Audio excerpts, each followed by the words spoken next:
Chapter 806. After Gu Nianji finished speaking, the courtroom went silent. All eyes turned to Jin Wani, the defense lawyer for the defendant. Jin Wani could only feel her head buzzing. Gu Nianji's words were like a bucket of ice water that instantly doused her heart.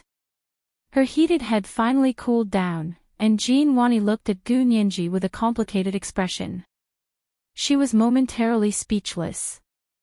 The judge waited for a while before asking expressionlessly, "Defense lawyer, may I ask if you can produce legal evidence that the plaintiff is an adopted daughter of the Gu family? If you can, please present it to the court. The court will verify the authenticity and make a judgment on whether this case is valid or invalid." Jin Wani thought to herself that Gu Yanran had to produce this document, so she couldn't tell the court yet. She thought about it and said, because the plaintiff was adopted in Barbados, it will take time to obtain the adoption documents from there. We sincerely ask the court to give us a certain amount of time and choose a date for the retrial. Plaintiff, what do you think? The judge looked at Gu Nianji again. Gu Nianji recognized the judge. He was President Zhang of the Imperial Capital High Court. She nodded. I have no objections, but I hope the other party can give a reasonable deadline. If they can't produce evidence within this deadline, then please proceed with the trial according to my complaint. What Gu Nianji meant was that if the other party couldn't produce evidence that she was adopted, then they would proceed with the trial according to her complaint. Regardless of whether it was adopted or biological, as long as it was a legally recognized relationship, they would have the same rights and obligations. Jin Wani's heart trembled. She didn't expect Gu Nianji to be so watertight that she wouldn't even let them drag it out. The judge nodded in agreement and said to Jin Wani, defense lawyer, please submit a written request to the court for an extension of the retrial. Please state the exact reason for the extension and the length of the extension. The court will consider it and issue a written opinion to both parties. Yes, Your Honor. Jin Wani had no choice but to agree now. Gu Yanran's face was a bit pale, but she forced herself to stand up and follow Jin Wani out. He Zhichu was sitting on the side of the aisle. Gu Yanran paused when she walked past him. He Zhichu looked in Gu Nianji's direction as if he didn't know her at all. Gu Yanran's lips opened and closed a few times. She almost blurted out something, but when she thought of the consequences she couldn't bear, she gritted her teeth and held it in. She didn't say anything and walked out with her head held high. He Zhichu's shimmering, sultry eyes flashed as he slowly stood up from his seat. Gu Nianji walked towards him with a smile and said proudly, Professor He, how was my performance today? Not bad. Keep working hard. He Zhichu patted her shoulder, and the two of them walked side by side out of the High People's Court's main entrance. On the way, He Zhichu asked her casually. Aren't you worried that Gu Yanran might prove that you're not even an adopted daughter? What is there to worry about? Gu Nianji spread her hands and smiled like a little fox. The more you say, the more mistakes you make. I want to see how Gu Yanran is going to cover up this lie. Originally, Gu Yanran and Jin Wani had assumed that Gu Nianji wouldn't be able to produce legal proof that she was an adopted daughter, so her estate dispute case would be invalid. However, now that Gu Nianji had thrown the ball back to prove that she was an adopted daughter, the situation had completely reversed. As far as proof of adoption was concerned, Jin Wani and Gu Yanran only had two choices. 1. They could produce a fake document to prove that she was an adopted daughter. Then, even if it was a fake document, Gu Nianji would still have the same right to inherit the Gu estate as Gu Yanran. That was because an adopted daughter had the same right to inherit as a biological daughter, unless there was a will. The second possibility was that they couldn't produce any adoption documents either, so they could only follow Gu Nianji's claim. According to the identity on the Barbados government documents, as Gu Xiangwen's daughter, she would still have the same right to inherit the Gu estate as Gu Yanran. Therefore, no matter what they did, Gu Nianji's estate dispute was set. Jin Wani's attempt to get the court to invalidate her claim was impossible. Smart. Hijichu complimented her and drove to the school. The lawsuit went well today. Come to my place for dinner. My organic farm sent pork and some free-range chicken. Gu Nianji remembered the delicious food she had at Hijichu's place last time and nodded. Sure, why don't we call Chi-Chi? She's a good eater, so she'll definitely like your food. Hijichu agreed and asked her to call Ma Chi-Chi. The two of them chatted happily over the phone, and Ma Chi-Chi immediately agreed to go to Professor He's place for a meal. After putting down the phone, Gu Nianji thought of a possibility. Her expression grew serious as she said, "There's another possibility. Gu Yanran might as well throw out Gu Xiangwen's DNA evidence. That way, she can indirectly prove that I'm an adopted daughter and create a fake will. Then, I'll have no hope at all."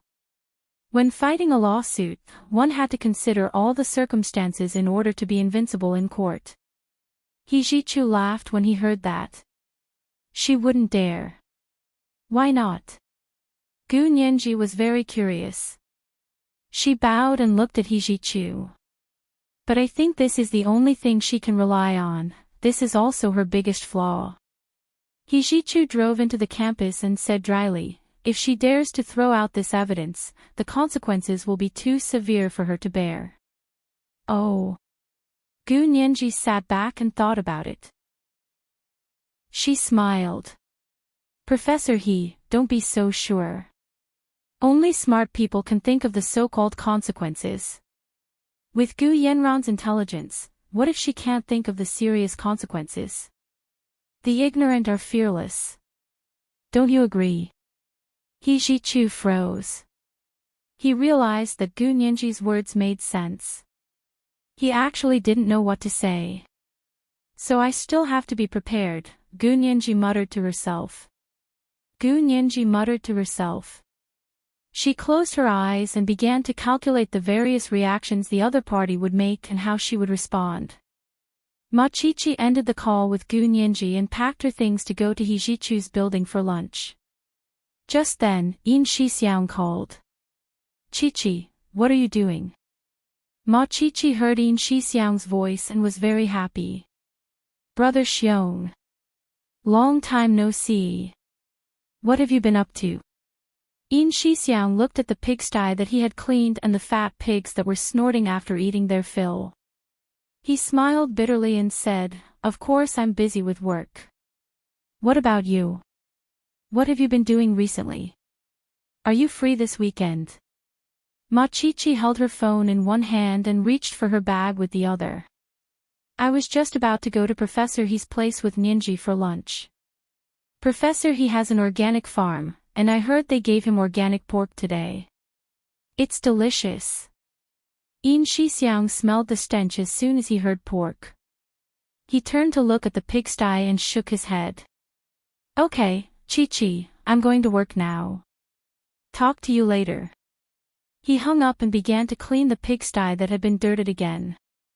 When Zhao Liangzi came to find him, he almost fell over from the stench. Big Xiong, oh Big Xiong, you're like a tiger that fell to the plains and got bullied by pigs. Zhao Liangzi laughed so hard he fell over. Yin Shixiang turned to see it was Zhao Liangzi and his eyes lit up. He dropped the tools in his hands and rushed over. Little Zay. Did Hu Xiao send you to find me? Can I go back now? Go, go, go. Go away. Look at how stinky you are. Go back and wash yourself 7 or 8 times. When the stench is gone, go see Hu Xiao. Zhao Liangzi relayed Hu Xiaoheng's order. The bosses are all in the conference room. They have important instructions to pass on today. It was the 3rd night watch. Today was the 3rd night watch, asking for monthly votes and recommendation votes.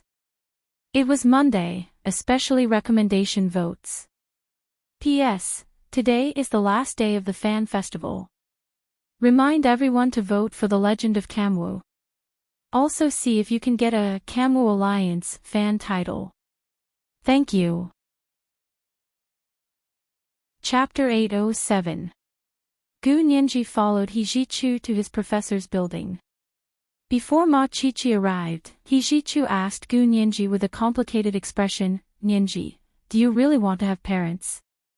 Gu Nianji was speechless. Who didn't want to have parents? She sat on the sofa in the living room of He Jichu's suite and hugged a panda pillow. She sniffled and drawled, "Professor He, I didn't jump out of a rock. Why wouldn't I want to have my own parents? I don't remember you ever thinking about finding your own parents. Hu Xiaoheng once said you had no concept of what parents are." He Jichu sat on the sofa across from her and leaned forward to look at her thoughtfully. He seemed to be wondering what made her change. Gu Nianji's eyes started to drift when she heard this.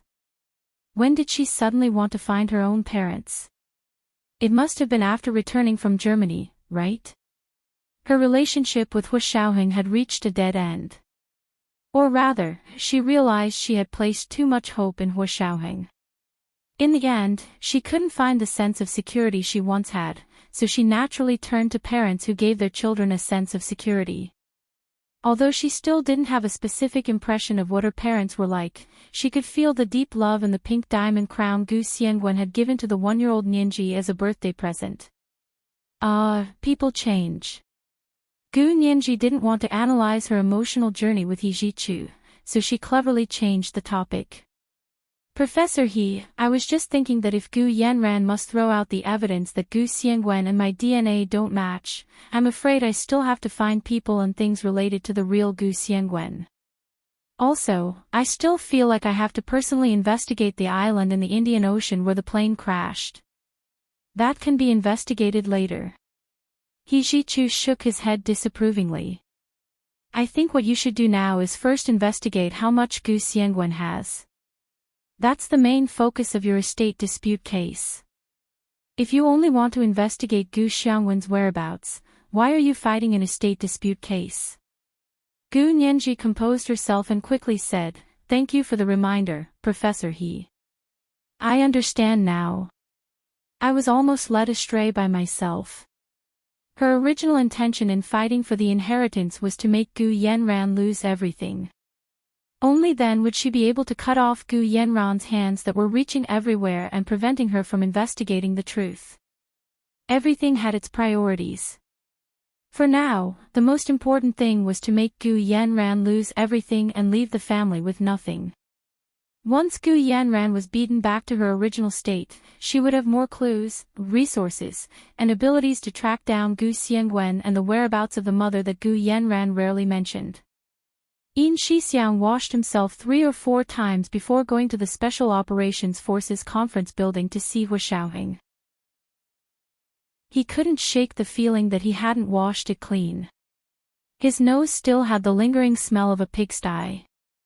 Although Zhao Liangze had already patted his chest and promised that he couldn't smell anything, he still didn't believe him. In the end, he forced himself to sprinkle some men's cologne on himself before pushing open the door of the conference room.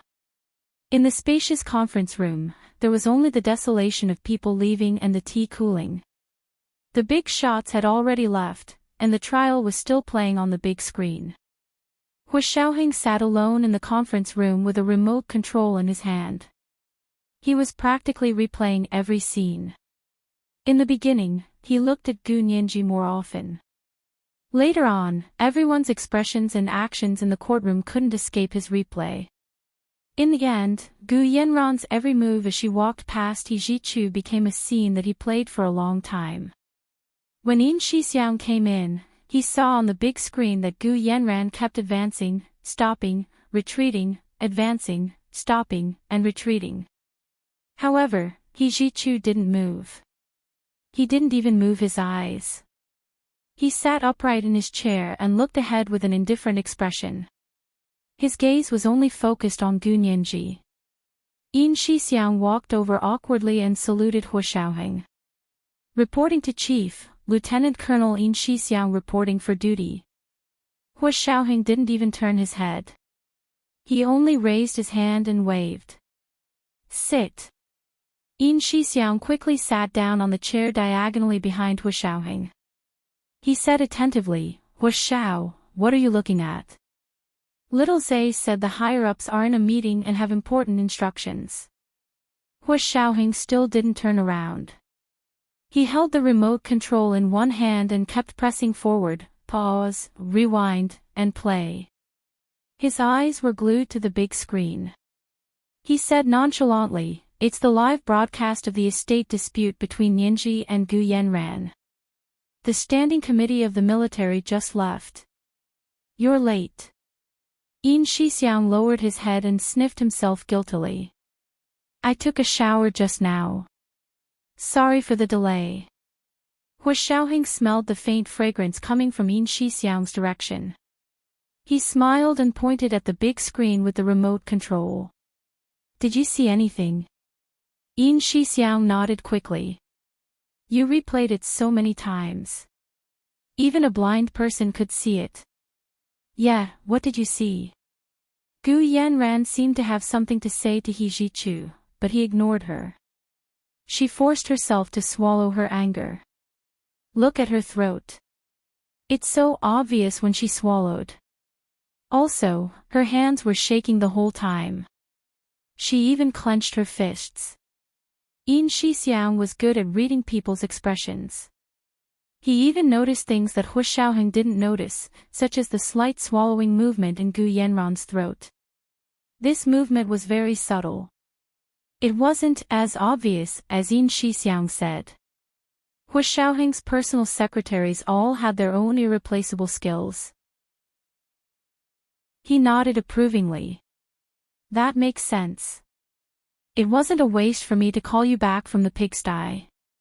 As soon as he said pigsty, Yin Shixiang immediately stood up with a flushed face. He stood straight in a military posture. "Reporting to Chief, Lieutenant Colonel Yin Shixiang has returned from the kitchen. The report will be written soon." End of report. The last time Hu Xiaoheng asked him to represent the officers at the grassroots level, he threw him to the kitchen to feed the pigs. It really tormented Yin Shixiang. Hu Xiaoheng grunted and said calmly, "Don't be emotional. It's for your own good." "Reporting to Chief, I'm not emotional." Yin Shixiang quickly showed his determination. This wasn't the time to be angry. How could he be angry?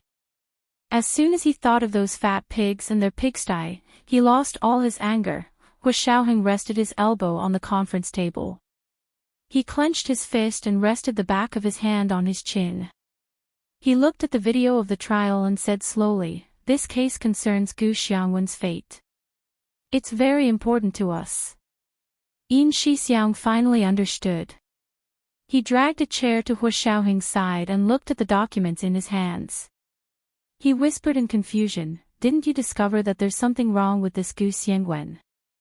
The Special Operations Forces Intelligence Analysis Department wasn't easy to deal with. From Gu Yanran's style of doing things, they could analyze that her identity as a Missy might be a lie. Therefore, they also had suspicions about the identity of Gu Xiangwen, who had the same DNA as her. For now, it doesn't matter if there's something wrong with this Gu Xiangwen anymore. What's important is how much money he has and how he's going to split it.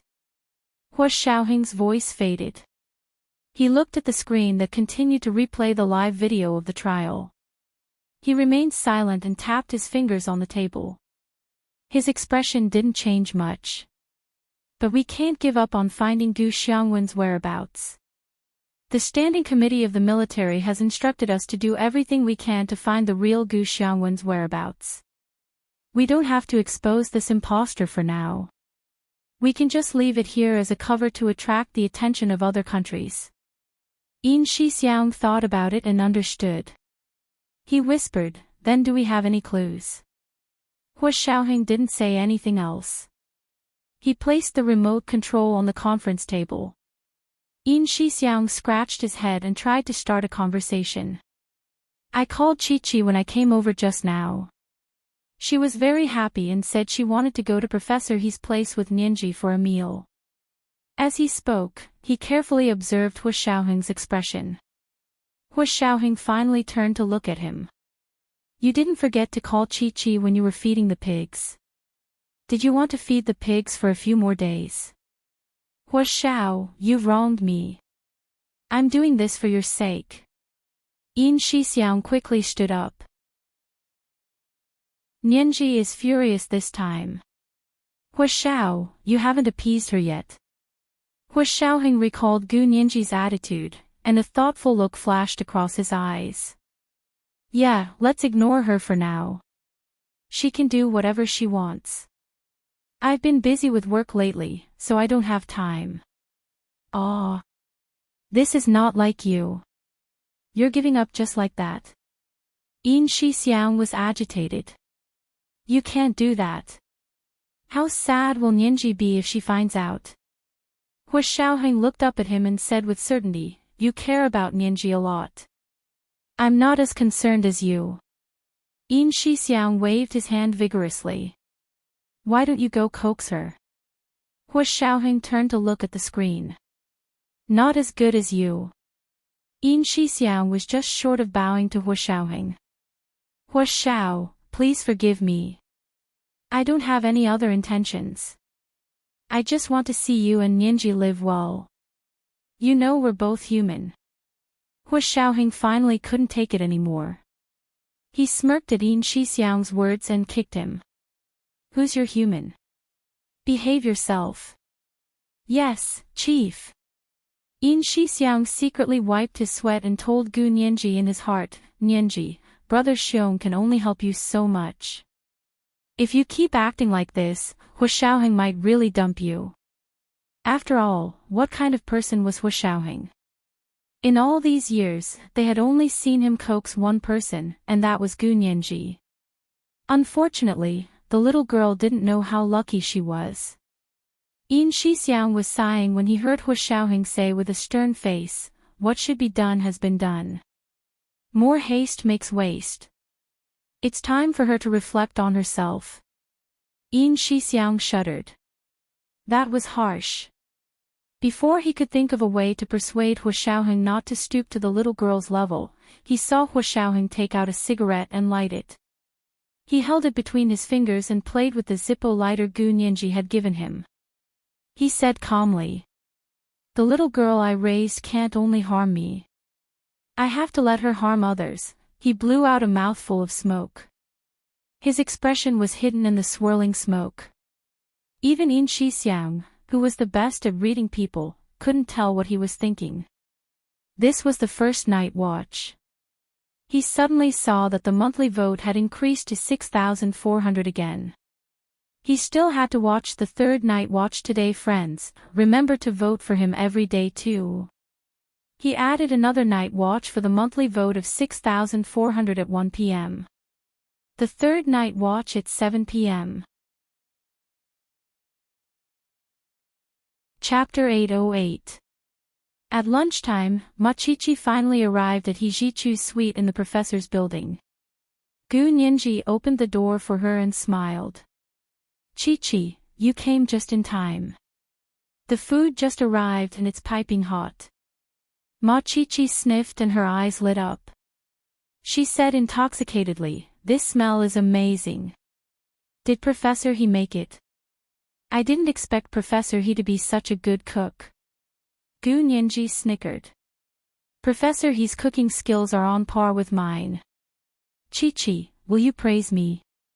Ma Qiqi was speechless. Then who made this? Didn't you say it was pork and chicken from Professor He's organic farm? Ma Qiqi was curious and looked at Gu Nianji suspiciously. You didn't really make it, did you? Of course not. It's a chef from Professor He's farm. Gu Nianji smiled and let her in. The two of them went to the dining room together. They saw 4 simple dishes and 1 soup on the rectangular dining table. There was a plate of home-style stir-fried pork with chili, a bowl of braised pork with syrup, a plate of brown and green garlic twice-cooked pork, and a plate of acorn tofu. In the middle was a large soup pot of goji berries and ginseng stewed chicken. They looked like ordinary home-style dishes, but the aroma was surprisingly tempting.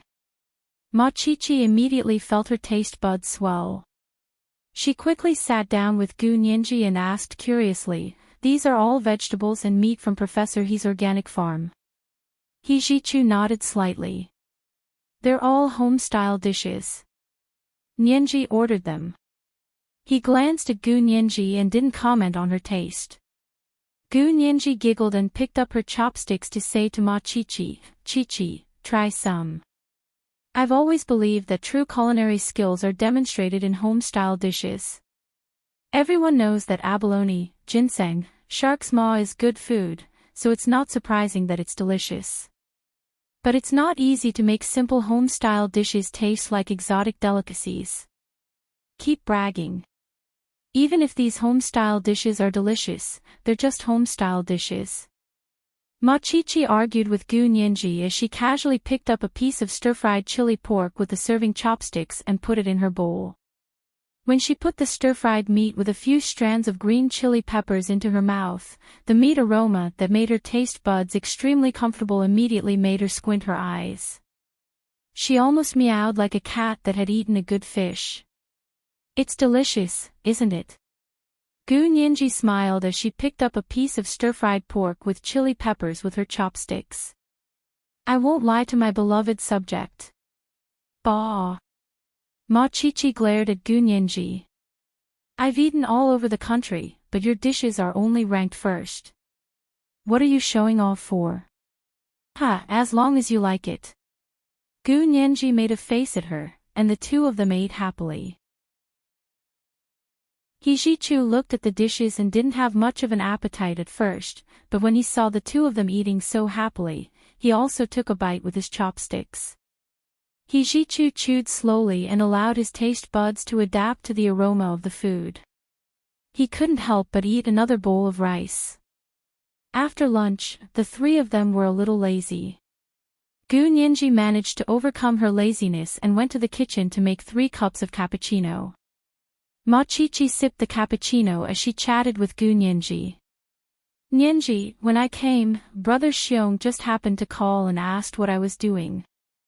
I said I wanted to come to Professor He's for a free meal, but he immediately hung up. It seemed like he was very busy. Gu Nyenji blew on the hot cappuccino and looked down as she replied, "Oh," but didn't ask what he was busy with. She also intentionally reminded Machichi. Brother Xiong and his colleagues work like that. They get busy when they say they're busy. They didn't mean to hang up on you. Oh, I see. Machichi nodded without fully understanding and blushed. Brother Xiong isn't usually like that. He hasn't been in contact much lately, so I thought, you're thinking too much. Brother Xiong isn't that kind of person. Gu Nyenji said seriously to reassure Machichi. Hijichu snickered and shook his head. He got up quietly. You guys talk. I'll go check my email. Gu Nyenji also wanted to go back, so she gave Machichi a look and said to Hijichu, Professor He, please continue with your work. We'll go back first.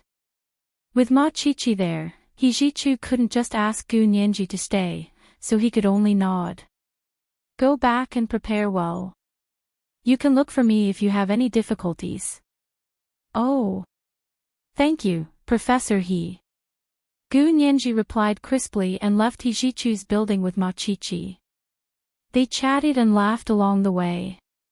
When they arrived at their own dorm, Machichi suddenly tugged on Gu Nyenji's sleeve and whispered, There's a man who's been following us for a long time. Gu Nyenji had also noticed him since coming out of Hijichu's building.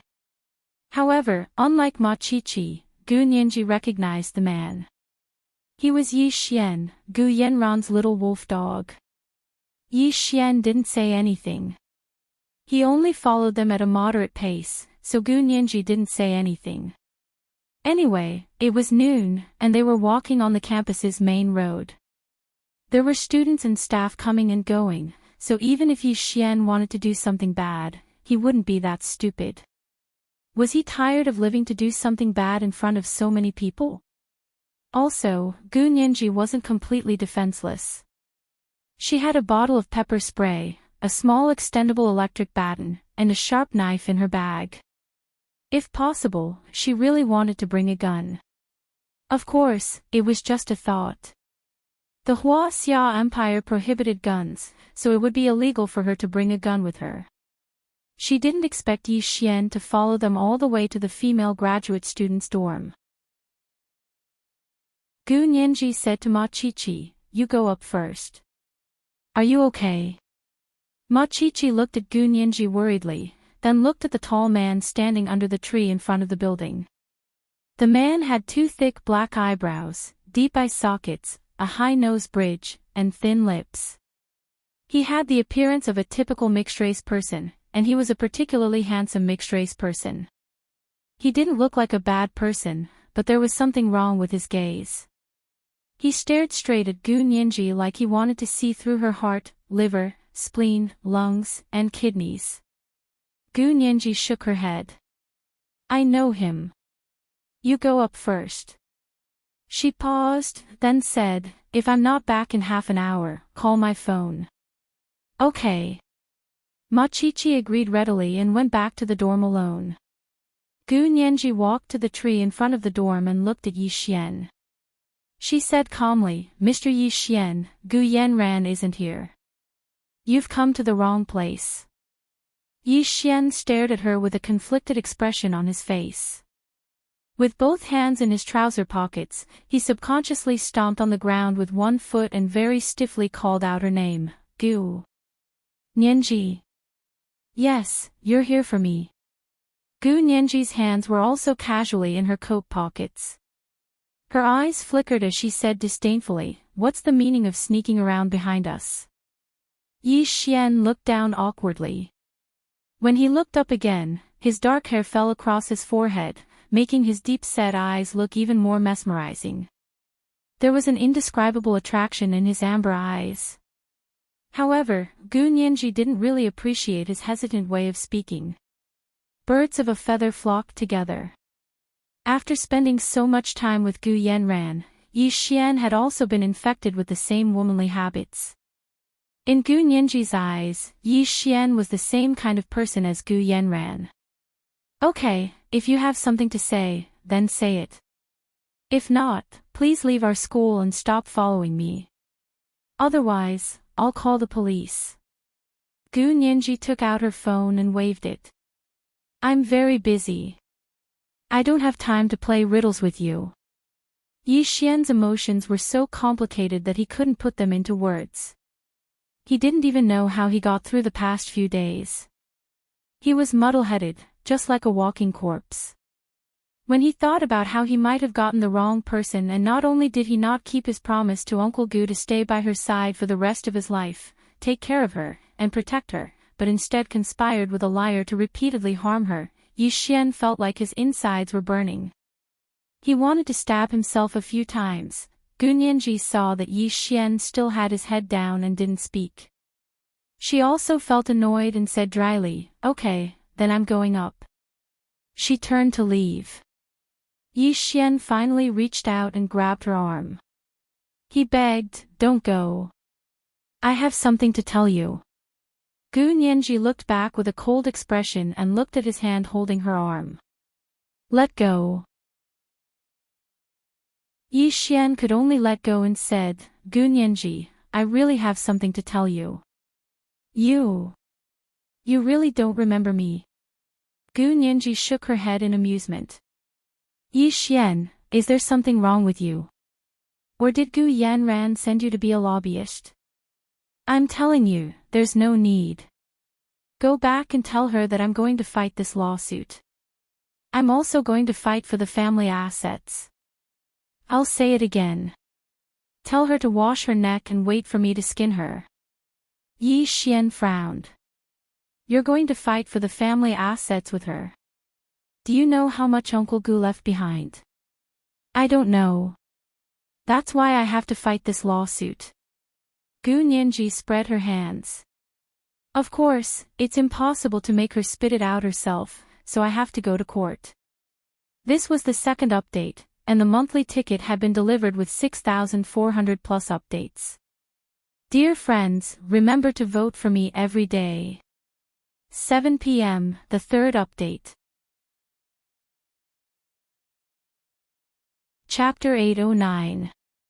Yi Xian glanced up at her, and a hint of mockery finally appeared on his lips. She'll reveal how much Uncle Gu has in court. Are you serious? Gu Nianji finally frowned at Yi Xian. Yi Xian, how can you say that about Gu Yanran? She's your sugar daddy. It's not right to be like this. Yi Xian had grown up and received education abroad, so he wasn't very proficient in Mandarin. He only knew how to speak and write. Gu Nianji was full of internet slang, so Yi Xian didn't understand. What sugar daddy? Like? Can you say it in English again? Gu Nianji was speechless. She raised her chin arrogantly. Sorry, my English isn't good. I can only speak Mandarin. Yi Xian chuckled. Yeah, even if your English isn't good, you can still use English to fight a lawsuit in Germany. Gu Nianji, you're indeed a bit like Gu Yanran said. You lie as soon as you open your mouth. Gu Nianji hated hearing people say good things about Gu Yanran, especially when it involved insulting her. She hated hearing it even more. She turned to leave without another word. This time, she walked so quickly and was on guard against Yi Xian grabbing her arm. By the time Yi Xian regained his senses, Gu Nianji was already a few steps away. He practically jogged to catch up to her and said, Gu Nianji, don't be so angry. Listen to me, I really have something to say to you. Gu Nianji said impatiently, you've already been blabbering for a long time. Also, I'm a liar. What do you have to say to someone like me? Hurry up and go back to your master.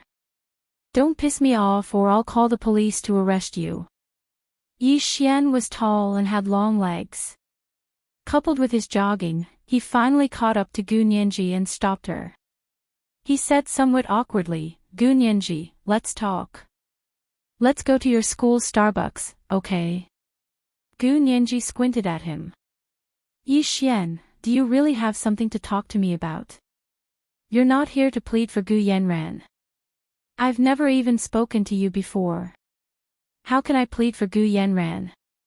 Yi Xian's frown deepened. Don't misunderstand me. Gu Nianji was speechless. You know what you've done. It's hard not to misunderstand. To be honest, Gu Nianji was also quite curious about Yi Xian's intentions for coming. Otherwise, she wouldn't have dealt with him for so long. Furthermore, she could sense that Yi Xian's attitude was indeed very different from before. Yi Xian, who used to be by Gu Yanran's side, saw Gu Nianji as a stranger. He would only listen to Gu Yanran. But now, when he looked at Gu Nianji, there was a hint of warmth in his eyes. He wasn't as cold and impatient as before. Furthermore, Yi Xian was one of Gu Yanran's confidants. If she could get some information from him, it would be helpful for her to prepare for the lawsuit. Gu Nianji followed Yi Xian to the Starbucks near the dorm building. It was afternoon, and there were very few people in Starbucks. A few employees sat together and gossiped, covering their mouths and laughing. Raising his head, he saw a man and a woman walking in. A female shop assistant immediately walked over and asked politely, "May I know what you would like to order?" Gu Nianji had just had a cappuccino at He Jichu's place, so she didn't really want coffee. But since they were here to talk, they had to order something to eat and drink. Gu Nianji said, "I'll have a hazelnut cake, the kind without sugar." Yi Xian ordered a Colombian black coffee. The coffee and cake were quickly served. The two of them sat by the window. There was no one around, so it was the perfect place to talk. Yi Xian stirred his coffee with a small spoon and looked down. Gu Nianji, you really don't remember me. Gu Nianji looked up and rolled her eyes. Yi Xian, when do you mean? If it was a while ago, yes, I remember you. You were always by Gu Yanran's side. Not a while ago, but many years ago. Yi Xian looked up at her, but he couldn't see any trace of the blurry image in his memory from her face. He used to think that the blurry image was Gu Yanran's appearance, but now he could only say that it was his wishful thinking. But was this Gu Nianji that little girl from back then? Many years ago. Gu Nianji frowned. How long is that? For example, more than 10 years ago. Yi Xian asked tentatively. Can you swim? Yes, my swimming skills are pretty good. Gu Nianji remembered how she had entered and exited the blue hole several times to save Hua Xiaoheng and Zhao Liangze. She smiled. I can also save people from the sea. Do you think I can swim? Oh. You remember. Yi Xian's gloomy face lit up. 11 years ago, you saved me in the sea. Gu Nianji was speechless. Brother, aren't you overthinking it? 11 years ago. She was only 8 years old.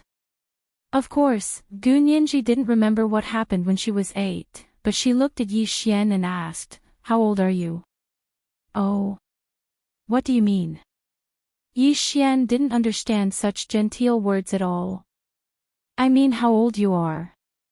I was only 8 years old 11 years ago. How could I have saved a grown man like you? Gu Nianji impatiently propped her chin on her hand and looked out the window. Spit it out if you have something to say.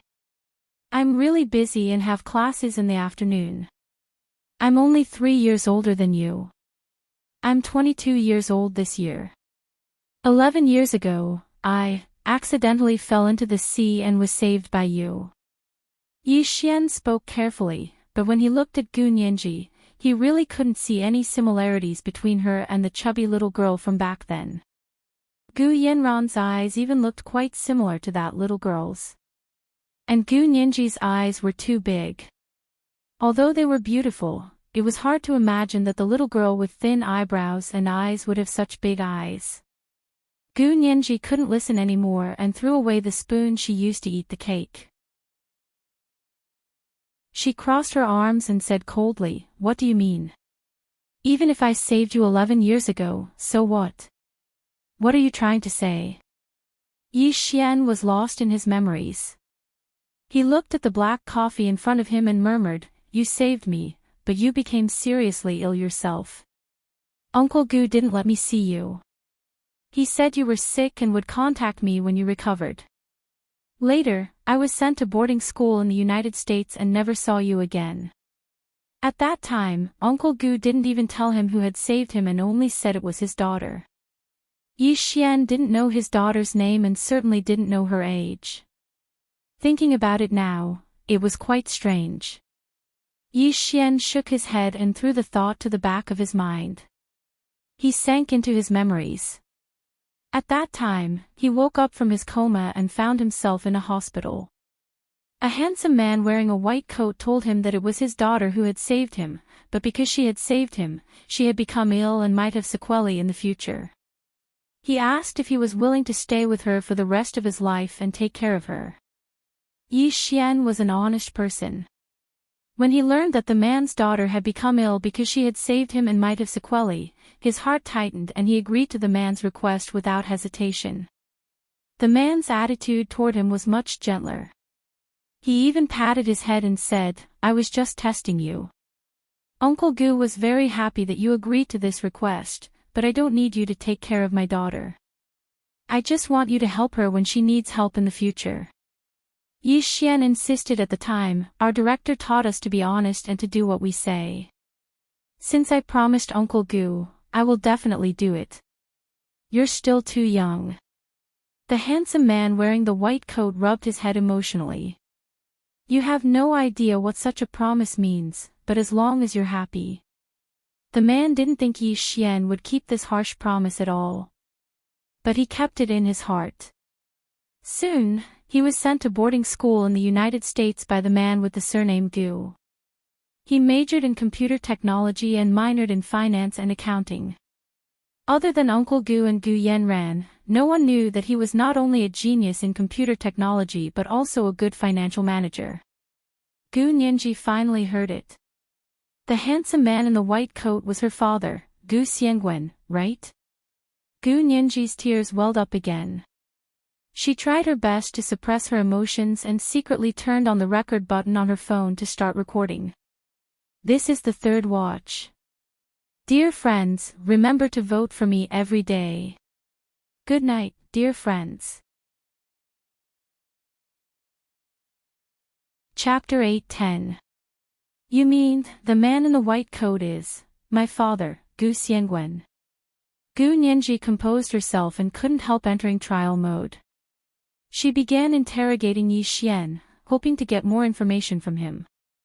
Yi Xian was still immersed in his memories and regret. He didn't dare look at Gu Nianji as he crossed his arms on the coffee table in front of him.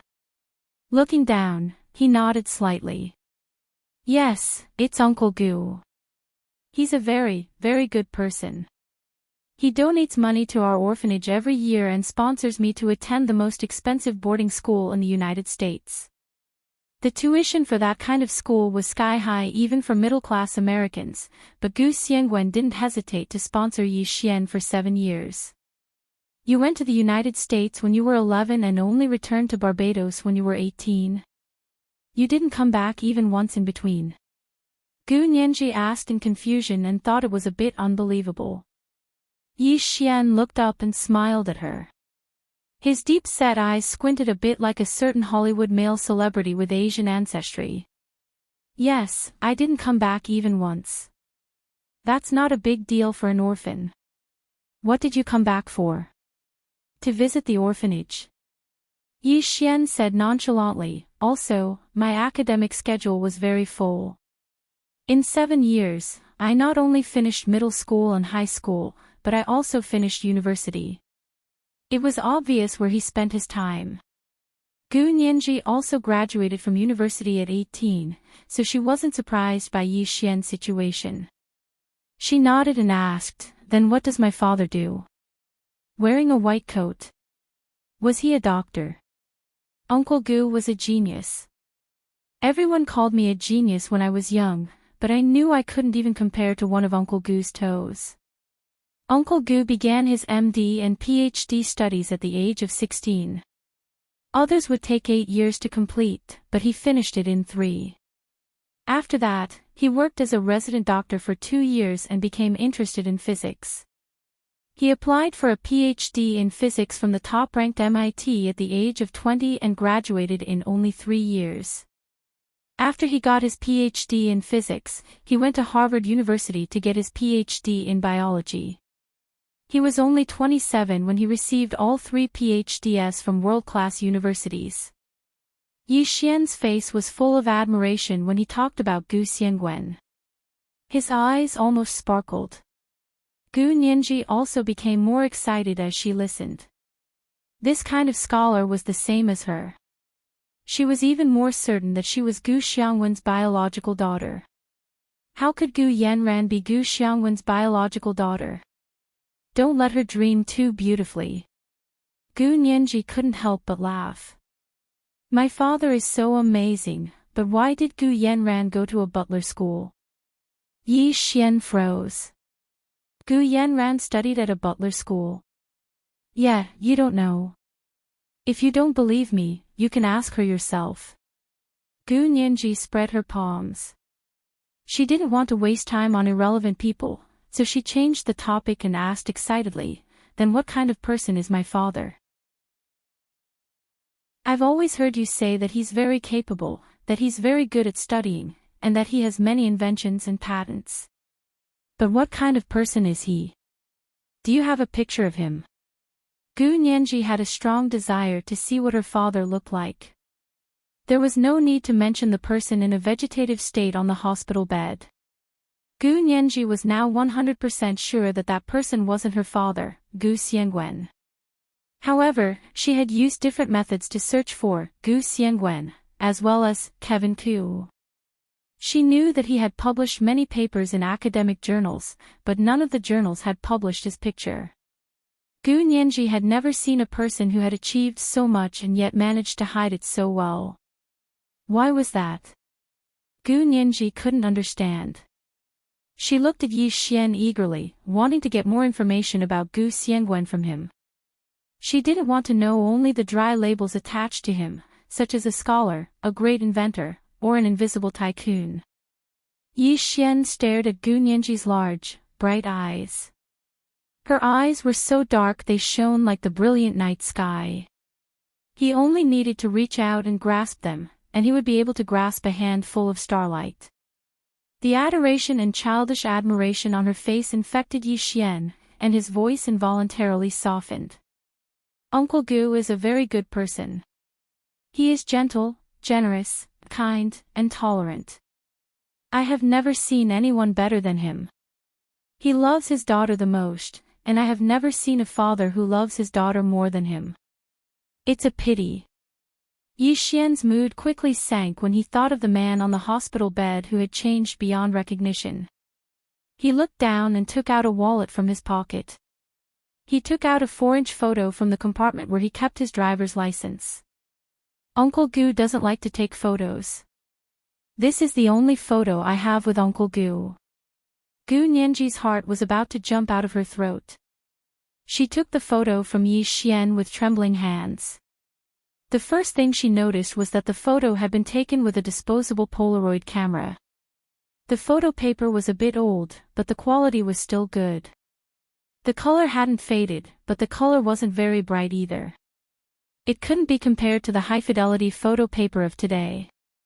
As for the smiling man in the photo, Gu Nianji covered her mouth as tears flowed uncontrollably down her fair cheeks and dripped onto the photo. She quickly wiped them with a tissue and used her fingers to caress the tall man in the photo. He was wearing a light brown trench coat. His eyes weren't big, but they were very deep and black. His hair was thick and neatly combed. His tall nose bridge was exactly the same as Gu Nianji's. His jaw was square, and the corners of his lips curled up slightly. His eyes revealed a faint smile that was as warm as the sun. It was obvious at a glance that he was a very tolerant and magnanimous man. He rested one hand on the shoulder of the young boy beside him and smiled quietly at the camera. His smile was so infectious that Gu Nianji could turn her tears into a smile even through the photo paper. She wiped her tears with the back of her hand and reluctantly returned the photo to Yi Xian. Looking up, Yi Xian felt a sharp pain in his heart when he saw her teary eyes. He pushed the photo back and said, "This is a photo of your father. You can keep it." Yi Xian also carefully looked at Gu Nianji and discovered that although her eyes weren't like Gu Xiangwen's, her nose was exactly the same as Gu Xiangwen's. It was straight and elegant, but because Gu Nianji was a woman, she was more elegant. Gu Xiangwen was a man, so he was handsome and full of heroic spirit. Gu Nianji shook her head. "This is a souvenir that my father left for you. How can I take it? But if you don't object, I'll retake it, okay?" This photo was taken with a disposable camera, so there was no negative. Gu Nianji pressed pause on the recording button on her phone and took out the camera on her phone. She aimed it at the photo and used the highest definition mode to take several consecutive shots. Only then did Yi Xian put the photo back in his wallet. Gu Nianji used her phone to edit the photo and cropped out Yi Xian's image from the photo, leaving only Gu Xiangwen. Then she found a photo of herself holding a doll when she was 12 years old and cut out herself. She photoshopped it to where Yi Xian was standing, right beside Gu Xiangwen. The 12-year-old Gu Nianji was about the same height as the 11-year-old Yi Xian. This way, Gu Xiangwen's hand looked like it was resting on her shoulder, and the remade photo was strangely harmonious. It was as if the father and daughter had really taken a photo like this before. The 7 years between the two of them suddenly disappeared, and Gu Nianji felt like she had returned to her father's side. She had heard Yi Xian say that the father who loved his daughter the most, while Gu Nianji was busy working on the photo, Yi Xian also quietly watched from the side. He was a bit surprised by Gu Nianji's proficiency with the Photoshop software, but the final product she made was practically flawless. Even he, who was familiar with Yuan Zhao's photos, couldn't see any flaws. "Are you only interested in this photo?" Yi Xian's fingers lightly tapped on the coffee table. "There's something even more important that you don't want to know." Gu Nianji didn't even look up as she said, "This is the most important thing." "What else is more important than this?" Yi Xian was very emotional. It turned out that Uncle Gu's daughter really had the same personality as him. Gu Yanran was completely different. He had realized it before but didn't think too much about it. He only felt pity for Uncle Gu and strengthened his resolve and belief to stay by her side. Because she was so stupid, without his help, who knew how much of the Gu family's wealth would have been swindled out of them? Now that the truth was out, he was happy that Uncle Gu had a successor, but he also felt embarrassed and heartbroken for his own stupidity. Gu Nianji treasured the photo and saved it, then encrypted it and locked it in the photo album on her phone. Yi Xian also took out his phone and opened an encrypted file to send to Gu Nianji's phone. Gu Nianji heard a text message on her phone and opened it to see that it was actually an encrypted file sent by Yi Xian. She couldn't help but ask in surprise, "How did you know my phone number?" Yi Xian looked down at the phone and said dryly, "Gu Yanran told me." Although Yi Xian felt guilty towards Gu Nianji and hoped that she could get back what belonged to her, the care and affection he had invested in Gu Yanran over the years was not fake. He couldn't bring himself to betray her completely at once, so he still hid what Gu Yanran had done during Gu Nianji's trip to Germany. He knew that if he revealed this, Gu Nianji wouldn't just be fighting an inheritance lawsuit with Gu Yanran. Instead, she would be fighting for her life. Gu Nianji's fingers lightly tapped on the phone and asked, "What's the password for the file?" "What kind of file is this?" Yi Xian told her the password and said, "This is the inventory of the Gu family's assets. You can use it as a reference." Gu Nianji's heart skipped a beat. She quickly looked up at Yi Xian. Her eyes were as bright as stars, and Yi Xian looked away in shame. Gu Nianji first checked for poison before opening the file. It was a text file that listed Gu Xiangwen's bank accounts, investment accounts, real estate, antiques, and patent lists. There were hundreds of safety deposit boxes rented from major banks, and she didn't know what was in them. There were also some holding companies registered in the Cayman Islands. The complicated ownership relationships fully guaranteed the privacy of the largest shareholder. No wonder they couldn't find any clues about Gu Xiangwen. The total estimated value of all these assets was as high as $10 billion 4 years ago. What kind of concept was $10 billion? Apple, the company with the highest market value on the entire Blue Star, had $70 billion of free cash flow on its books. It was already more than the cash that the entire US government could freely use. Yet Gu Xiangwen was able to own 1/7 of Apple's liquid assets in just over 20 years on her own. It was truly astounding. However, Gu Yanran's generosity was also very shocking. In just 7 years, she had squandered or sold nearly $7 billion of assets. What kind of squandering speed was this? Gu Nianji felt her breathing quicken. She gripped her phone tightly as her mind quickly recalled all the past events related to Gu Yanran. She thought about how she couldn't even bear to donate to charity and wasn't afraid of losing face when she went back on her word. She thought about how she spent money for Prime Minister Tan and his wife to make up for the deficit, and the speed at which she sold all kinds of patents. Gu Nianji gradually understood. She angrily slammed the table. This be *TCH. She actually transferred the assets long ago. This was the first watch. There were 2 watches today. Dear friends, remember to vote for her every day. The second watch at 7 p.m. O. __. O. Chapter 8:11. Transferring assets. Yi Xian froze and looked down at the list on his phone. No way. How could you tell? He only thought Gu Yanran was stupid and might have lost more in the transaction. But transferring assets? That was impossible. Gu Nianji was prejudiced against Gu Yanran, so of course she thought about the worst. She carefully looked at the time of the assets being sold and had a sudden realization. In the past 7 years, the situation for the first 3 years was considered normal. The inflow of assets was greater than the outflow, and overall, they earned more than they spent. The key turning point was 4 years ago. Starting 4 years ago, the outflow of assets under Gu Xiangwen's name was far greater than the inflow. They were sold, squandered, and donated large amounts to a charity organization called Angels on Earth.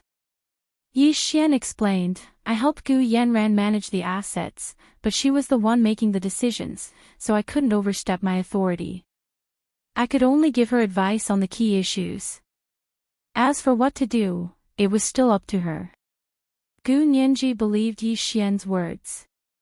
In front of Gu Yanran, Yi Xian was only her little wolf dog.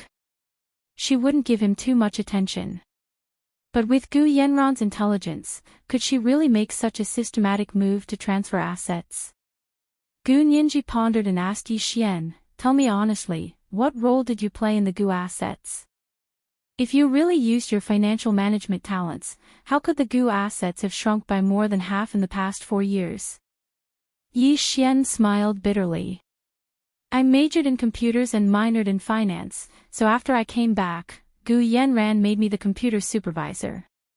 Actually, when it comes to finance, Gu Yanran has other specialized financial advisors and legal advisors. The person she consulted when it came to managing her assets was never me. When he learned of Gu Xiangwen's accident, he immediately stopped his master's degree to rush back to help Gu Yanran. That was 3 years ago. It had actually been 4 years since Gu Xiangwen's accident. That day, when he returned to Barbados, he saw the man in a vegetative state lying on the hospital bed, who was as shriveled as a skeleton. He could not recognize him at all. Uncle Gu, who was even more handsome than a male celebrity, had once been a dashing man. His heart ached as he knelt by the bed and cried bitterly. He swore to stay by his daughter's side. At that moment, Gu Yanran appeared and told him many things from the past, as well as the bits and pieces of their conversations. Only then did he confirm that she was the daughter Uncle Gu had mentioned and the little girl who had saved him all those years ago. He hadn't expected her to be 3 years older than him, but Gu Yanran had said that she had always been thinner than her peers, so he didn't suspect anything. However, Gu Yanran also told him that Gu Xiangwen had an adopted daughter, Gu Nianji, who went missing on the day of Gu Xiangwen's plane crash. Yi Xian hadn't paid any attention to his adopted daughter, Gu Nianji. There was no reason for him to waste time on a foster daughter who had already disappeared. All along, Gu Xiangwen had only asked him to take care of his daughter. He had never mentioned that he had an adopted daughter. In Yi Xian's opinion, the daughter Gu Xiangwen mentioned must be his biological daughter. It should be Gu Yanran. Now that he knew he had made a mistake, there was no turning back. However, even though he wasn't Gu Yanran's investment consultant, he was the computer supervisor and also the financial supervisor. He recorded the time of every transaction and the direction of the inflow and outflow of funds in detail and compiled them into this financial list. Gu Nianji held the document and knew that this was the key to the estate dispute. She was very grateful to Yi Xian. She looked around and asked quietly, "Aren't you afraid that Gu Yanran will fall out with you for telling me all this information?" "I've already fallen out with her," Yi Xian said calmly as he lowered his head to take a sip of black coffee. "I have nothing to do with her anymore." Gu Nianji looked at Yi Xian in surprise and said sympathetically, "You broke up with her?" Yi Xian looked at Gu Nianji's clear eyes and suddenly felt extremely dirty. However, he didn't hide anything from Gu Nianji. His expression was wooden as he said dryly, "I was only one of her bedmates.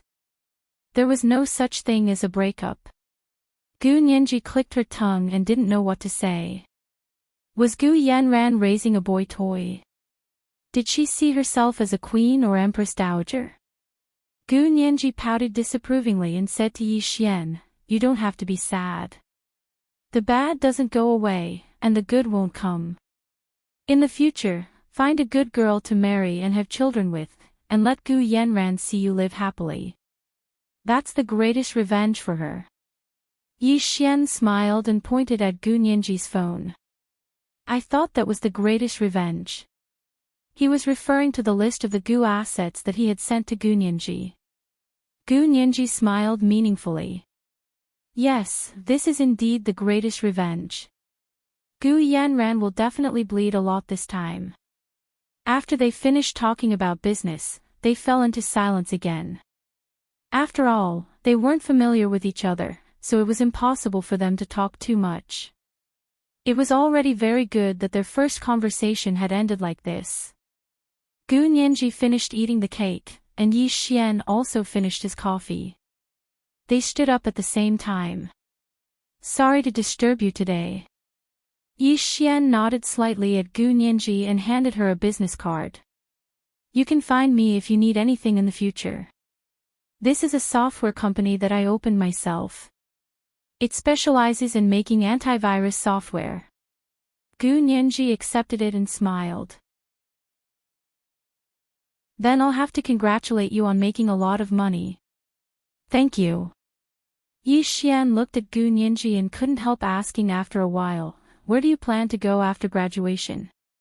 If you want to go to the United States, I can go prepare first. Gu Nianji.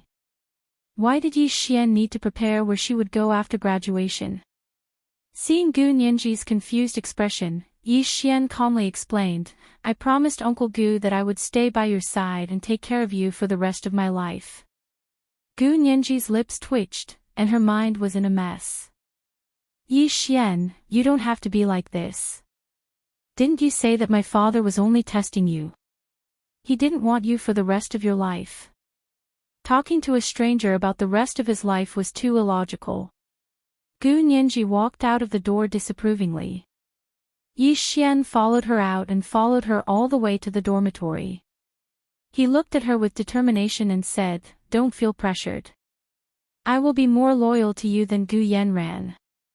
I was wrong once, so I hope you can give me a chance to redeem myself. It's better for me to be by your side than to be alone.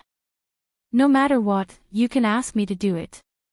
Ha, Yi Xian, do you want me to tell the truth? Gu Nianji patted her chest and said seriously, You really scared me. You're talking like you're my slave.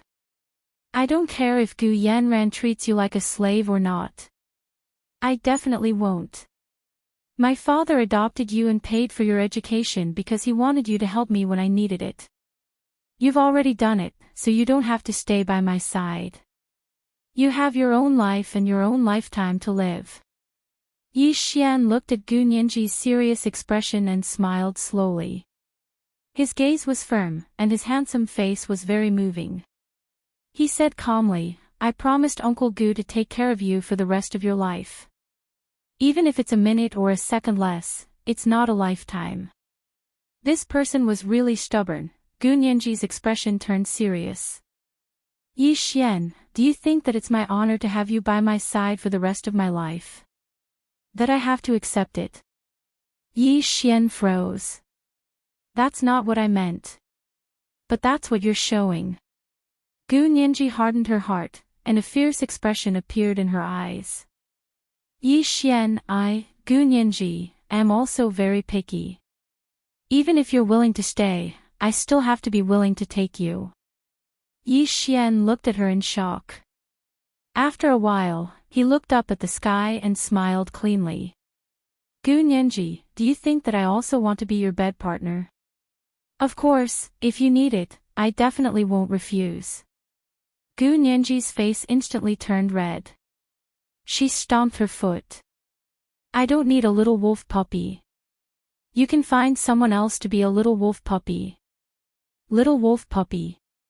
Yi Xian grabbed Gu Nianji's arm. A fierce expression also appeared on his face. You said that to me last time, and I haven't gotten even with you yet. I'm no one's little wolf puppy. Even if I am, I'm still a wolf. Not a dog.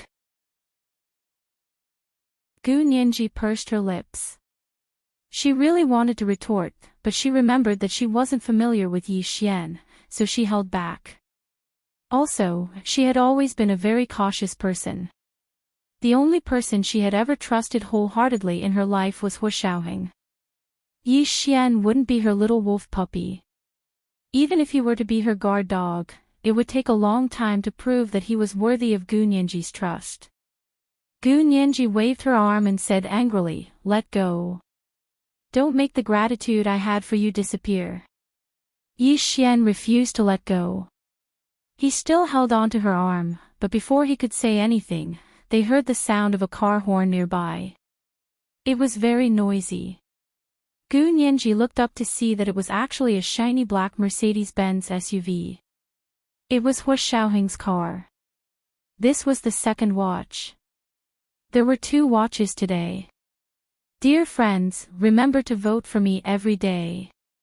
And monthly votes.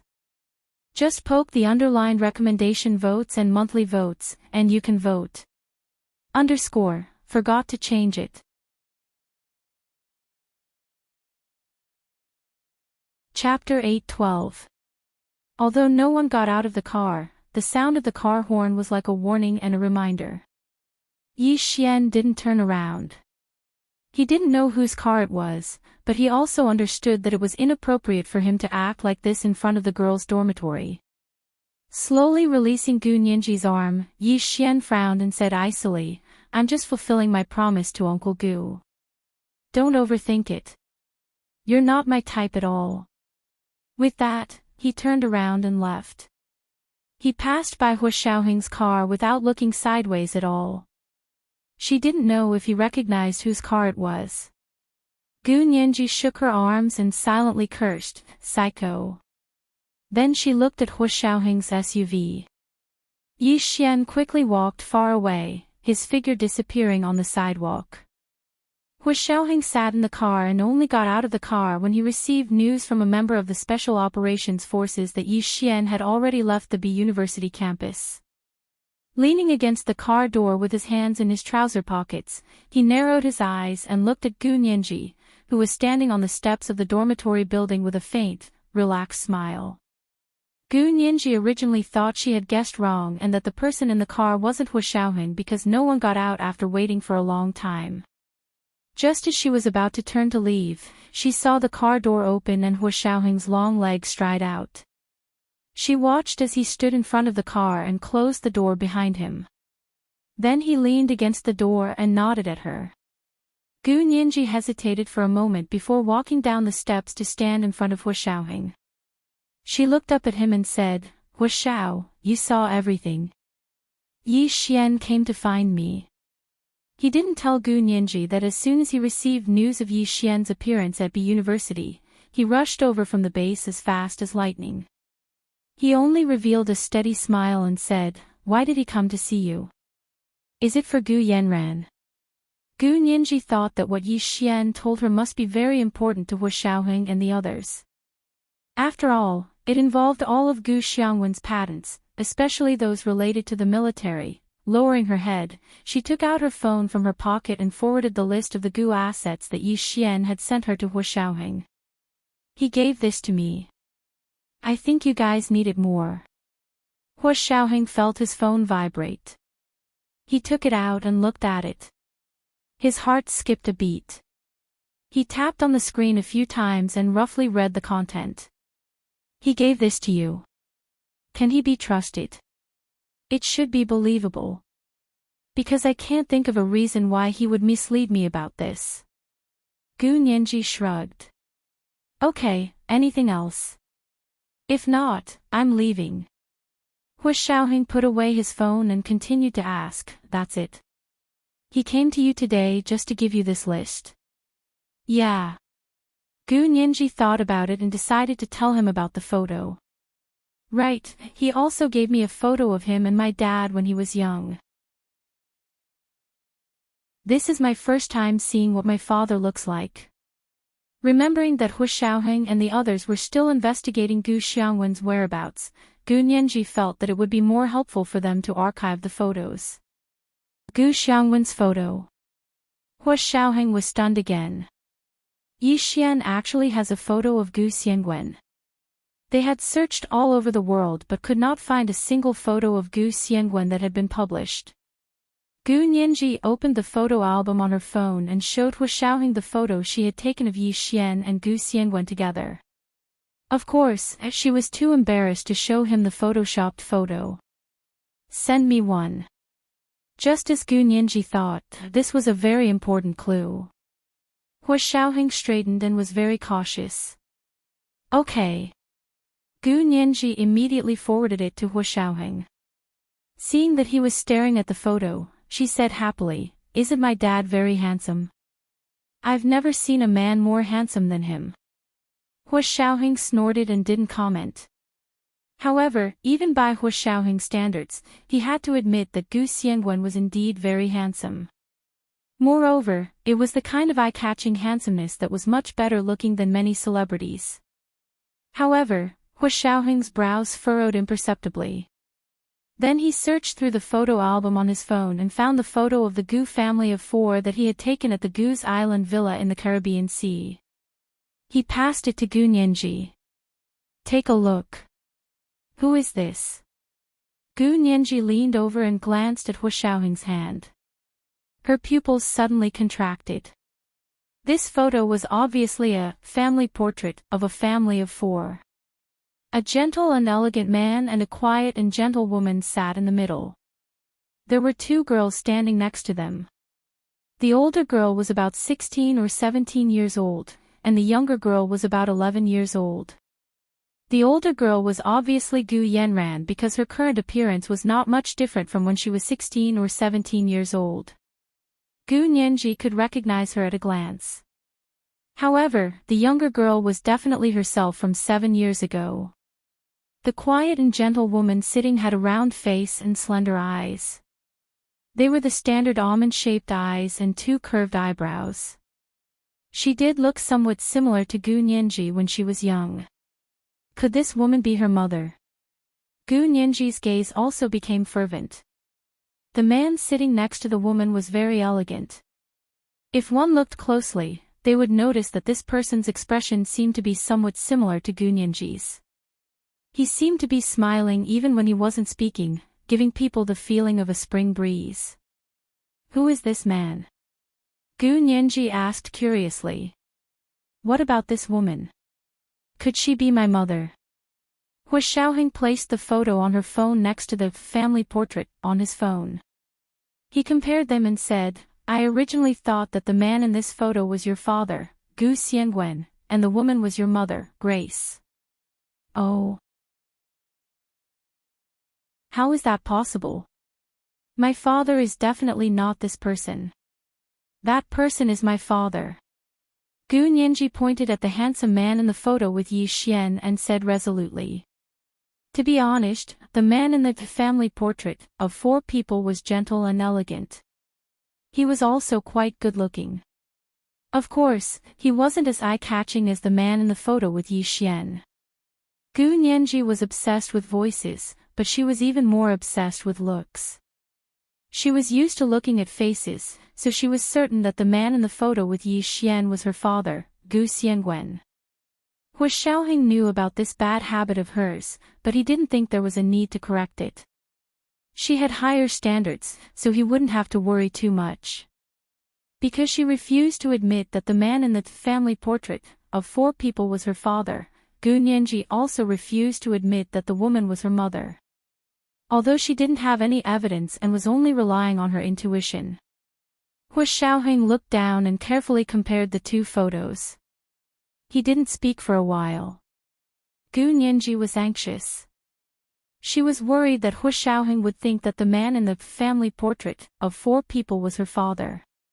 She didn't care about being embarrassed and took out her photoshopped photo.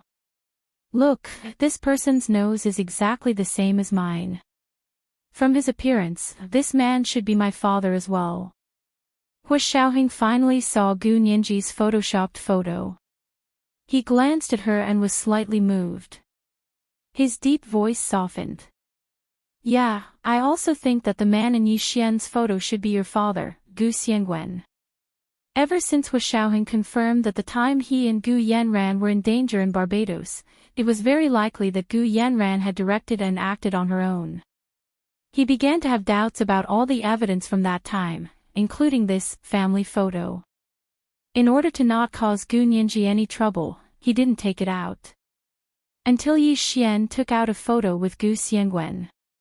This photo also confirmed Hu Xiaoheng's suspicions. That family portrait of 4 people was deliberately placed there for him to see, but he didn't want to jump to conclusions for the time being.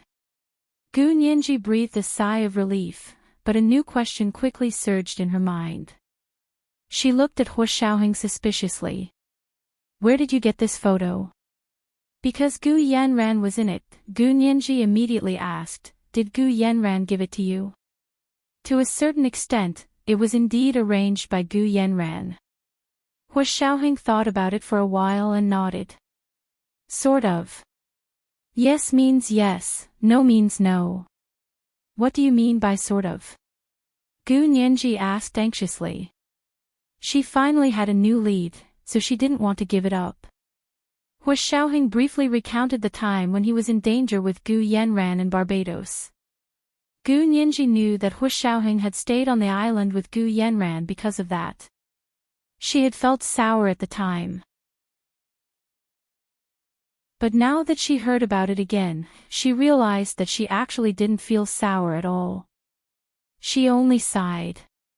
So that's how it is. She really planned this. Everything was connected. Whether it was transferring assets or arranging all kinds of props to prove her identity, it didn't seem like Gu Yanran's doing.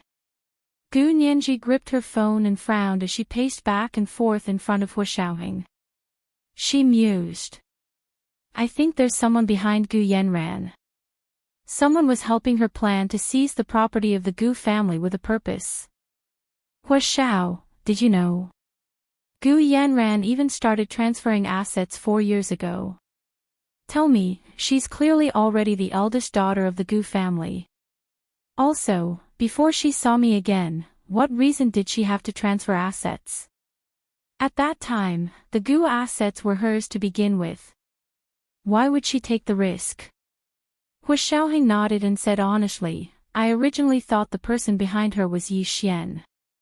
But from the way Yi Xian came to confess to you today, Yi Xian doesn't seem like someone who could help Gu Yanran transfer the Gu assets.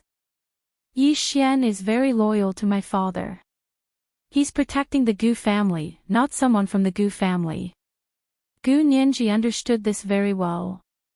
It's a pity that he's been with Gu Yanran for so long.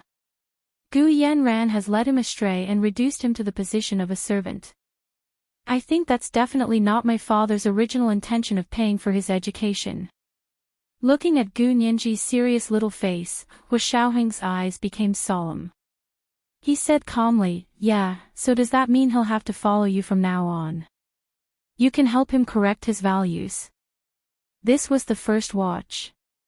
With the pod lid on, it was still the second watch. Dear friends, remember to vote for me every day.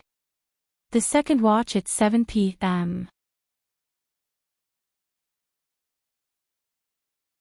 Chapter 8:13. What do you mean follow me? I don't want a puppy. Gu Nianji pouted and looked nonchalant. Hu Xiaoheng raised his eyebrows in surprise and said sarcastically, you want to raise a puppy? What great ambitions. Gu Nianji clenched her fists and was about to get angry but quickly calmed down. She gave a half smile and said, you flatter me. When I plan to raise a puppy, I'll definitely let Mr. Hu know. Then she turned to leave. Hu Xiaoheng quickly grabbed her arm and leaned forward to whisper in her ear, Mrs. Hu, even if you want to raise a puppy, you have to wait 3 years. Gu Nianji didn't look back. She grunted and said calmly, I'll think about it. She broke free from Hu Xiaoheng's hand and quickly walked to the dorm elevator. Hu Xiaoheng looked down and lit a cigarette. He put it to his lips and took a puff. He crossed his arms and leaned against the car door, quietly watching Gu Nianji's back disappear into the elevator. There was a mysterious smile on his face as he quietly finished his cigarette in front of Gu Nianji's dorm before getting in the car and leaving. Gu Nianji returned to the dorm and didn't have much time to think about what Hua Xiaoheng had just said. Her attention was completely occupied by the photo and information Yi Xian had given her. She looked at the photoshopped photo all night until she was sure she had memorized the man's face. Only then did she put the photo into an encrypted photo album and lock it away. Then she began to verify the Gu assets inventory that Yi Xian had given her. She also planned the next stage of her court defense strategy. Gu Yanran fell into a state of anxiety after returning from the first trial. She questioned Jean Wani over and over again. "Lawyer Jean, how could you agree to their conditions without permission? You didn't even ask me." Jean Wani raised her eyebrows and said unhappily, "Miss Gu, we signed a full agency agreement. I'm your representative lawyer, so you must listen to me when it comes to legal matters. But if my father didn't do any adoption paperwork, then wouldn't we be trapped by her?" Gu Yanran frowned, her eyes very sharp. "If we can't produce it when the time comes, then it'll be our fault. Lawyer Jean, tell me, how could you put me in such a situation?" This was indeed Jean Wani's mistake. Although she didn't want to face it, she had to admit that Gu Nianji was indeed more skilled. Jean Wani thought for a while with a sullen face. She leaned back in her office chair and said in a low voice, "Miss Gu, tell me the truth. Does your father have an official adoption document? If you do, just take it out." Jean Wani thought that Gu Yanran deliberately said that Gu Nianji didn't have formal adoption procedures in order to monopolize all of the Gu's assets. Gu Yanran choked and sat down in frustration. "As far as I know, there really isn't." "Really? This is going to be difficult." Jean Wani held her pen and tapped it on the notebook in front of her. Her mind was racing for a solution. If we tell the court that we can't produce official adoption documents, then the court won't treat her as an adopted daughter. Instead, they'll deal with her according to the Barbados government's identity documents. Actually, that way, regardless of whether she's an adopted daughter or not, she'll still get a share of the Gu fortune. Gu Yanran propped her head up with her hand and leaned back on the sofa. Her eyes wandered as she thought about how this Jean Wani was indeed too incompetent. If Wen Shiyi was here, she would definitely be able to help her think of the best solution. However, Wen Shiyi had even given up her lawyer's license from the largest law firm in the United States and returned to her hometown. What a pity, she thought about Wen Shiyi and sighed softly. Jean Wani thought about it for a long time and felt that she had been completely misled by Gu Yanran during the first trial. She suppressed the unhappiness in her heart and warned herself not to go against money. She looked up at Gu Yanran again.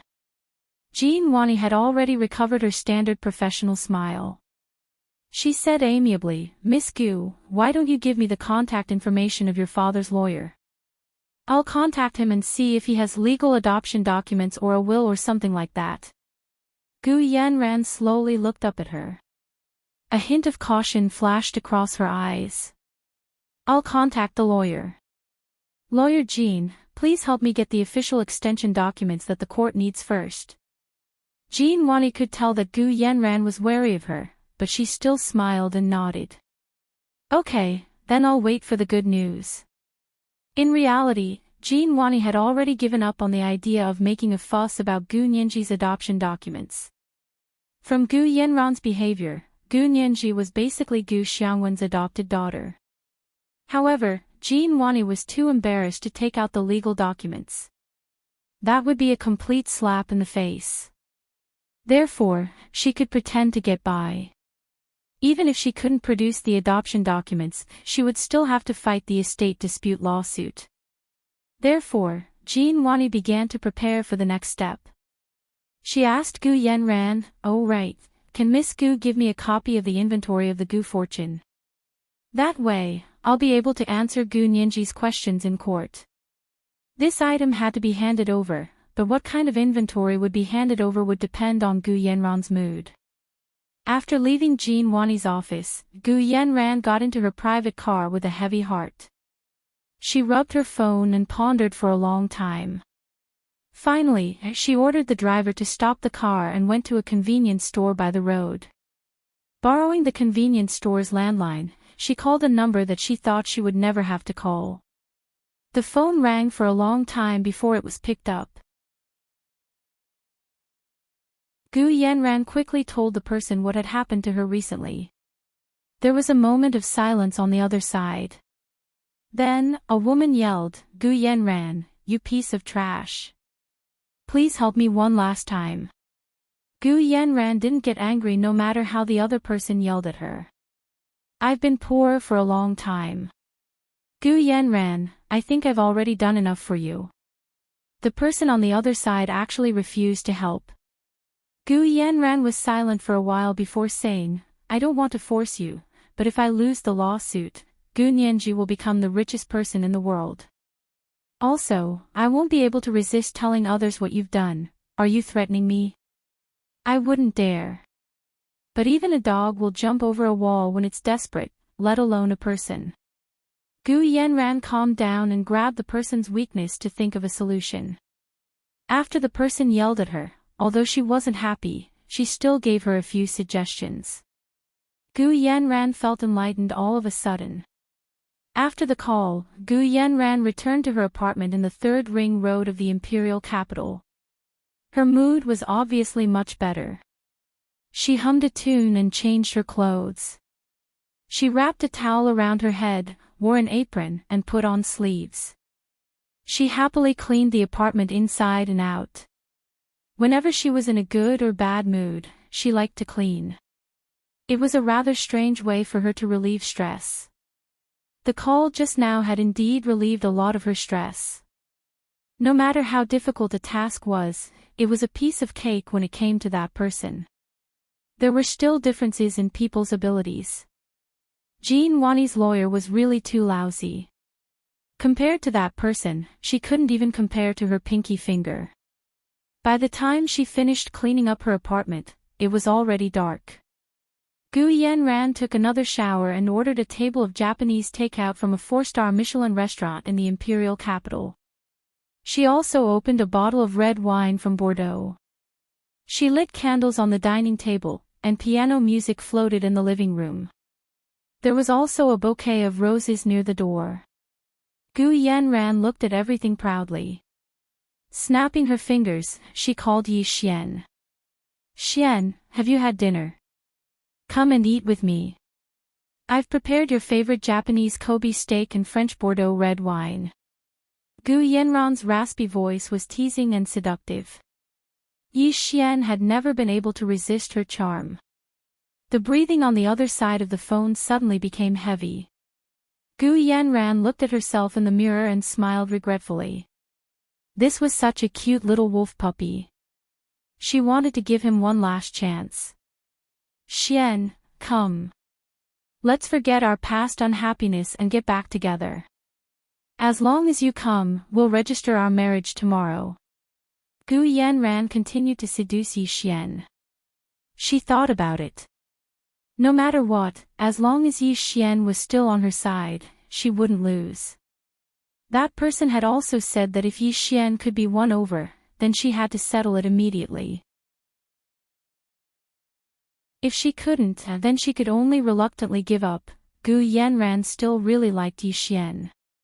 She also had a certain level of confidence in her charm, so she refused to accept the worst. She still thought that Yi Xian was angry now because he was jealous. Jealous of Prime Minister Tan, Yi Xian took a deep breath on the other side of the phone and quickly calmed his emotions. His hand gripped the phone tightly as he said to Gu Yanran, "Yanran, why don't you settle it with Gu Nianji outside of court? As long as you settle it outside of court, we can start over." "Really?" Gu Yanran's heart leaped with joy. She thought that she understood Yi Xian and that person wasn't completely right. She immediately said, "Sure, I can settle it outside of court as long as Gu Nianji accepts my conditions."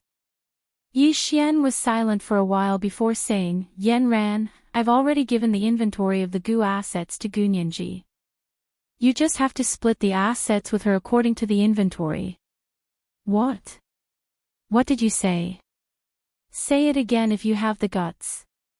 Gu Yanran's expression suddenly changed as she stood up from the dining table. Her face was livid, and her expression was almost ferocious. Yi Xian laughed coldly.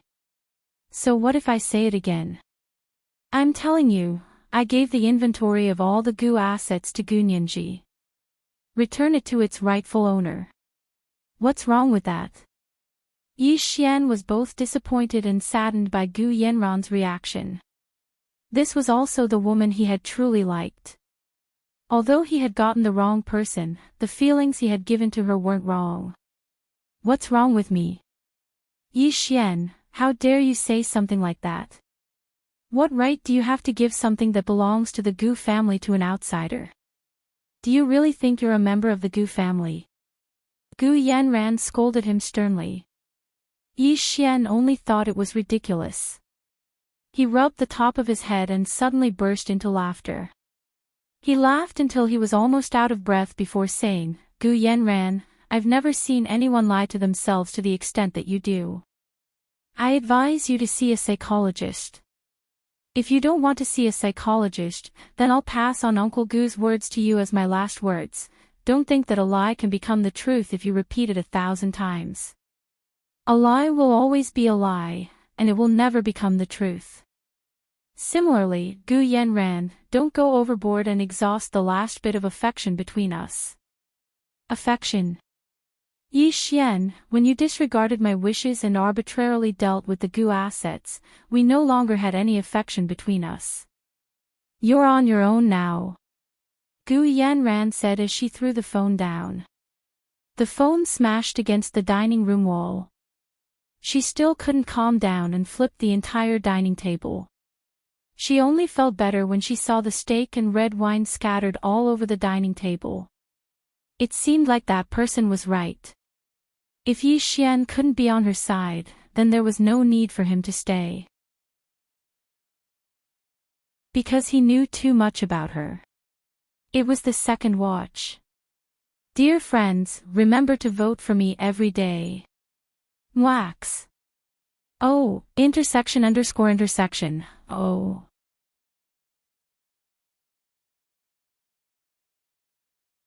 Chapter 8:14.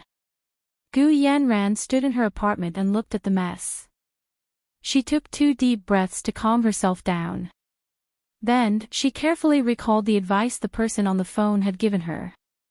She was worried that she couldn't remember when she called, so she suggested writing it down with a pen or recording it on her phone. However, the person on the phone was very cautious and warned her that it was safest to remember it in her head. Whether it was written with a pen or recorded on her phone or on her computer, it would leave traces. And once these traces were left, it would be discovered by others. In the end, the person repeatedly reminded her that she was in the Xia Empire, not abroad. She must never underestimate the capabilities of those people here, especially Gu Nianji's boyfriend, Xiaoheng. However, when Gu Yanran casually told the person that Xiaoheng had broken up with Gu Nianji, the person was not happy. Instead, she was dumbfounded. After a long pause, she said, "Don't contact me again." Then she hung up in a hurry. Gu Yanran thought she had disconnected, so she quickly called again to explain and ask why she couldn't contact her again. But this time, she could no longer hear the sound of the phone ringing. All she heard was, "The number you have dialed does not exist. Please dial the full number. Thank you for your cooperation." Gu Yanran's heart sank. It seemed like the person had really cut off the connection between them. She had also suspected this number before because it wasn't a valid number at all. She had checked all the yellow books in the world, but there was no international number that only dialed a 4-digit number. When she first dialed the number, she had her suspicions. However, when the call connected, she was relieved. But now, she couldn't get through to the number anymore. In this life, Only after she became good friends with this person 4 years ago, did her life truly flourish. Unfortunately, it was only for 4 years. In the future, she could only rely on herself. Gu Yanran closed her eyes and went over her plan again and again in her mind. She only opened her eyes and walked to the bathroom when she was sure that every detail had been done according to the person's requirements. Gu Yanran went to the bathroom and looked at her increasingly beautiful face in the mirror. Suddenly, she raised her hand and slapped herself hard until half of her face was swollen. Gu Yanran woke up before dawn the next day. Lifting the blankets, she looked at her body. The red marks from yesterday had already turned purple. Very good. She hurriedly got up and went to the bathroom. When she saw her face in the mirror was still swollen and deformed, she smiled slightly. His smile affected the swollen half of his face, making him look somewhat ferocious. After breakfast, Gu Yanran waited for a while. When it was 7 o'clock, she covered her face with an exaggeratedly glaring Hermes blue and purple scarf. She put on an oversized cashmere sweater, cashmere skinny pants, flats, and a large flat jade bracelet on her wrist. She didn't put on any makeup, took the transparent folder she had prepared the night before, and left the house just like that. She drove around Imperial Capital as if she was looking for her way. After an hour, she finally arrived at the office building of Yi Xian's new company at 8 o'clock. Yi Xian's new company made antivirus software. The company was called Virtual Vaccine, which meant that his company would be the nemesis of all computer viruses. There was no computer virus that his company couldn't cure. This company was located in the high-tech park in the 4th Ring Road of Imperial Capital. There were many similar small and medium-sized internet and software companies there, as well as one of the top 3 internet giants in the country, Chengdu Search. This high-tech park wasn't far from the B University campus. Gu Yanran thought of this and smirked. Yi Xian's company rented the 17th and 18th floors of this office building. This was the time when the employees of all the major companies in the office building were going to work. An endless stream of men and women walked in through the main doors and into the elevators. Putting on her Prada floating clouds sunglasses, Gu Yanran walked to the lobby of Yi Xian's company with great elegance. She politely said to the receptionist on the first floor, "Hello, my name is Gu Yanran. I'm here to see the boss of Virtual Vaccine, Mr. Yi." This company was newly opened by Yi Xian. Gu Yanran had never been here before, and Yi Xian didn't have the habit of exaggerating his private life in front of others. Therefore, no one there recognized her. The receptionist thought Gu Yanran was here for business, so she quickly asked, "May I ask if you have an appointment?" Gu Yanran took off her sunglasses and smiled at the receptionist. Her voice was gentle. "No. But I'm very familiar with Mr. Yi. When he left my house this morning, he forgot a document, so I brought it to him." As she spoke, Gu Yanran raised her hand to show the receptionist the translucent folder in her hand. "That young and talented Mr. Yi left her house this morning." The receptionist's eyes widened. Based on Gu Yanran's seemingly vague words, she instantly imagined many erotic scenes. Her attitude immediately became respectful. "Please wait for a moment. I'll call Mr. Ye's office." The internal line quickly reached Yi Xian's secretary. He had worked for Yi Xian for a few years and had some understanding of his private life. He vaguely knew that Yi Xian had a long-time girlfriend named Gu Yanran. "Is this Miss Gu? Ask her to wait for a moment. I'll go ask Mr. Yi." The secretary knocked on Yi Xian's office door. "Mr. Yi, there's a Miss Gu Yanran downstairs. She wants to see you." Yi Xian didn't expect Gu Yanran to actually find her way here. He frowned but didn't make things difficult for her. "Let her come up." The secretary confirmed Gu Yanran's status and quickly returned the call to the receptionist on the first floor. "Please ask Miss Gu to come up." Yi Xian's secretary was already so respectful, so the receptionist was even more so. She practically sent Gu Yanran to the elevator and personally pressed the button for the 8th floor for her. When Gu Yanran arrived at the door of Yi Xian's company on the 8th floor, she saw that the cubicles there were already full of people. Everyone came to work so early. With an indescribable sense of superiority, Gu Yanran gracefully walked across the lobby to Yi Xian's CEO office. Yi Xian was the boss, so his office was the largest and most luxurious room on the entire 18th floor. The side facing the lobby was an entire glass wall. The people on the inside could clearly see the outside, and the people on the outside could also clearly see the inside. The culture of high-tech companies was more open and lively. The boss was willing to get along with the employees, so the concept of class wasn't as strong as in traditional companies. Gu Yanran walked over and took off her sunglasses to slightly acknowledge the people who looked up at her. The employees in Yi Xian's company were originally curious, but when they saw the obvious swollen marks on Gu Yanran's face, they were a bit shocked. Gu Yanran didn't care at all. She just walked to Yi Xian's office and knocked on the door. "Come in." "The door isn't closed."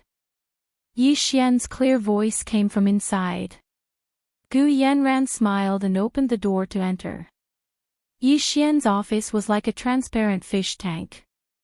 Both the north and south sides were transparent glass walls.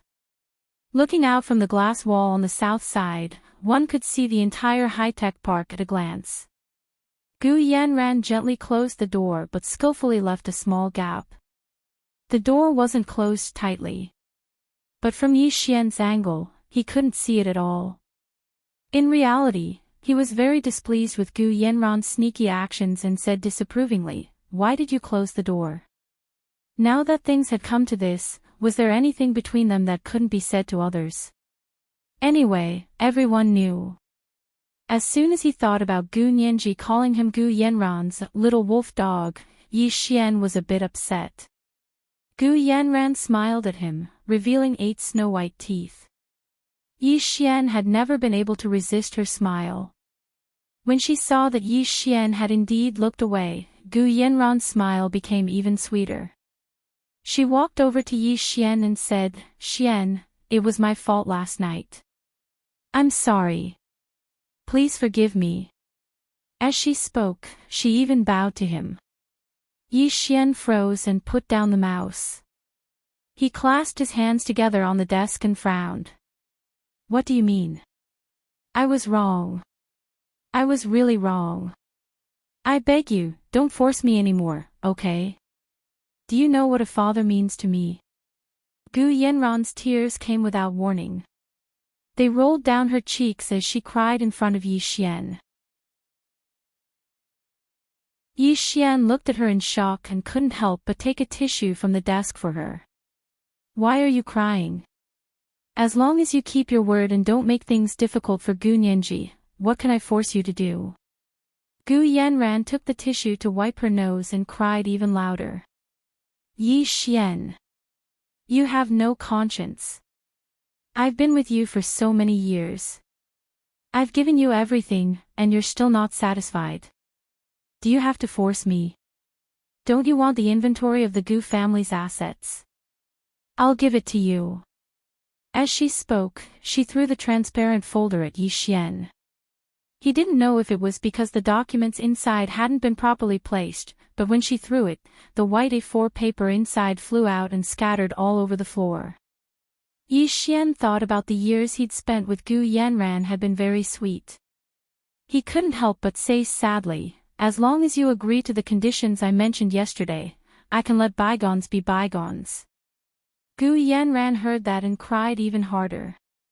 Her voice traveled through the crack in the door to the lobby outside. "Yi Xian. I'll tell you, okay? Didn't you and Gu Nianji just want to know if my father had a will? Don't force me anymore.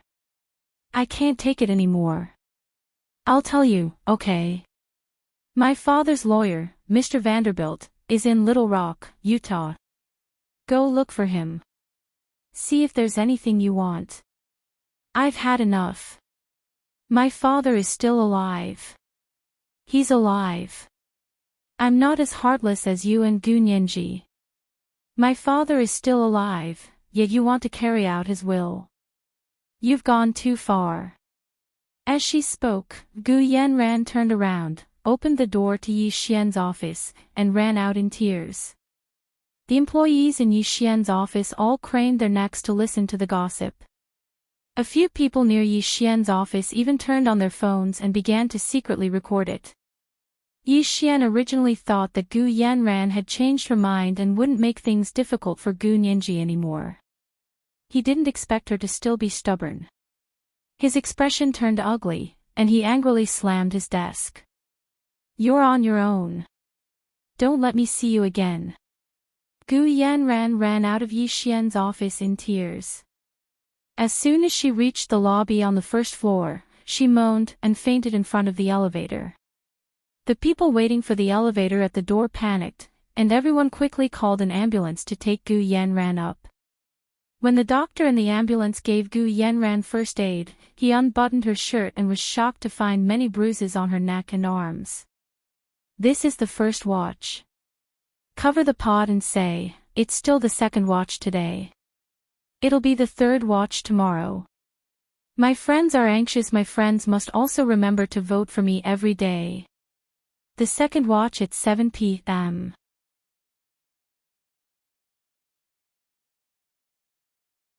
Chapter 8:15. What happened? Doctor. Should we give her a full body checkup? The nurse in the ambulance asked quietly. Send her to the hospital first. We'll see when she wakes up. The doctor couldn't decide since it involved the patient's privacy. Also, the patient fainting had nothing to do with her injuries. It was entirely due to the lack of oxygen. The doctor put an oxygen mask on Gu Yanran with a dark expression. The ambulance arrived at the hospital. Gu Yanran woke up as soon as she arrived, but she was still very weak. She only cried and didn't speak. She didn't allow anyone to touch her. The doctor and nurses saw that she was emotionally unstable and had injuries. They had no choice but to let her stay for observation. Gu Yanran called her housekeeper, Mrs. James, and she immediately brought the necessary things to take care of Gu Yanran. She moved her to a special single room and found the best doctor and nurses to take care of her. The doctor saw that she was emotionally stable and asked carefully, Miss Gu, you have some injuries on your body. We're worried that they might be related to your sudden fainting. Should we check? Gu Yanran shook her head frantically. No. No need to check. I'm fine. I just need to stay here for a few days. Okay. If you need, we can. Before the doctor could finish, he noticed that Gu Yanran had fainted again.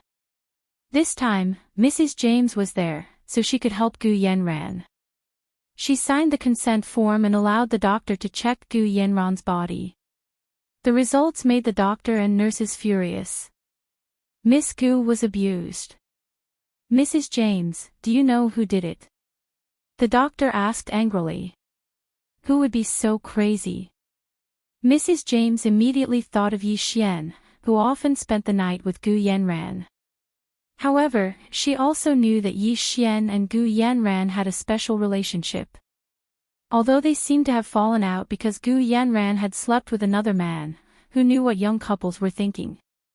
What if it was just a trick? She said cautiously, this is the master's personal matter. I need to ask the master before I can answer you. She spoke British English and was reserved with a hint of arrogance, but her etiquette was impeccable. The doctor also understood English and didn't say anything else. However, after leaving Gu Yanran's single room, he called the police according to protocol. According to the Huaxia Empire's laws, when gunshot or knife wounds were found, as well as injuries to women and children, the hospital doctors were obligated to call the police. In the afternoon, the police station sent 2 female officers to the hospital to investigate Gu Yanran's injuries. When Gu Yanran heard that the police had arrived, she immediately became alert. She wrapped herself up tightly and sat on the bed, denying that she had been abused or abused. She just said, "It's nothing. I was careless. My skin is too soft, and the slightest touch will cause bruises. No one hurt me. Please do not disturb me. I'm recuperating." The two policewomen were also very good-tempered. They had seen many victims of such relationships. These women were generally very timid. Even if they were abused by men for a long time, they would not dare to say a word, let alone call the police to protect their rights. Therefore, they patiently stayed at the hospital to talk to Gu Yanran and take care of her. They tried to dispel the knot in her heart and cooperate with their investigation. However, Gu Yanran gritted her teeth and refused to say who did it.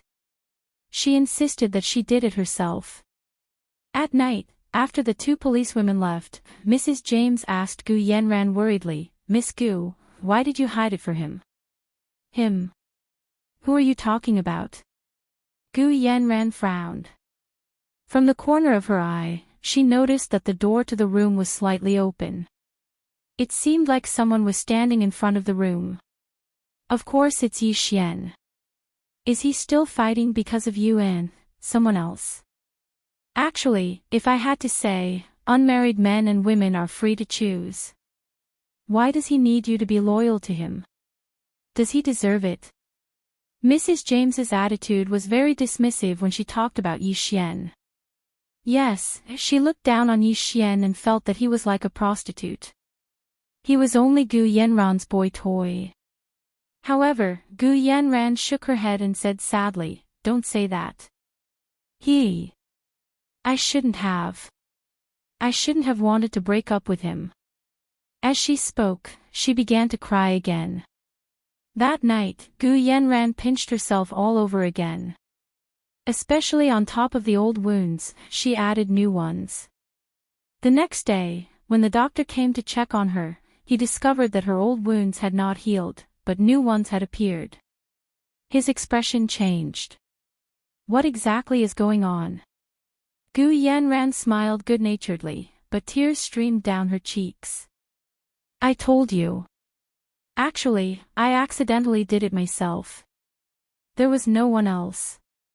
I don't blame anyone." The doctor immediately understood what she meant and couldn't help feeling sorry for her. "Miss Gu, is that B*TCH really that worthy of your protection? Even willing to harm herself to cover up the old wounds?" Gu Yanran didn't say anything else. Biting her lip, she turned away and wiped her tears with the back of her hand. When the two female police officers arrived, they learned about Gu Yanran's actions from the doctor. They were very sorry and said, "This is really terrible. By doing this, when the forensic examiner examines the wounds, the old wounds can't be examined at all. The new wounds will only have her own finger marks, so it will be very difficult to accuse the person who actually hurt her." Examining wounds was the job of the forensic examiner. It required professional equipment and techniques. Normal doctors could only look at the extent of the injury and couldn't examine the scars. So when Gu Yanran found out that the forensic examiner couldn't examine the old wounds, she looked relieved and said to the two female police officers, "Thank you for helping me. I will remember your kindness." The two female police officers looked at each other and shook their heads in unison. She was clearly being abused, yet she was wholeheartedly protecting that man. But this man was clearly a cruel and unscrupulous beast. Gu Yanran had been hospitalized for a few days, but he hadn't come to see her even once. It seemed like it didn't matter if one was rich or poor, as long as they were weak, they would be bullied. It was this kind of weak woman that made those despicable men more and more fearless. Since they couldn't find any evidence, and Gu Yanran didn't want to accuse anyone, the police couldn't do anything but write a report for her to sign and leave.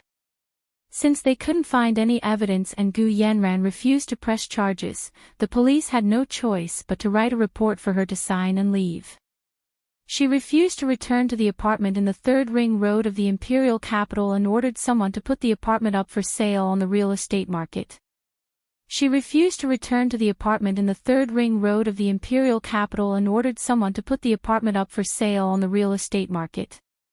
Ever since Yi Xian found out that Gu Xiangwen's family lawyer was originally in Little Rock Canyon, Utah, he had been feeling uneasy and wanted to see him personally. He wasn't sure if the lawyer was really Gu Xiangwen's lawyer or if Gu Yanran was lying to him. Yi Xian carefully looked at the inventory of the Gus assets that Gu Yanran had thrown at him that day and realized that it only contained 1/3 of the assets that he knew. The other 2/3, where did they go? The more Yi Xian thought about it, the more he felt something was wrong. But he was also very busy at the company, so he couldn't just leave like that. So he delayed it for 2 to 3 days and arranged everything at the company. Before boarding the plane, he called Gu Nianji and said, "Gu Nianji, I'm going to the United States to see someone. Wait for my news." If this lawyer was really Gu Xiangwen's family lawyer, then he must have Gu Xiangwen's will. As long as there was a will, Gu Nianji's problem would be easily solved. Gu Yanran couldn't argue even if she wanted to. Gu Nianji was writing her thesis in the library when she received Yi Xian's call. She walked out to the hallway to answer the call and asked with concern, "Who are you going to see in the United States?" "I can't say for now. I'm not sure if it's true." Yi Xian hesitated. He didn't want to say too much and cause Gu Nianji to dislike Gu Yanran even more. They were sisters after all. Although they weren't biological sisters, they were still sisters. Gu Nianji was very unhappy with Yi Xian's hesitation. Her voice also softened. "Fine, then be careful. I'm hanging up." She turned off the phone and continued to write her thesis. Yi Xian also put the phone away and looked around. He realized that the few people who had been following him a few days ago seemed to have disappeared. He snorted and walked through the VIP special passage to get on the plane. He didn't say anything on the way and arrived alone in Little Rock Canyon, Utah. At the headquarters of the Special Operations Forces in the Imperial Capital, Bai Yueran came to Hua Xiaoheng's office. She placed a few citizen complaints in front of Hua Xiaoheng and said, "Hua Xiao, tell our people to restrain themselves. This is within the country, not abroad. They can't use the methods they use against foreigners on their own citizens. Stalking, monitoring, and secretly recording, these methods were used for national interests overseas, so there was no problem at all. However, within the country, if the citizens found out, it would be big trouble. Also, according to the legislation, the scope of the Special Operations Forces operations should also be outside the country. They shouldn't be operating within the country." However, Hua Xiaoheng used the previous time he went to New York to encounter danger and catch a mole to use both carrot and stick to force the Senate to pass new legislation that allowed the Special Operations Forces to act freely within the country after receiving permission from the Supreme Military Council and the Senate Special Panel. However, this freedom required a lot of authorization.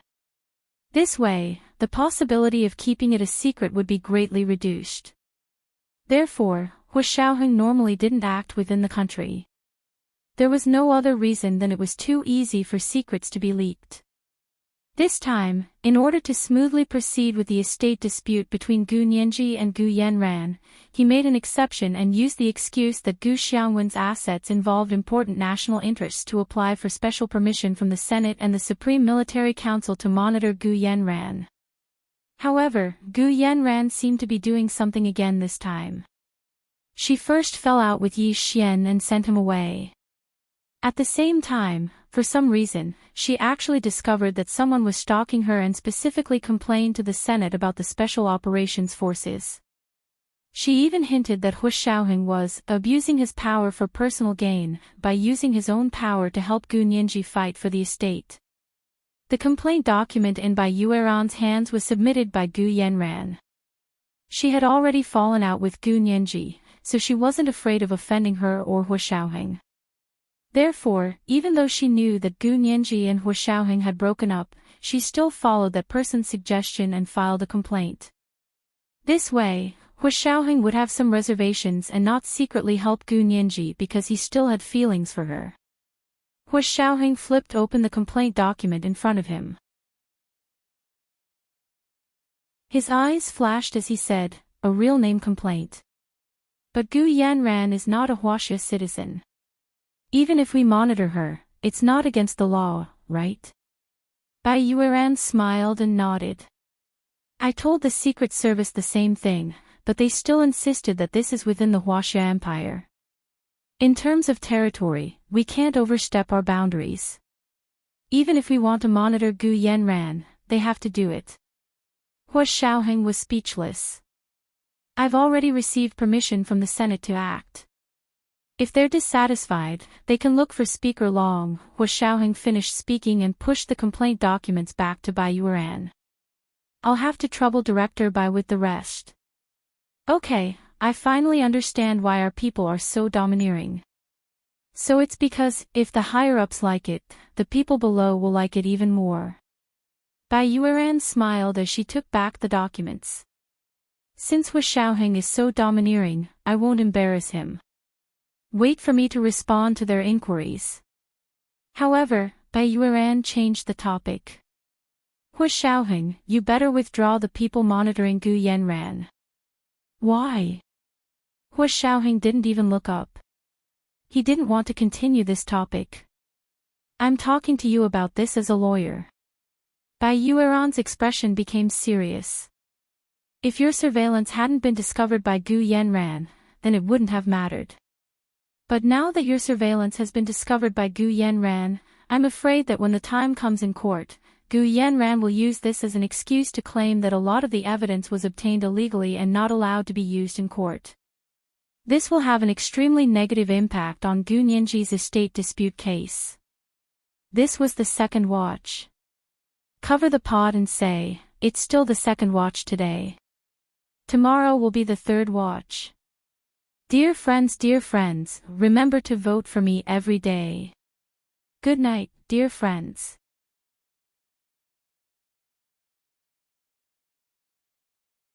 Chapter 8:16.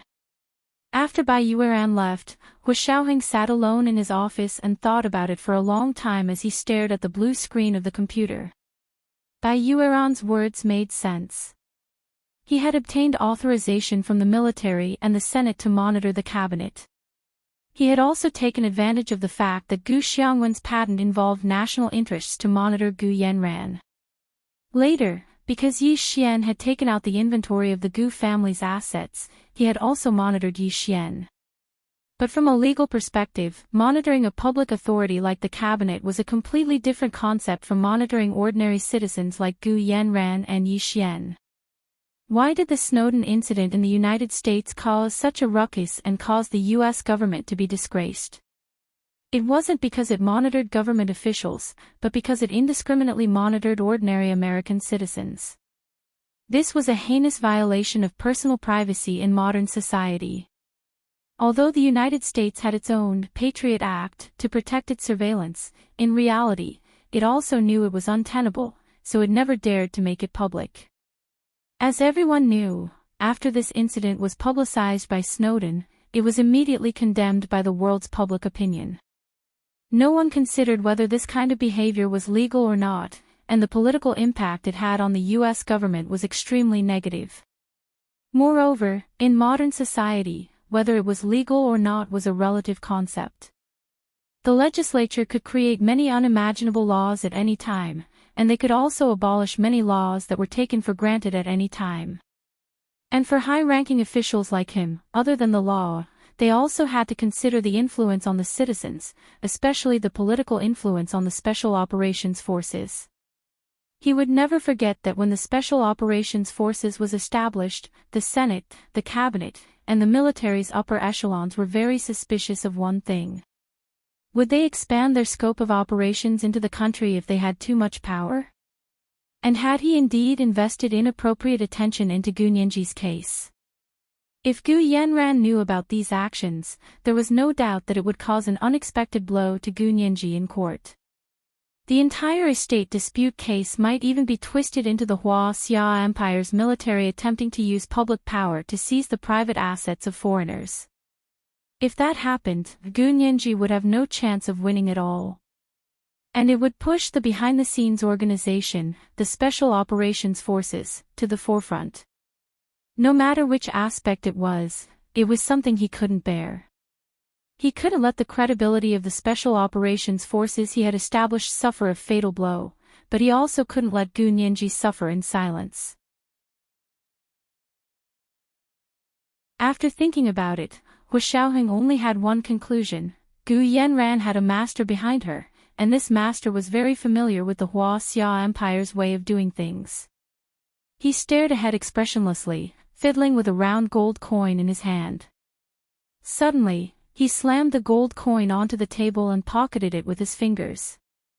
Picking up the internal line, he issued a series of commands to cancel all surveillance of Gu Yanran and Yi Xian's movements. Then, he stood up from behind his desk and grabbed the navy blue casual coat on the coat rack.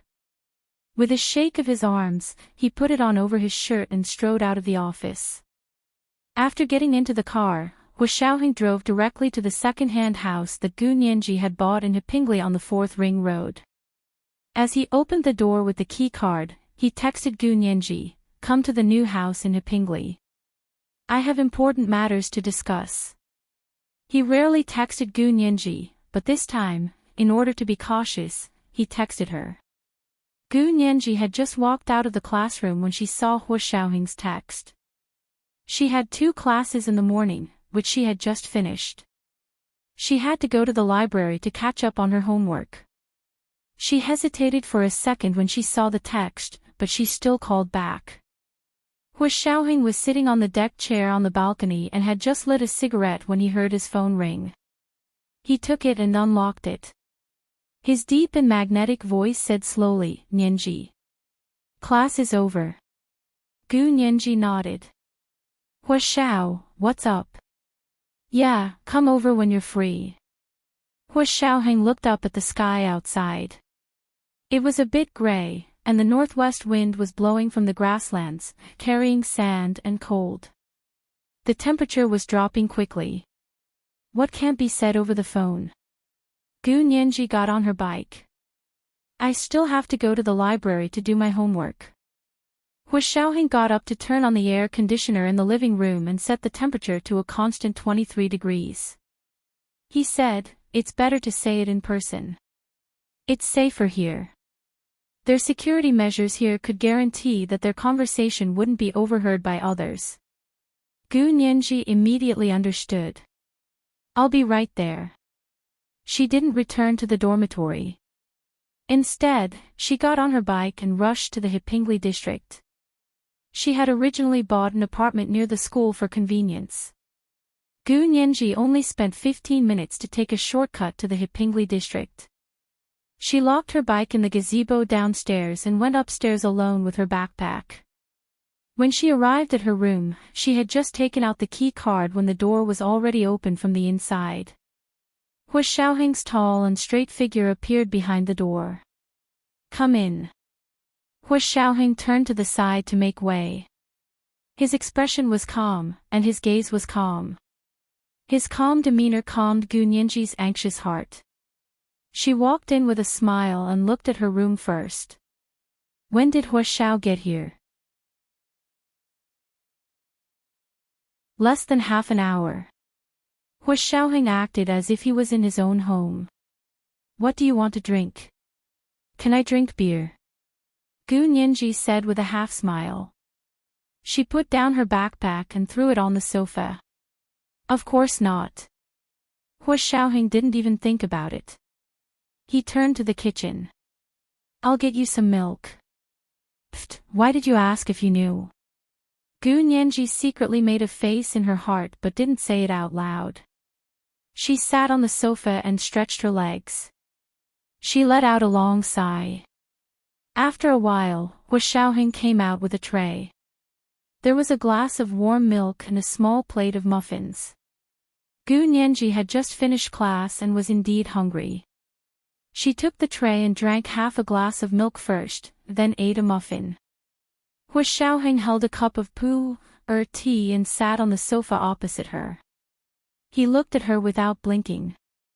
Gu Nianji finished the milk and wiped her mouth with a tissue before asking, "What's the matter? Tell me." Hu Xiaoheng looked down to take a sip of tea. He put the teacup on the coffee table in front of him and said slowly, "Because I don't know what kind of consequences this will have on your estate dispute case, I wanted to tell you in advance. This way, Gu Yanran wouldn't catch Gu Nianji off guard when she went to court." Gu Nianji sat up straight and looked serious. "Is it related to my lawsuit against Gu Yanran?" "Yes." Hu Xiaoheng leaned back on the sofa and crossed his arms. His voice was low and melodious. "It's like this. Ever since Yi Xian gave you the inventory of the Gu assets, we began to monitor Yi Xian and Gu Yanran. Then we discovered that Yi Xian also told Gu Yanran about this." Gu Nianji couldn't help but touch her forehead. Yi Xian still has feelings for Gu Yanran. Hu Xiaoheng couldn't help but rub his chin with one hand. He was very wise not to judge a relationship. His voice was calm and steady as he continued. "After that, the two of them had a big fight, and then Gu Yanran went to Yi Xian's office building." Gu Nianji listened attentively. When she heard Gu Yanran tell Yi Xian about her father, Gu Xiangwen's lawyer in the United States, her expression suddenly changed. "Oh no. Yi Xian just said goodbye to me and said he was going to the United States to meet someone. Is he going to meet this lawyer?" Yi Xian went to the United States. Hu Xiaoheng was slightly taken aback. He quickly took out his phone and sent a message to Zhao Liangze. He asked him to arrange for their field agents in the United States to secretly follow Yi Xian and see what he was up to. Because Yi Xian went to the United States, the Special Operations Forces had a lot more freedom. Gu Nianji only relaxed when she saw that Hu Xiaoheng had made the arrangements. Hu Xiaoheng then told Gu Nianji everything he knew. Finally, he said, "I'm telling you all this not to take credit, but Gu Yanran actually discovered that she was being monitored by us and has already filed a complaint against us to the relevant agencies in the Senate." Gu Nianji was speechless. "For the sake of your case and for the sake of our agency, I've decided to remove all surveillance on Gu Yanran and Yi Xian." Hu Xiaoheng looked deeply at Gu Nianji. "From now on, you can only rely on yourself for this case." Gu Nianji understood. She was very clear about what Hu Xiaoheng had done for her case. She was extremely grateful and quickly said, "I understand. You actually don't have to do this. It's not good for you or your agency. I'll think of a way myself. No matter what Gu Yanran does, she's no match for me." She was confident that she could foil Gu Yanran's schemes. Even if she didn't know about the situation, she was confident that she could still adapt to the situation. "You don't appreciate it." Hu Xiaoheng tilted his head as if he was joking. His handsome face attracted Gu Nianji's gaze like a magnet. She used all her strength to look away and look down. "Of course not. I'm not someone who doesn't know what's good for me. If a person had feelings for another person, the other person would definitely be able to sense it." Hu Xiaoheng stood up and walked to sit next to Gu Nianji. Gu Nianji only felt the sofa beside her sink deeply. She couldn't help but lean over. As if she was throwing herself into his arms, she accidentally fell into Hu Xiaoheng's arms. Hu Xiaoheng hugged her and smiled. "You came here on your own accord. I didn't force you." Gu Nianji struggled a little in embarrassment. Hu Xiaoheng's arms tightened slightly. He gently said above her head, "Okay, let me hug you for a while. After today, I won't be able to see you until your lawsuit is over." "Oh. Why?" Gu Nianji couldn't help but ask. She was in Hu Xiaoheng's arms and looked up at his beautiful jawline. Her eyes were filled with doubt and confusion. To avoid arousing suspicion, Hua Xiaoheng looked down at her watery eyes and bright red, moist lips. He couldn't help but lower his head to kiss her lips. Gu Nianji didn't avoid him this time. She obediently let him kiss her. Her large eyes twinkled, and her long eyelashes were like 2 rows of small fans. They hid the reluctance in the depths of her eyes. This was the first watch. She finally didn't have to be the scapegoat today. It's the 3rd watch today, seeking recommendation votes and monthly votes. Monthly votes 6,700 plus updates at 1 p.m. The 3rd watch at 7 p.m.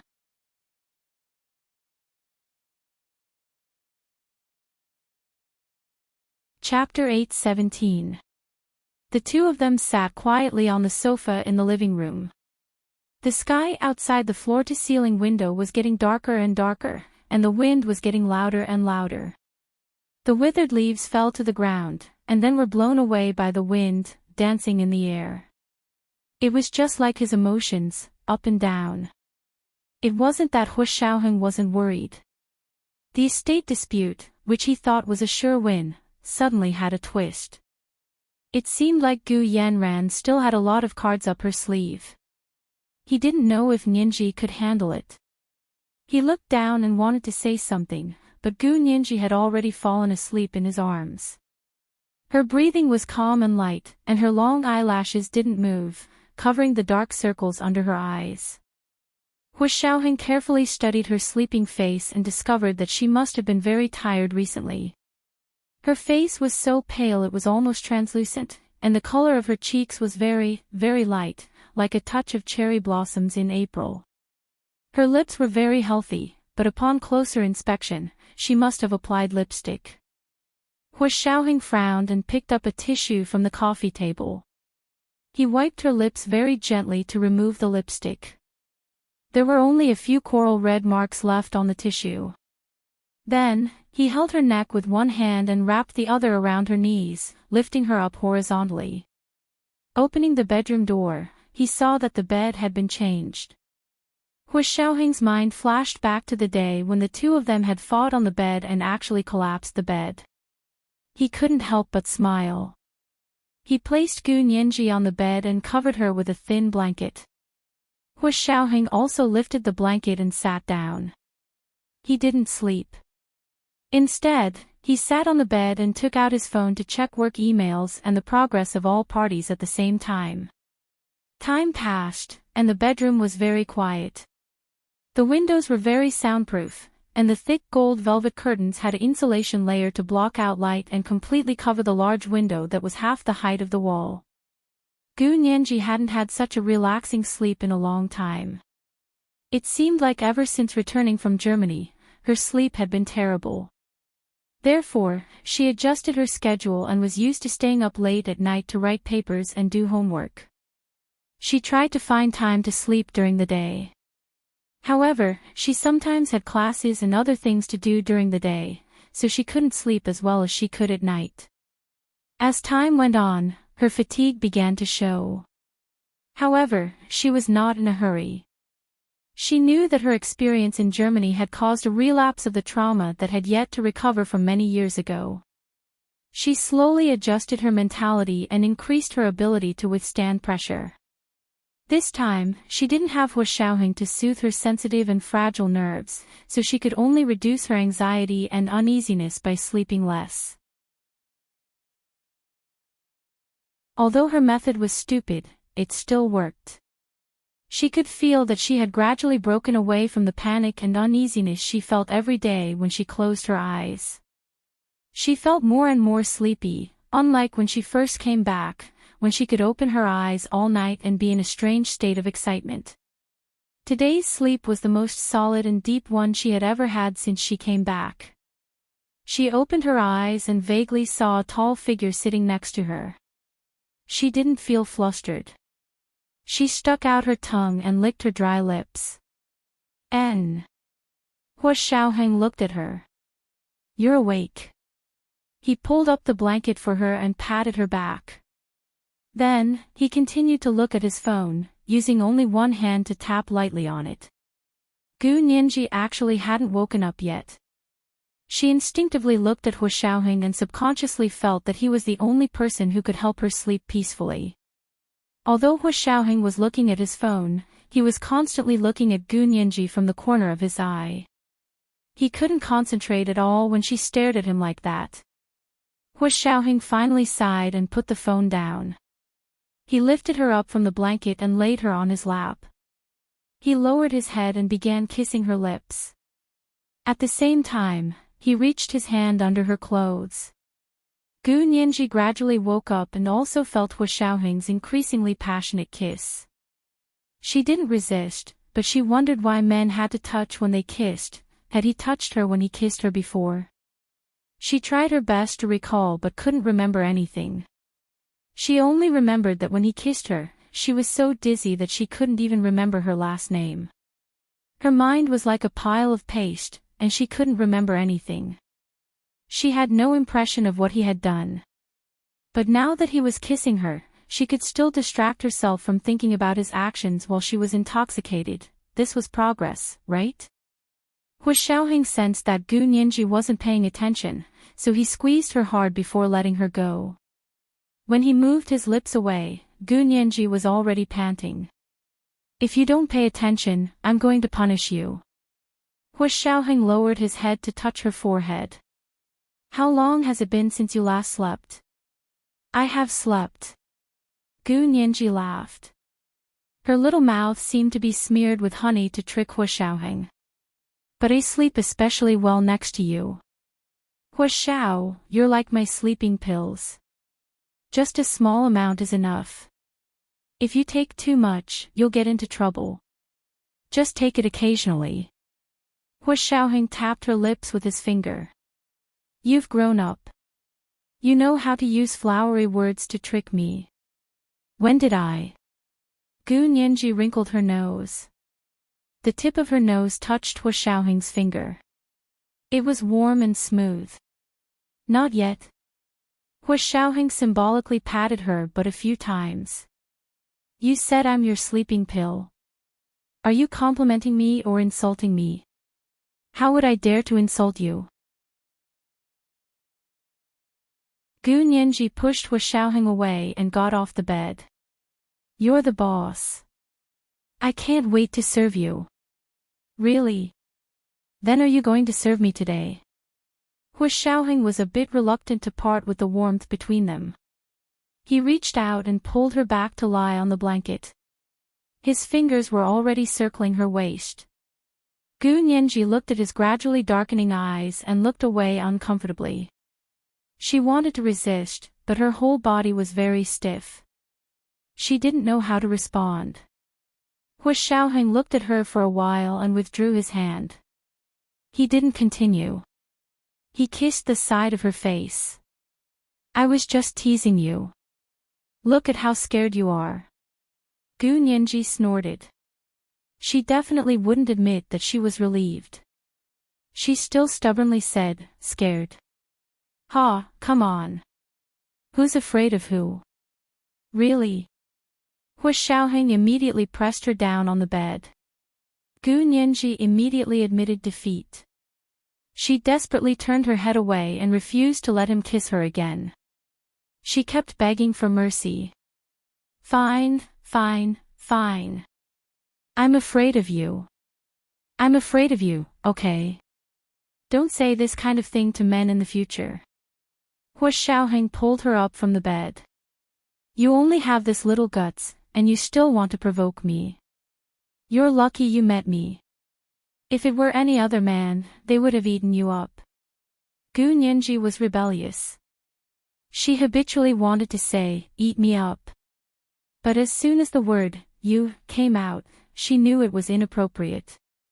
She finally stopped in time before the word, "eat," left her mouth. Hu Xiaoheng looked at her with a smile. He moved closer and lowered his voice.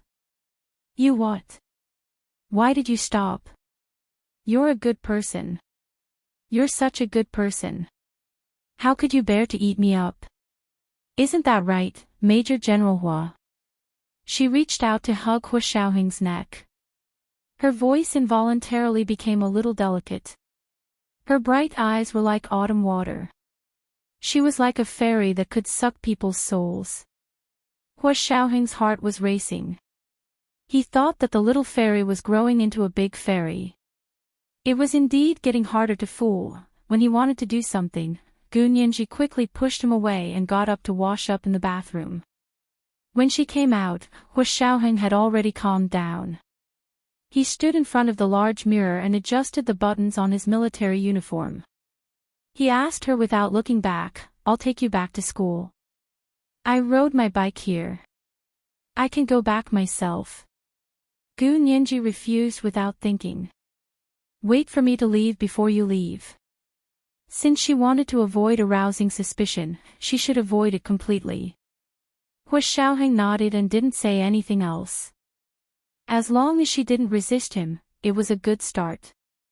Like a good hunter, he had enough patience to wait for his prey to fall into his arms again.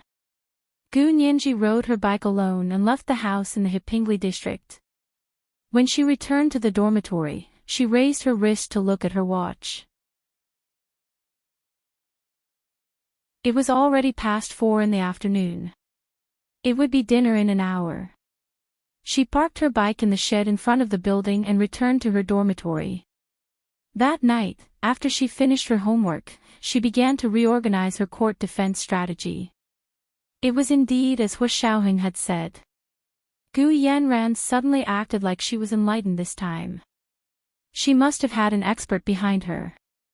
However, unlike Hua Xiaoheng, Gu Nianji didn't want to know who this expert was at all. She didn't care who he was. She would beat him up without hesitation. She hated people who hid behind people's backs and played dirty tricks. If they had the ability, then they could come out and fight with her openly. If they had the ability, then they could directly become Gu Yanran's defense lawyer. Let's see how she would beat them up in court. They only dared to hide behind people's backs and let the brainless Gu Yanran fight for them. If they had the ability, would they really do such a thing? Wouldn't that be degrading? Gu Nianji looked down on her enemy strategically. Then she would have to pay attention to her enemy tactically. She carefully recalled everything Hua Xiaoheng had said about Gu Yanran and Yi Xian. She also took out the inventory of the Gu assets that Yi Xian had given her and studied it carefully. She wondered how Gu Yanran would make an issue out of it. Also, why would Gu Yanran reveal Gu Xiangwen's lawyer's address in public? What was she trying to achieve? Was the lawyer's address real or fake? Was it to trick Yi Xian, or was it to lure the tiger away from the mountain? However, no matter how she considered it, Gu Nianji felt that Gu Yanran and the expert behind her were overthinking. Yi Xian had never thought about appearing in court to be Gu Nianji's witness. Gu Nianji had never thought about Yi Xian appearing in court to be her witness. The two of them had met because of Gu Xiangwen, but they didn't know each other well. Yi Xian handing over the inventory of the Gu assets was already a betrayal to Gu Yanran. Why would he appear in court to be a witness? As for Gu Nianji, even if Yi Xian volunteered to be a witness, she wouldn't consider it. In short, in court, if one couldn't find a witness they could trust, then they would rather have no witness. That was because the lethality of a witness suddenly betraying her was too great. Gu Nianji didn't want to bear the consequences. She wrote down her thoughts one by one and saved them in an encrypted folder on her computer. Then she sent an email to the court that was handling her case and asked when the next hearing would be. Her intuition told her that this matter couldn't be dragged on for too long. Otherwise, Gu Yanran would continue to play dirty tricks and gradually destroy the evidence. It was the second update. The monthly votes had arrived at 6,700 plus updates. She finally didn't have to be the scapegoat today. Today is the third update seeking recommendation votes and monthly votes. It was the third update at 7 p.m.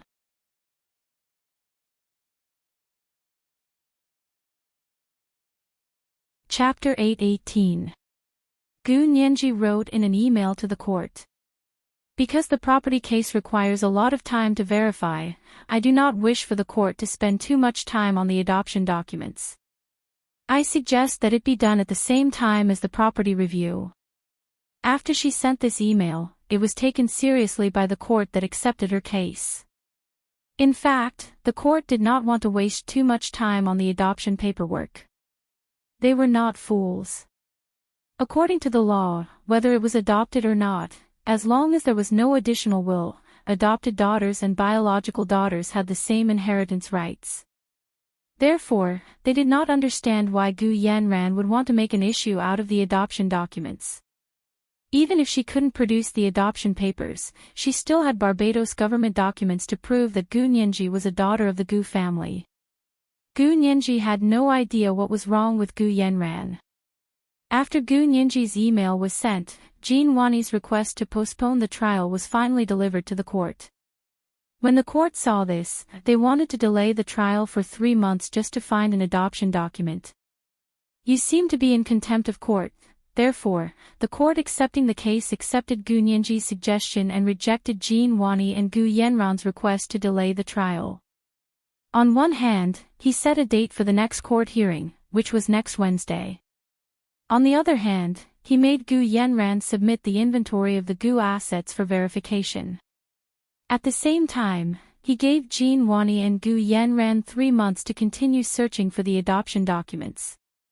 When Jean Wani received the court's decision, she was so angry that she slammed the table in her office, knocking over a cup of coffee. The dark brown coffee flowed all over the table and almost dirted the carpet. Yanran, the court rejected the request for a 3-month extension. The next hearing will be next Wednesday. Have you sorted out the inventory of your assets? Jean Wani still had to call Gu Yanran after throwing a tantrum. Gu Yanran was very unhappy when she heard that. She couldn't even get a 3-month extension. This Jean Wani was really useless. Fortunately, she still called that person and got some advice from her. Otherwise, she would definitely lose just by relying on Jean Wani. Gu Yanran turned on her computer and looked at the inventory of the Gus assets that she had reorganized. She sent it to Jean Wani. Lawyer Jean, this is the inventory of the Gus assets. You can submit it to the court after you've seen it. Jean Wani glanced through it quickly and secretly gasped at the Gu family's enormous wealth. This level of wealth was not something the working class could ever hope to possess. Even the working king of the working class couldn't earn so much money. But then again, the Gus were so rich, but Gu Yanran's style always exuded a sense of pettiness. In the past, when he wasn't familiar with her, he had even been intimidated by her arrogance. Now that they were familiar with each other, Jean Wani shook her head. She really didn't have a good impression of Gu Yanran. She entered the information into the computer and said to Gu Yanran, "Yanran, make another list and sign it yourself. I'll send the signed documents to the court." "I still have to sign it." Gu Yanran was obviously resistant. "Can't I just hand it over?" "Of course not, the court will treat it as an invalid document." Jean Wani patiently explained to Gu Yanran, "You have to submit the list tomorrow. Hurry up." Gu Yanran curled up on the large sofa in the living room of her villa and looked at the bleak autumn scenery outside the French windows. She took another sip of red wine and printed another copy of the list while she was tipsy. She signed it and sent it to Jean Wani. As soon as Jean Wani received the signed list, she quickly sent it to the court. When the court received the list, they quickly ordered people to send letters to the banks, investment funds, and patent registration agencies to check the balance and value of Gu Xiangwen's account. Yi Xian arrived in Little Rock Canyon, Utah, but he didn't immediately visit the famous Mr. Vanderbilt. Little Rock Canyon was a very small city with a population of only 4,000 to 5,000 people. It wasn't even as large as a village in the Huaxia Empire. Almost everyone in the city knew each other. Yi Xian also didn't expect the person handling Gu Xiangwen's legal affairs and helping him write his will to be such a normal-looking, kind, and unknown lawyer who was like Santa Claus. Mr. Vanderbilt was almost 80 years old this year, but he was hale and hearty. He had white hair and a youthful complexion.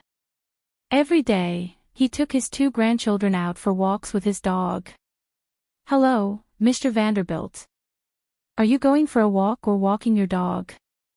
Along the way, people kept greeting the kind old man. The old man chuckled and sometimes stopped to talk to people. Other times, he bent down to pick up the dirt his dog had pooped out from the lawn. It was such an ordinary person who couldn't be more ordinary who actually had a big client like Gu Xiangwen.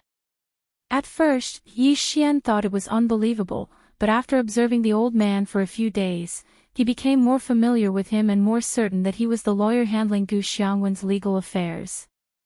That was because the feeling he gave off was very similar to the feeling Gu Xiangwen gave him. They were both gentle, tolerant, kind, and good-tempered. Yi Xian just didn't know if they felt more alike after interacting with each other. With that thought in mind, Yi Xian finally walked out from behind the big tree and walked in the direction of the old man. Yi Xian still remembered that this was a typical autumn dusk in the northern part of the United States.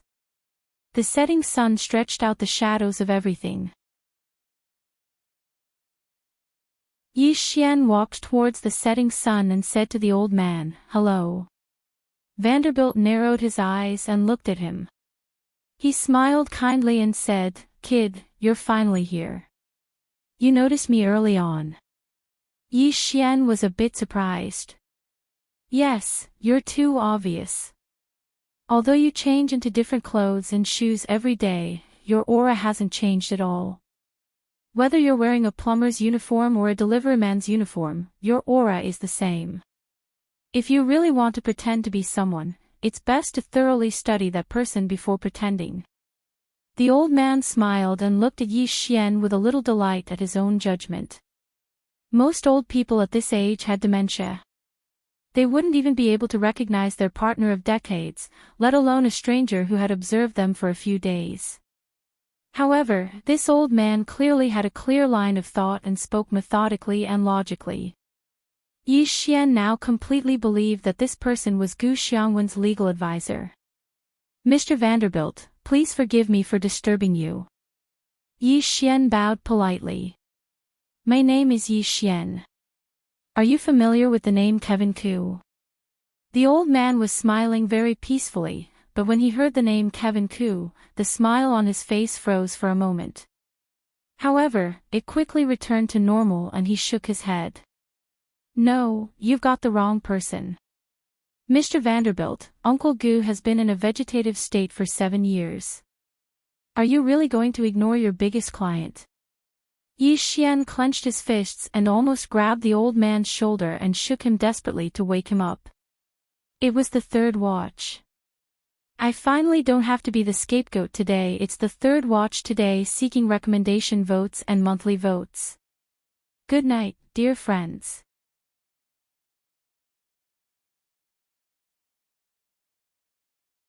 Chapter 8:19. Yi Xian's words, as well as the genuine pain on his face, stunned the old man. "What vegetable? What are you talking about?" "Child, I'm old, and my hearing isn't good. I might also have Parkinson's disease. I don't understand what you're talking about at all." The old man quickly came back to his senses and didn't want to talk to Yi Xian anymore. He took the dog and put his finger in his mouth to whistle. A middle-aged man ran over from the other side of the street and smiled humbly at him. "Mr. Vanderbilt, how can I help you? Do you want to go home?" He glanced at Yi Xian and had a deep impression of his mixed-race appearance and tall stature. The old man looked at Yi Xian.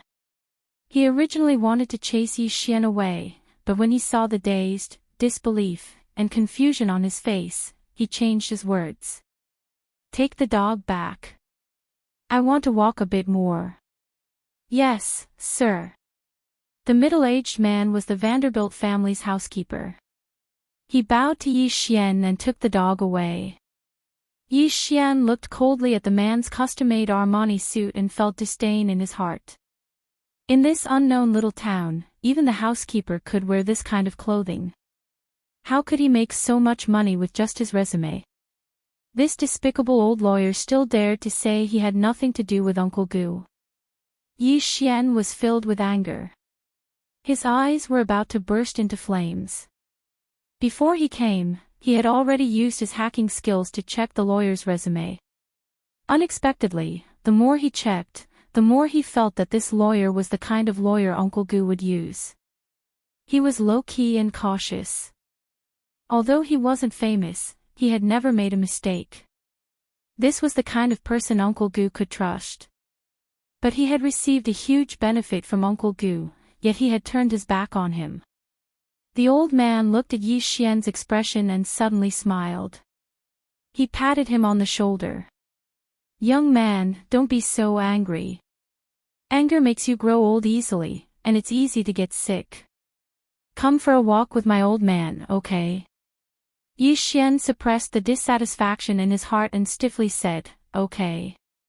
He followed the old man and turned to stroll on the tree-lined path in the neighborhood. The two of them walked to the end of the street, but no one spoke. On their way back, the old man asked, "You said Kevin Ku is in a vegetative state. Who was he? Why did he become a vegetable? If you don't know him, why should I tell you?" Yi Xian sneered and turned his head. In an instant, 17 or 18 ideas flashed through his mind as he thought about how to threaten this old man. "Hee, it's fine if you don't want to tell me." The old man took a few steps forward and said, "I'm home." "Where do you live?" Of course, Yi Xian did not say anything.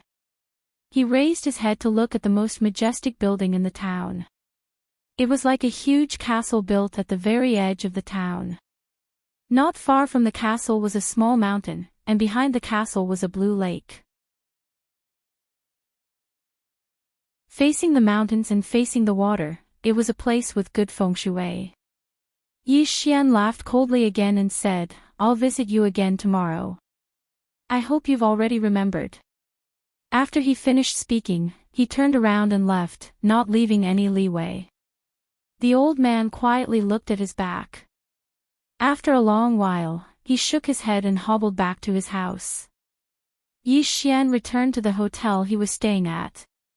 He was in a very bad mood and was too lazy to eat, so he took out a box of beer from the fridge and carried it to the balcony. He drank one can at a time. Very quickly, he drank half of the box of beer. His entire body reeked of alcohol, and he sat tipsy on the balcony and sighed deeply. The middle-aged man living next to him was a field agent from the Huaxia Empire's Special Operations Forces. He had been ordered to keep an eye on Yi Xian for a few days, but he did not notice anything out of place. No one was following Yi Xian, and no one was trying to hurt him, kidnap him, or murder him. Could it be that they were all wrong? The man quietly returned to his room and connected to the Huaxia Empire's Nandus satellite tracking and navigation system. He sent a string of passwords back.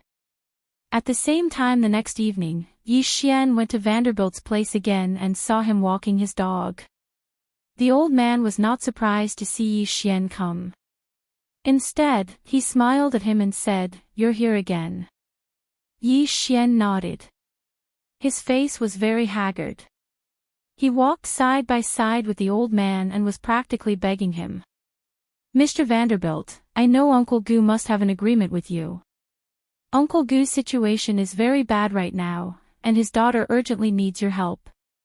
Please don't say that you don't know Kevin Ku anymore. It makes me very uncomfortable. I want to ask you, who are you to Mr. Kevin Ku?" The old man stopped walking and looked at Yi Xian sternly with his hands behind his back. Yi Xian pursed his lips. "I am Yi Xian. I am an orphan supported by Uncle Gu. I am greatly indebted to him, and I swore to protect the Gu family for the rest of my life." The old man stared at him for a while, and his murky eyes flashed. He turned around and looked at the gradually darkening night sky. He calmly said, "I don't know the Kevin Ku who has become a vegetable. The Kevin Ku I know passed away 7 years ago. So I am not lying to you." As he spoke, he started to walk away. What did you say? Yi Xian was both shocked and angry. He grabbed the old man's shoulder and almost dragged him back. Say that again. You old liar. If you say such crazy things again, be careful that you won't live to see the sun tomorrow. He almost broke down as he used all his strength to grab the old man's shoulder. The old man's housekeeper saw that the situation was bad and immediately rushed over from behind. He pushed Yi Xian away and warned him, if you come any closer, I will shoot. The United States was a country that allowed people to legally carry guns.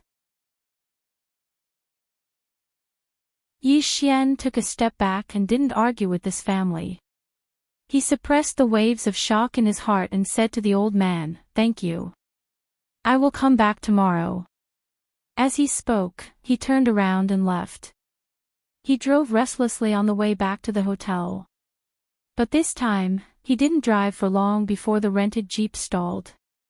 He took out his phone and wanted to call the rental company to change the car, but he realized that there was no cell signal here. He was in the middle of nowhere, and it would take an hour or two to walk in that direction. Yi Xian waited on the side of the road for a while and didn't see any cars passing by. He thought about it. He had nothing to do anyway, and he would just drink beer if he went back, so he decided to see if he could fix it himself. He got out of the car and lifted the hood to take a look. He realized that there was probably a short circuit in the wiring. He found a spare toolbox in the car and began to check the wiring. The night sky darkened inch by inch, and the clouds were very thick, blocking the moon and stars. Yi Xian put in a lot of effort and spent almost 4 hours to fix the car. Because after he really took it apart, he realized that not only was there a problem with the wiring, but there was also a problem with the battery.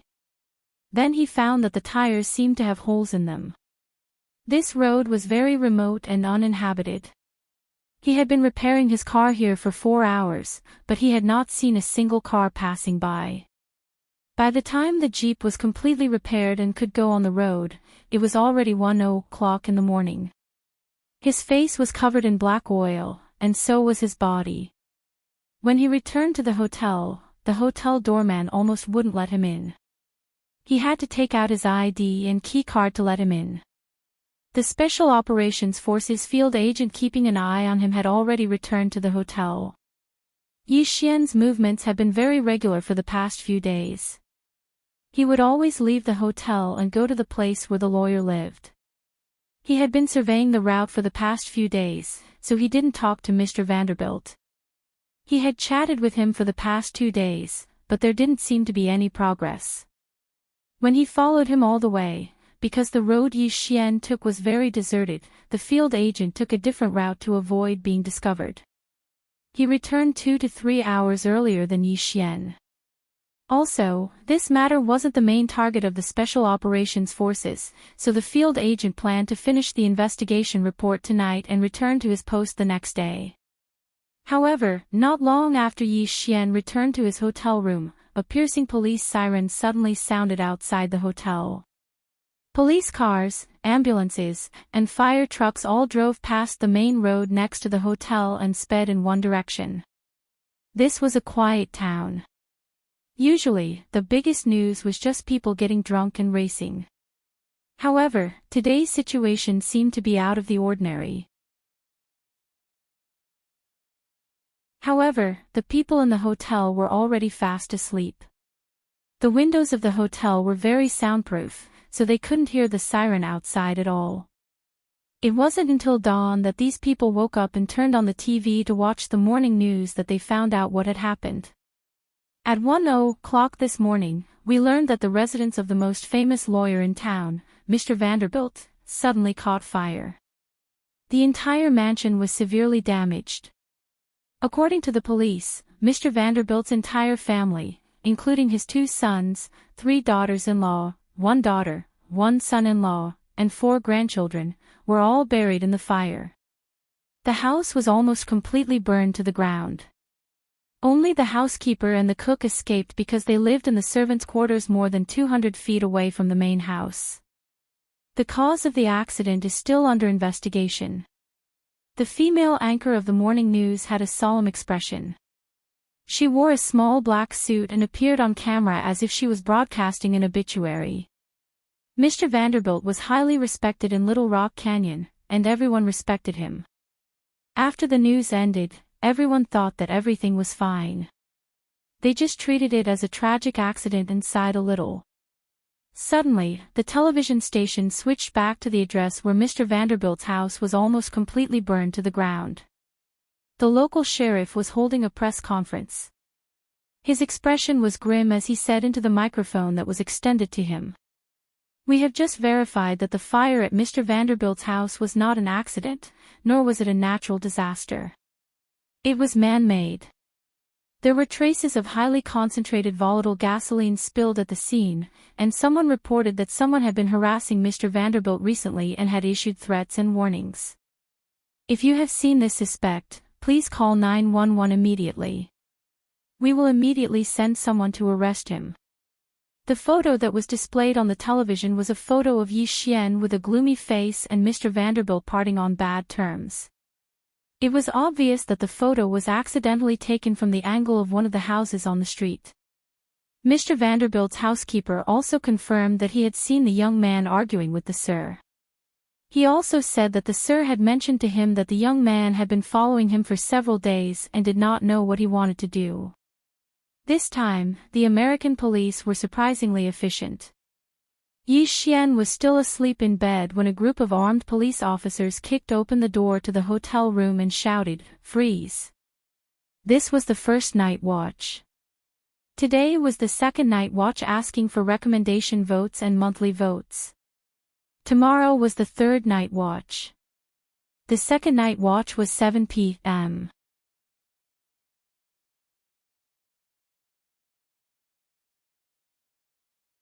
Chapter 820. Yi Xian had lived in the United States for many years. At this time, he knew the wisest choice was to stay where he was and not move. He was only glad that he was still wearing his pajamas to sleep. Otherwise, it would be embarrassing if someone lifted the blankets. Wearing bulletproof vests and helmets, the police barged into Yi Xian's room and pointed a gun at his head as they lifted the blankets. Under the blankets, Yi Xian was lying on his side in his pajamas. There were no weapons in sight. The police sighed in relief and said loudly to Yi Xian, "You have the right to remain silent. Otherwise, everything you say will be used as evidence in court. You have the right to the assistance of a lawyer. If you can't afford a lawyer, the court will appoint a free lawyer for you." Yi Xian still didn't move. He knew that not only did he have to remain silent, but he also had to remain stiff. If he moved, he could be shot in the head. The police saw that he was sensible and didn't make things difficult for him. One of them came up to handcuff him before letting him get up from the bed. Putting on his shoes, Yi Xian looked up at the police who had rushed into his room. "May I ask what crime I committed? Why am I being treated like this?" The police officer was still pointing his gun at him as he said expressionlessly, "You are suspected of murdering Mr. Vanderbilt's entire family. Now, you will come with us and wait for your lawyer to come to the police station for questioning." Yi Xian's heart sank. Mr. Vanderbilt's entire family was dead. At this time, he finally understood that Gu Yanran didn't have any feelings for him at all.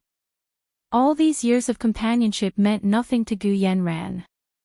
He was her partner in bed, literally her partner in bed. Now, she wanted him dead. Not only did this trap have to get rid of him, but it also had to get rid of the lawyer. That meant that the lawyer was indeed Uncle Gu's lawyer. It was all his fault. He was the one who brought death to Mr. Vanderbilt's family. Yi Xian's expression instantly turned ugly. Looking down, he took a deep breath and suppressed the sobs in his throat. "I want to call my lawyer." "Go ahead." The police officer raised his gun. "Where's your phone?" Yi Xian pointed under his pillow. A police officer took out his phone from under his pillow and placed it in Yi Xian's hand. Yi Xian rubbed his phone and opened his contact list. When he saw the lawyer's number, he thought of Gu Yanran. At that moment, he could no longer trust Gu Yanran. This lawyer had a close relationship with Gu Yanran. Gu Yanran had introduced him to Hua Xiaoheng. The moment he hired this lawyer, he would be placing his life in the hands of Gu Yanran, a woman who wanted him dead no matter what. Yi Xian thought about it for a while and decided to find another lawyer.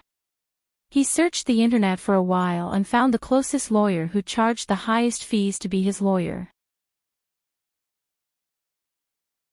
Yi Xian's case was the one with the highest exposure in the area, so the lawyer immediately agreed when he received Yi Xian's call and hurriedly drove to the hotel.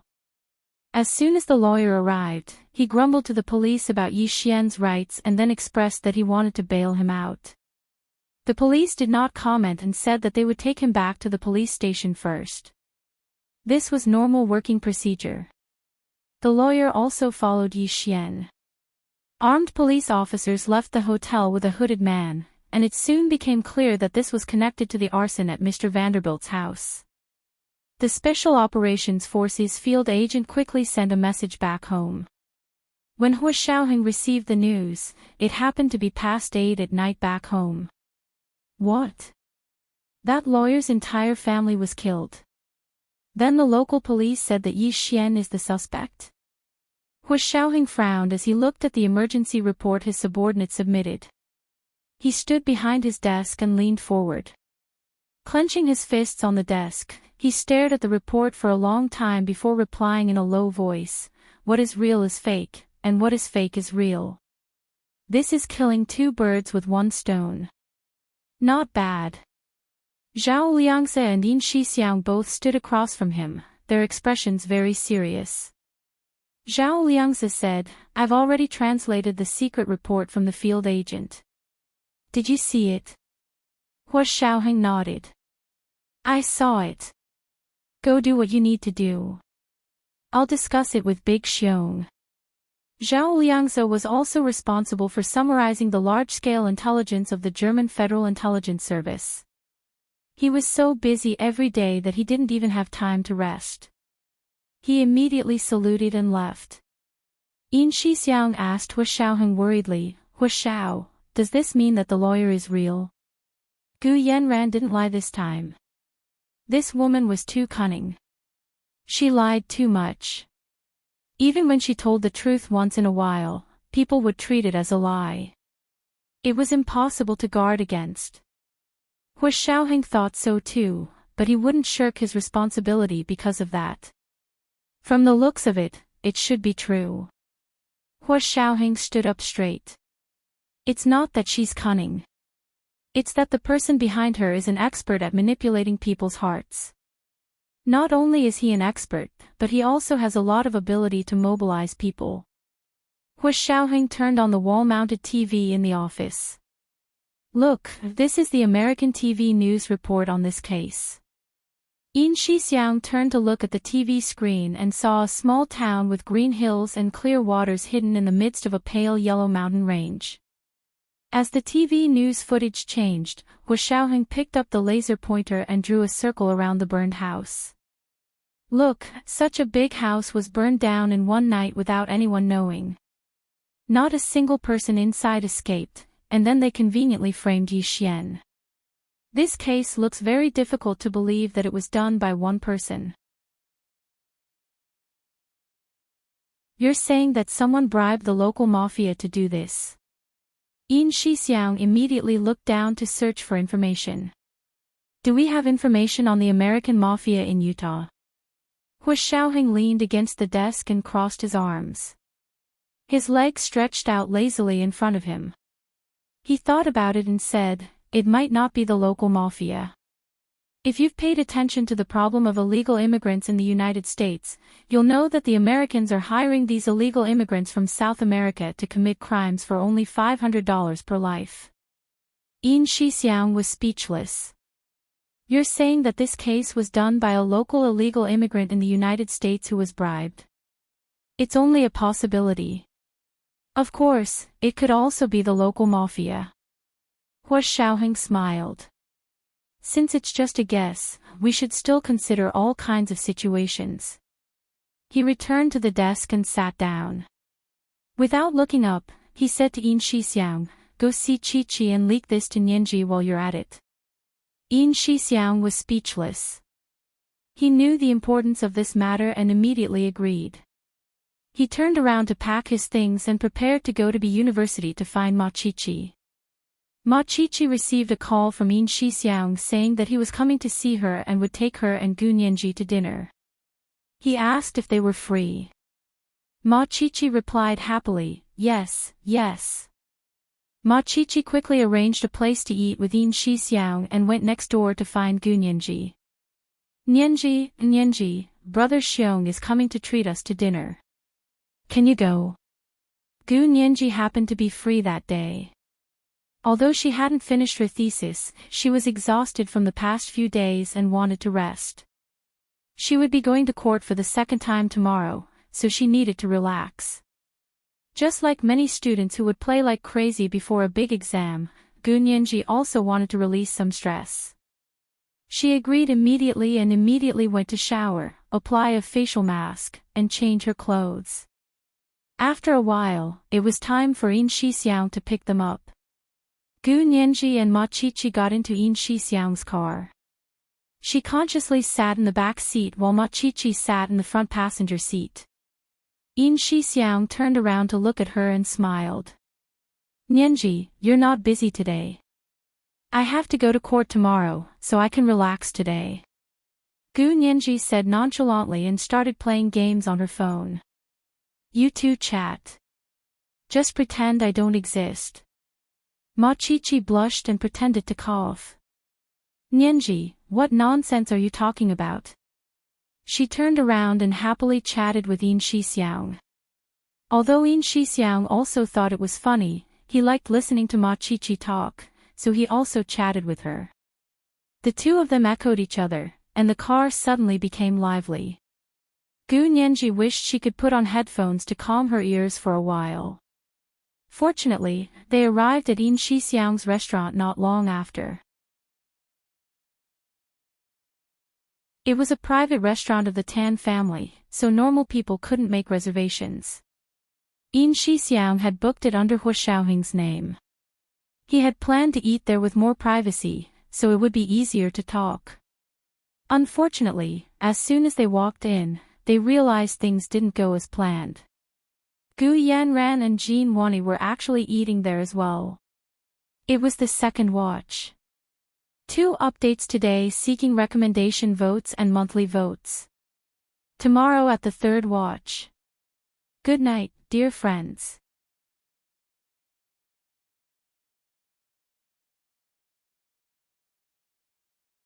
Chapter 821. Gu Nianji froze when she saw Gu Yanran sitting at a table near the window in the lobby. She was actually quite impressed by this person. The naked short film had just been removed from the internet, and she could actually come out to socialize like nothing had happened. Her mental fortitude was truly amazing. Gu Nianji, who was especially good at learning, immediately felt that she should learn from Gu Yanran's mental fortitude. She should not be happy with material gains, not be sad about personal losses, not be evil, not be good.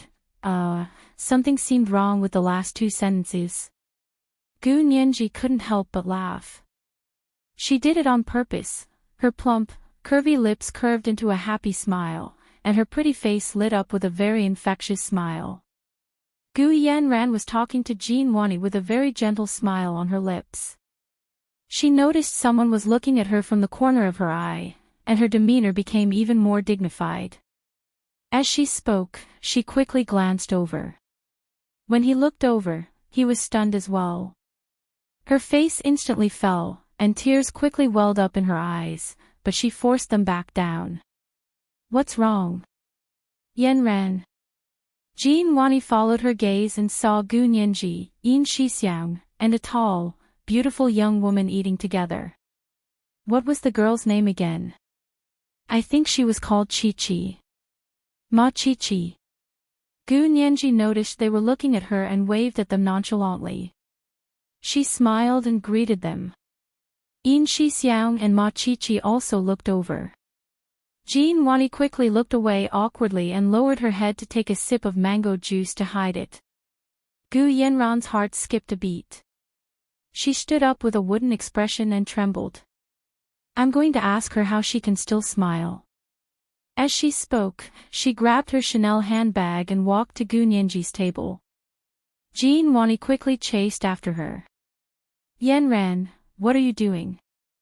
Lawyer Jean, please let go of me. I have something to ask her. Gu Yanran broke free from Jean Wani's hand and turned to Gu Nianji. Her eyes were red as she choked out, Gu Nianji, how can you still smile? Yi Xian went to the United States to commit murder and arson because of you, and you're still here enjoying the good life. Can you face your own conscience? My father adopted you so that you could rob him of his property by any means necessary. Bully his own daughter. Yin Shixiang was overjoyed when he heard this. He had just been racking his brains to think of a way to discreetly leak Yi Xian's crimes in the United States to Gu Nianji. He could tell the truth without breaking any rules. But now, Gu Yanran had stepped forward to solve his problems. He wouldn't break the rules, and Gu Nianji also knew about it. What a happy ending. He had to give Gu Yanran a like. Although this was what Yin Shixiang was thinking, his face showed a serious expression. He calmly stood up from behind the dining table and said in a low voice, Lawyer Jean, what's going on? You are a lawyer and Miss Gu's representative. How could you allow her to slander others in public? Aren't you afraid of bringing new lawsuits to Miss Gu? Gu Yanran raised her finely drawn eyebrows in surprise. She looked at Yin Shixiang, then at Gu Nianji. What's wrong? Don't you know? Then she stared at Gu Nianji and sneered. It's fine if they don't know, but you're pretending not to know as well. Isn't that too fake? Gu Nianji didn't take Gu Yanran seriously at all. She sat motionlessly in her seat and smiled dryly. What do I know? Miss Gu suddenly rushed over to accuse me. Did you forget to take your medicine when you left home today? Miss Gu controls so much of the Gu family's wealth, but you can't even afford a doctor. Don't worry. Although I want to settle the score with you, I won't leave you with no money for the treatment. You're saying I'm sick. Gu Yanran pointed at her own nose. Gu Nianji, keep pretending, keep pretending. Yi Xian was arrested in the United States, but you're not sad at all. A woman like you has a heart of stone and a heart of a wolf. Splash. Gu Nianji grabbed the glass of water on the table and splashed it at Gu Yanran's face. I ignored you, but you're taking advantage of me. Gu Nianji's expression darkened. Apologize. Apologize now, or I'll really sue you. I mean what I say. Gu Nianji looked sharply at Jean Wani. Lawyer Jean, you know I'm not joking. Jean Wani hesitated for a second, but her face quickly filled with smiles. She said to Gu Nianji, Second Miss Gu, it was Miss Gu's fault today. I apologize on her behalf. No, I have to make her apologize to me personally. Gu Nianji didn't let it go. She raised her chin slightly and gestured towards Gu Yanran. Making her apologize is already letting her off easy. Lawyer Jean, don't push your luck. Jean Wani's face flushed from Gu Nianji's words in front of Yin Shixiang. She didn't know how to back down. However, her self-discipline as a lawyer prevented her from saying anything worse. She could only hold it in and bite her lower lip until it bled. Yin Shixiang didn't even look at her and continued to tease Gu Yanran. Ha! What did you say? Why are you cursing someone for committing murder and arson?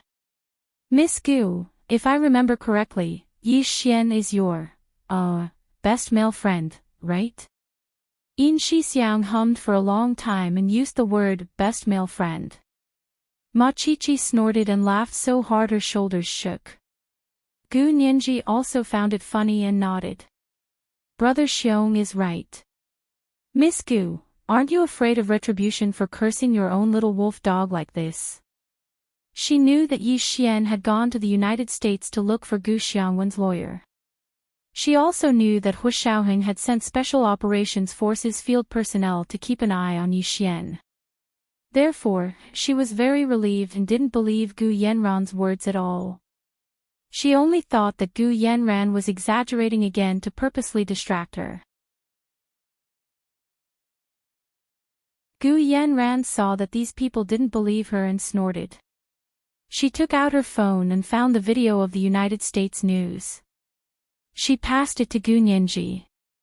See for yourself. Don't say I didn't warn you. Yi Xian went to the United States for you. Now that he has committed a crime like this, even if it's not the death penalty, he will be in prison for the rest of his life. Can your conscience really rest in peace?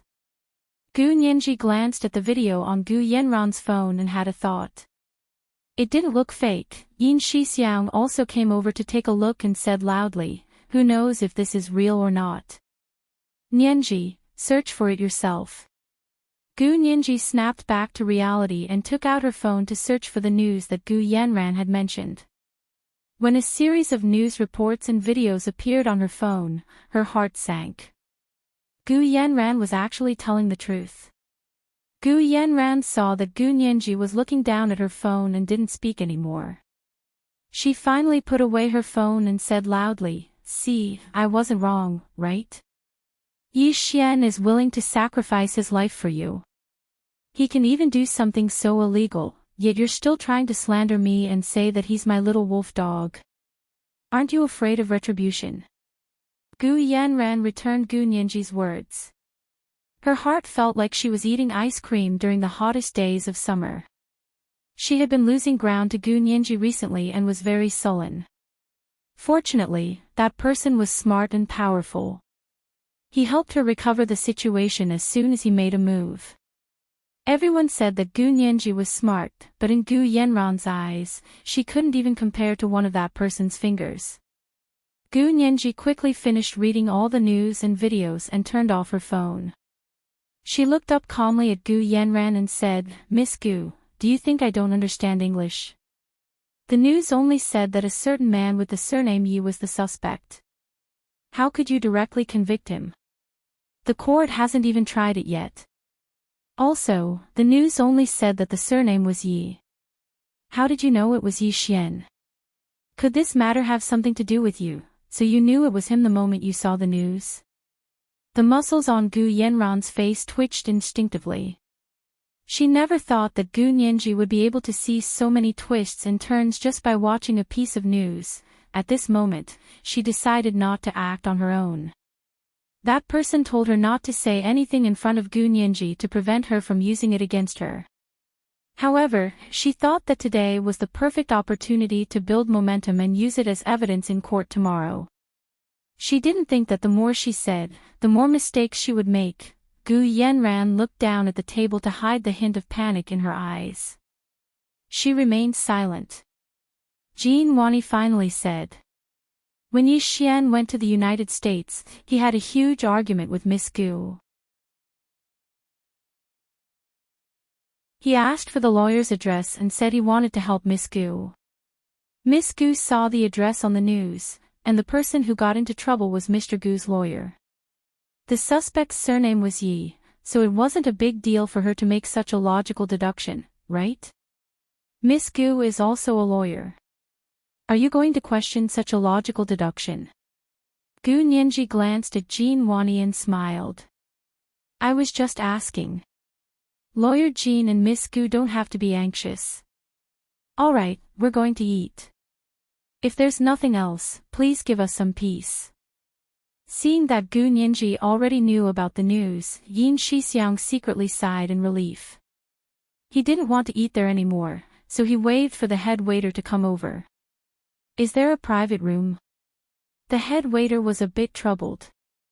A private room requires a special reservation. Tan's cuisine had very few private rooms.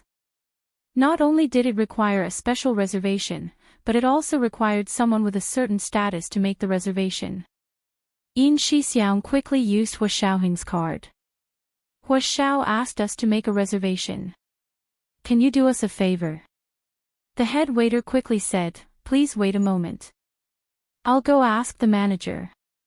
After the head waiter left, Jin Wani glanced at Yin Shixiang and wanted to say something to him. However, Yin Shixiang picked up the menu on the table and approached Ma Chi-Chi.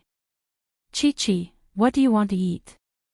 He was so intimate and didn't try to avoid suspicion. Jin Wani felt a lump in her throat. She couldn't get it up or down. She almost vomited. She looked at Yin Shixiang. It wasn't like she wanted to catch up with him. Did he have to treat her like this? Jin Wani's expression darkened. She turned to Gu Yanran. Miss Gu, I'm already full. Are you full? Gu Yanran didn't want to eat in the same restaurant as Gu Nianji. She had already achieved her goal, so she nodded at Jin Wani. I'm also full. Let's go. The two of them didn't even say goodbye and turned to leave. However, Gu Nianji's mind was completely focused on the news about Yi Xian. She was still thinking about it when she walked into the private room. Her brows furrowed even tighter. She vaguely felt that this matter wasn't that simple. This was the first update. It's the third update today asking for recommendation votes and monthly votes. It's Monday again. Especially recommendation votes, dear. First update for Qian Mo's April Spiritual Pet Fate, 100,000 Chidian dollars, at 1 p.m. The third update at 7 p.m.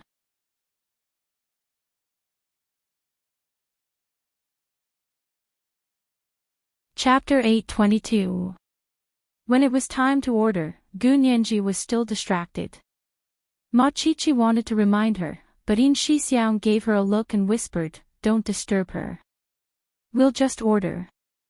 The Tan family's cuisine was famous for cooking all kinds of dried and fresh seafood, especially shark's fin. It could be written into a book with 108 ways to eat shark's fin.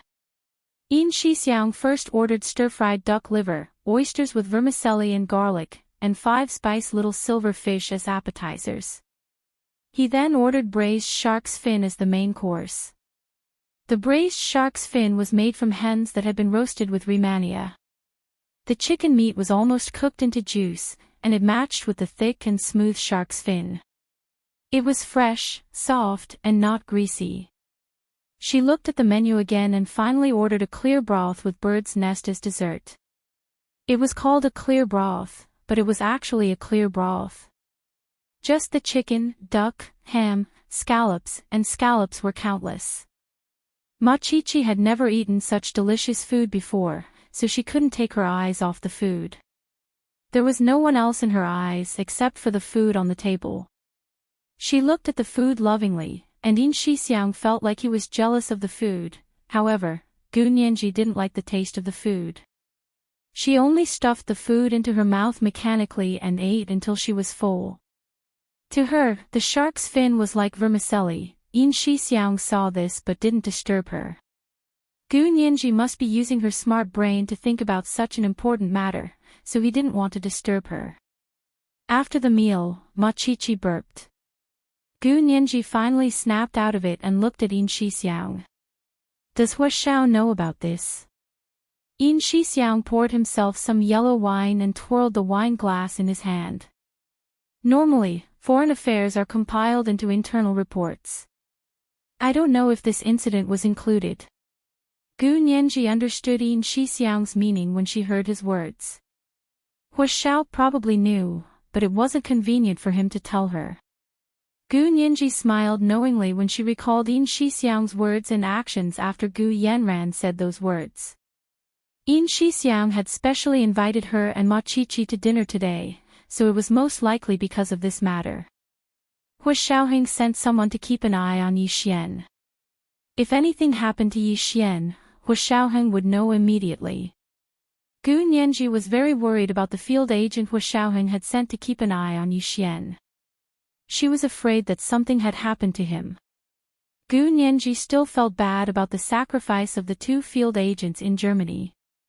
Although she hadn't caused their deaths, Boren had died because of her even though she hadn't killed them. Gu Nianji felt very uneasy. She was thinking about how to ask a question that would allow Yin Shixiang to answer her without violating their rules. Brother Xiong, how have you been recently? Although you're busy with work, you have to take care of your health. Gu Nianji asked tentatively, do you want to go back and tell Hua Xiao about the American news? Yin Shixiang's eyes flashed. Yeah, it's fine. We're all fine. We haven't been busy lately. He answered Gu Nianji's question implicitly. The field agent was not implicated. Gu Nianji sighed, and the smile on her face relaxed. Ma Qiqi slumped into the chair and wiped her mouth with a tissue. She finally had time to gossip. Nianji, why did Gu Yanran speak like that just now? It gave me goosebumps. Ma Qiqi shrugged. Even after something like that happened, she could still walk around as if no one was around. She didn't even wear sunglasses. I really have to give it to her. Gu Nianji, who was used to self-reflection, couldn't help but wonder if she was too thin-skinned. But when she thought about the things that Gu Yanran did that normal people couldn't do, she understood. It wasn't that she was thin-skinned, but that some people didn't have the concept of being thin-skinned at all. I also have to give it to her. Her mental fortitude is too good. Gu Nianji finished the bird's nest soup in a few mouthfuls and brought the biluakan over to rinse her mouth. She said, Brother Xiong, thank you for today. I still have something to do, so I'm going back to school now. You and Qiqi can help yourselves. As she spoke, she grabbed her bag and rushed out. Nianji. Don't leave me. Ma Qiqi reached out to stop her, but Yin Shixiang had already stopped her. Nianji is busy. Don't cause trouble. Ma Qiqi froze. Her gaze slowly moved down to their interlocked hands. Yin Shixiang smiled and quickly let go of her hand, but Ma Qiqi reflexively grabbed it. This was their first time holding hands, so they were both a bit nervous. Their palms were sweaty, but neither of them let go. They held hands like that until they paid the bill and walked out of Tan's Cuisine's door, their fingers still interlocked. When they got into the car, Yin Shixiang finally let go. Ma Qiqi blushed and got in. She held the hand that Yin Shixiang had held with one hand and kept rubbing it. She didn't know what she was thinking. Yin Shixiang actually didn't think much about it today before grabbing Ma Qiqi's hand. He didn't want her to cause trouble for Gu Nianji. But after grabbing it, he realized he couldn't let go. Neither of them spoke and drove back to the B University female graduate student dormitory. Ma Qiqi got out of the car in a panic and didn't even say goodbye. Yin Shixiang sat in the car and leaned against the steering wheel. He looked at Ma Qiqi's panicked back and wanted to laugh, but he also felt sweet inside. There was a feeling that he had never felt before rising in his heart. It was like a sense of responsibility, but it was also like a kind of impulse. He was very sure that this was the first time in his life that he had this kind of feeling of responsibility and impulse intertwined. Perhaps it was time to come clean with Ma Qiqi. Yin Shixiang raised his eyebrows and looked in the direction of Ma Qiqi and Gu Nianji's dormitory. He stepped on the gas and drove away. Gu Nianji returned to campus first. She didn't return to the dormitory but went to the library instead. She found a secluded corner to search for information online. She watched the American news over and over again. As long as it was video or written news, she didn't let it go. Especially the local police station's constant press conferences to inform the media of the progress of the case. She was sure that Hua Xiaoheng must have gotten more information because that field agent should be by Yi Xian's side. Of course, he was hidden in the dark. He wouldn't and shouldn't expose himself. Time passed by, and the sky darkened. Gu Nianji propped her head on her hand and looked at the gradually darkening sky outside the library's large glass window. She dismissed the idea of looking for Hu Xiaoheng. She now understood that the information from Hu Xiaoheng's side was useful to them, but it was useless to Gu Nianji. That was because that information couldn't be used as evidence in court. Since it couldn't be presented to the court as public information, then she didn't want it. She wanted to find clues from the public news in the United States to deal with the possible attacks from Gu Yanran and Jin Wani. The next day's court session started at 8 in the morning. The second round of the estate dispute between Gu Nianji and Gu Yanran was held in Court A of the Imperial Capital High People's Court. This time, only Yin Shixiang and Ma Qiqi came to listen. Hu Xiaoheng and Zhao Liangzi didn't come. Gu Yanran only brought a British housekeeper with her. There weren't many people sitting in the huge courtroom. Also, it was a closed courtroom that wasn't open to the public. The media and ordinary citizens couldn't come to listen. Only some court officials, Speaker Long's assistant, General Ji's personal secretary, and some others came to listen. At 8:00 sharp, everyone was present. The judge announced the topic of today's second trial, which was to verify and divide the assets according to the inventory that Gu Yanran submitted. There was also the matter of Gu Nianji's adoption documents. Because Gu Yanran's side said that it would take another 3 months to verify, this issue wouldn't be discussed for now. The judge banged his gavel and said solemnly, "Plaintiff, do you have any objections to the inventory submitted by the defendant?" The court also sent the inventory that Gu Yanran submitted to Gu Nianji. Because in an estate dispute like this, both parties needed to reach an agreement on the total value of all the assets before proceeding to the division process. Gu Nianji carefully studied the inventory that Gu Yanran submitted and compared it with the inventory that Yi Xian had given her. It was only 1/3 of the inventory. Gu Yanran listed all the patents, but only a very small portion of the bank accounts, investment funds, bank safety deposit boxes, antiques, and the holding company in the Cayman Islands were listed. Gu Nianji thought about it. The patents were easier to check, so it wouldn't be easy for Gu Yanran to hide it. However, the other assets were easy to hide. So when the judge asked Gu Nianji if she had any objections to the inventory, she immediately said, "Your Honor, I have objections." Gu Yanran raised a brow and exchanged a meaningful look with Jin Wani. Jin Wani smiled and waited for Gu Nianji to make things difficult for her. This was the second update, and the first update of the spiritual pet fate, $100,000 Chidian, for Qian Mo's wife, April, had arrived. Today is the third update requesting recommendation votes and monthly votes. It was Monday again, especially recommendation votes. The third update was at 7 p.m.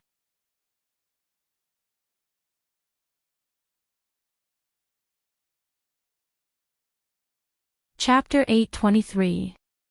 The judge clasped his hands together on the table and nodded at Gu Nianji expressionlessly. "Plaintiff, state your reasons." This was a courtroom. Regardless of whether they agreed or disagreed, they had to be reasonable and have the law to follow. Gu Nianji smiled and nodded. She turned to look in Jin Wani and Gu Yanran's direction and said with a smile, "You two seem to be very excited about my questions. Could it be that you purposely gave me a fake list and waited for me to ask questions? Then break them one by one." Gu Nianji wasn't someone who could be led by the nose. Objection. Plaintiff is using assumptions to replace facts to slander my client. Jin Wani immediately refuted Gu Nianji. The judge looked down and looked at the list of assets Gu Yanran had submitted. He thought about it and said to Gu Nianji, "Plaintiff, please watch your words." "Yes, Your Honor." Gu Nianji bowed in the direction of the judge and looked at Jin Wani and Gu Yanran. Her expression changed and became much more serious. "Before I state my reasons, I would like to ask Lawyer Jean if you have ever told your client that fraud is a crime." "Lawyer Jean, do you know that assisting your client in perjury is a serious crime for you?" What do you mean? Jean Wani's expression changed. Gu Nianji, this is an estate dispute case. It's a financial case, not a criminal case. Why are you talking about fraud and perjury? Isn't it? Gu Nianji walked in front of them. Her tall figure stood in front of Jean Wani and Gu Yanran. Her aura was threatening and oppressive. Lawyer Jean, you should educate your client about the law and tell her what fraud is. According to our country's laws, fraud is an act of using fictitious facts or concealing the truth to defraud a relatively large amount of public or private property for the purpose of illegal possession. The maximum penalty for serious cases is life imprisonment. This is completely suitable for your client, Gu Yanran. Gu Yanran's expression changed, and her lips trembled violently. However, because she had said too much yesterday, she still had a trace of rationality and resisted speaking to Gu Nianji. Jean Wani first looked at Gu Yanran comfortingly to tell her not to worry. She then said slowly to Gu Nianji, you're threatening my client in court like this. I can request a restraining order from the court and forbid you from defending yourself. Gu Nianji chuckled and opened the folder in her hands in Jean Wani's direction. Lawyer Jean, almost every country's laws have the same stipulation. Everyone has the natural right to represent themselves in litigation. This right is above a lawyer's right to representation. As long as I am in a sound state of mind and am fully responsible for legal action, the court cannot deprive me of my right to represent myself. Lawyer Jean, Principles of Law is a very good course. If you don't remember it, you can use the credit requirement for continuing education every year to take this course again. Jean Wani sneered.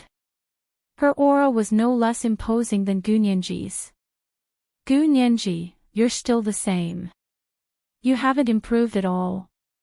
Do you think you can win the case by making personal attacks in court?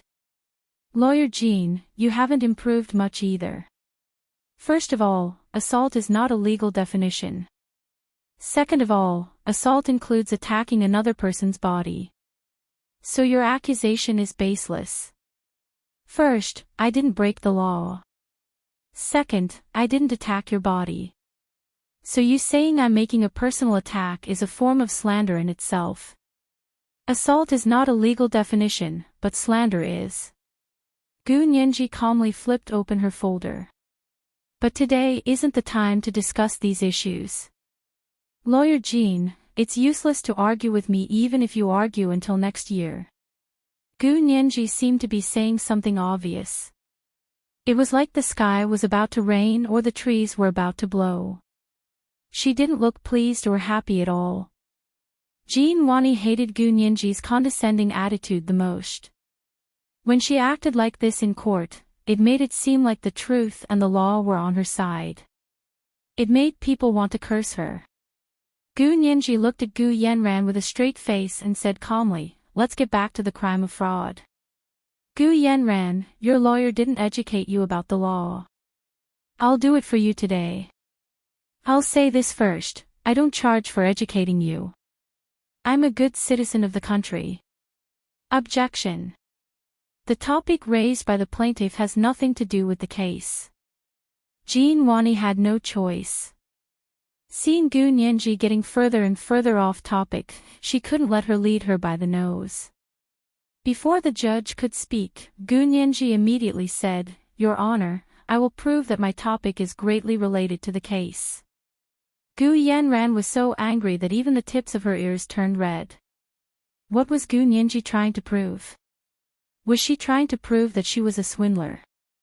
Gu Yanran stood up in a flash. Jean Wani quickly stopped her. Miss Gu, please calm down. I know what I'm doing. Jean Wani hinted that she already had a plan, so Gu Yanran slowly sat back down. Gu Nianji felt it was a pity that Gu Yanran didn't explode in court. It seemed like she controlled her temper well this time. Gu Nianji knocked on the table nonchalantly and said, Defendant Gu Yanran, the crime of fraud is the act of using fictitious facts or concealing the truth to defraud a relatively large amount of public or private property for the purpose of illegal possession. In your case, you used fictitious facts or concealing the truth to defraud the Gu family's assets for the purpose of illegal possession. The amount of private property you defrauded was so large that it was outrageous. Therefore, if you insist on concealing the truth and don't hand over the inventory of all the assets, I can guarantee that your sentence will be the highest, life imprisonment. You're slandering me. Gu Yanran was finally enraged, and her tall chest rose and fell. Jin Wani quickly interrupted Gu Yanran and rushed to say to Gu Nianji, you need evidence to speak in court. What right do you have to say that my client made up facts and concealed the truth? She is the biological daughter of the Gu family. What do you mean by illegal possession of the Gu family's assets? Gu Nianji let out a long "oh" and spread her hands. Fine, I didn't say it strictly enough. Gu Yanran probably had the purpose of illegally possessing my portion of the Gu family's assets. You can't deny that, right? We're standing here in court today because of this portion of the Gu family's assets that belongs to me. Jin Wani was momentarily speechless by Gu Nianji. Indeed, they were here in the estate dispute case because Gu Nianji had a claim on the Gu family's assets. Look, Gu Yanran, even your lawyer is speechless. It's obvious that I'm right. Think about it carefully. I'll give you 5 minutes to consider whether or not you should submit another inventory of the Gu family's assets. Gu Nianji slammed a piece of white paper on the table in front of Gu Yanran. She then turned to look at Jin Wani. Lawyer Jin, let's talk about the crime of perjury. According to our country's laws, concealing important criminal evidence or assisting in the commission of perjury during legal proceedings can result in a sentence ranging from 3 to 7 years in prison if the circumstances are serious. Judicial personnel who commit the crime of perjury will receive a heavier punishment. Gu Nianji emphasized the last sentence. Lawyer Jin, have you thought about it? If you insist that this inventory is true, you are most likely suspected of perjury. Also, why didn't you sign this inventory of assets? Why was Gu Yanran the only one who signed it? Jin Wani bit her lip and quickly thought about it. She avoided the sensitive topic of signing and continued to refute Gu Nianji. Gu Nianji, according to our country's laws, if testimony or other evidence is false and not intentionally forged, then it is not considered forged evidence. As for me, I did not intentionally induce or assist in the fabrication of evidence. Therefore, even if the evidence is false, I am not involved in the crime of perjury. Gu Nianji was a bit surprised. Jin Wani had really improved. She could actually rebut her, however, Gu Nianji didn't show it and didn't pursue the matter of Jin Wani not signing it. It could be considered as letting her off the hook. Gu Nianji's eyes flashed as she asked again, really? But you have to think carefully. Whether or not it was intentionally forged depends on the court's verdict. It's not something that you can get away with just saying that you didn't mean it. When it came to court, there must be a solid chain of evidence to prove that it was indeed not intentional. Jin Wani fell silent again.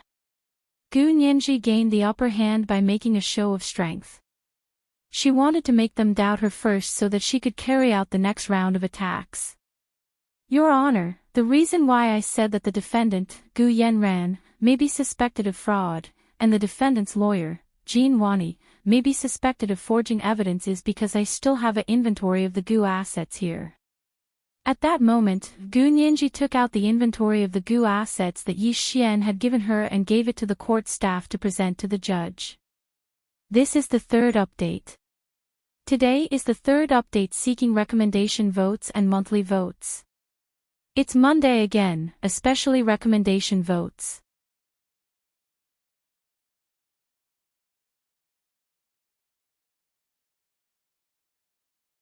Chapter 824.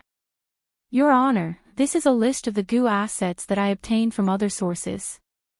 For this reason, I compared it with the list submitted by Gu Yanran that the court forwarded to me.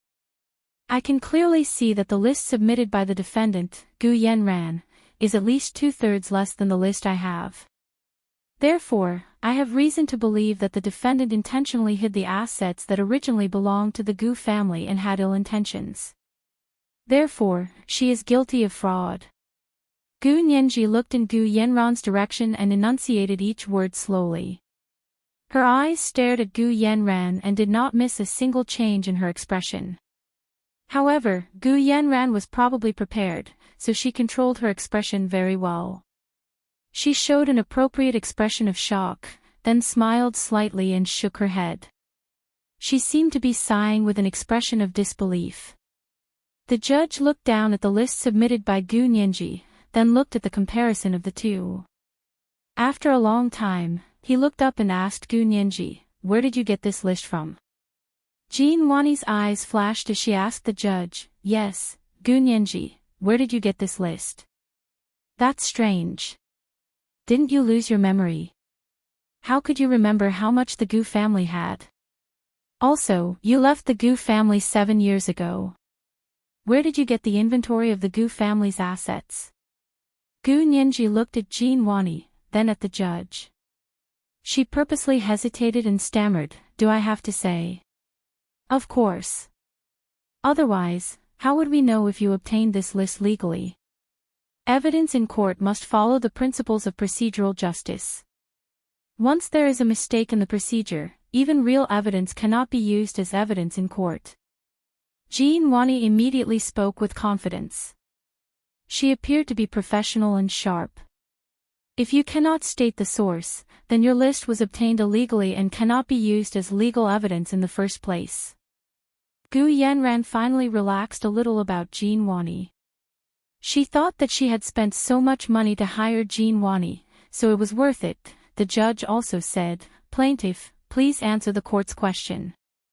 An important principle in estate disputes is to first confirm the legality of the disputed subject matter. Only on this basis can the assets be distributed. Gu Nianji also looked troubled. After a while, she whispered, "Yi Xian gave it to me." "Who is Yi Xian?" Jean Wani's heart pounded, and she was so excited that it was about to jump out of her throat. This time, Gu Nianji had finally fallen into their trap. Jean Wani was so excited that her hands were trembling.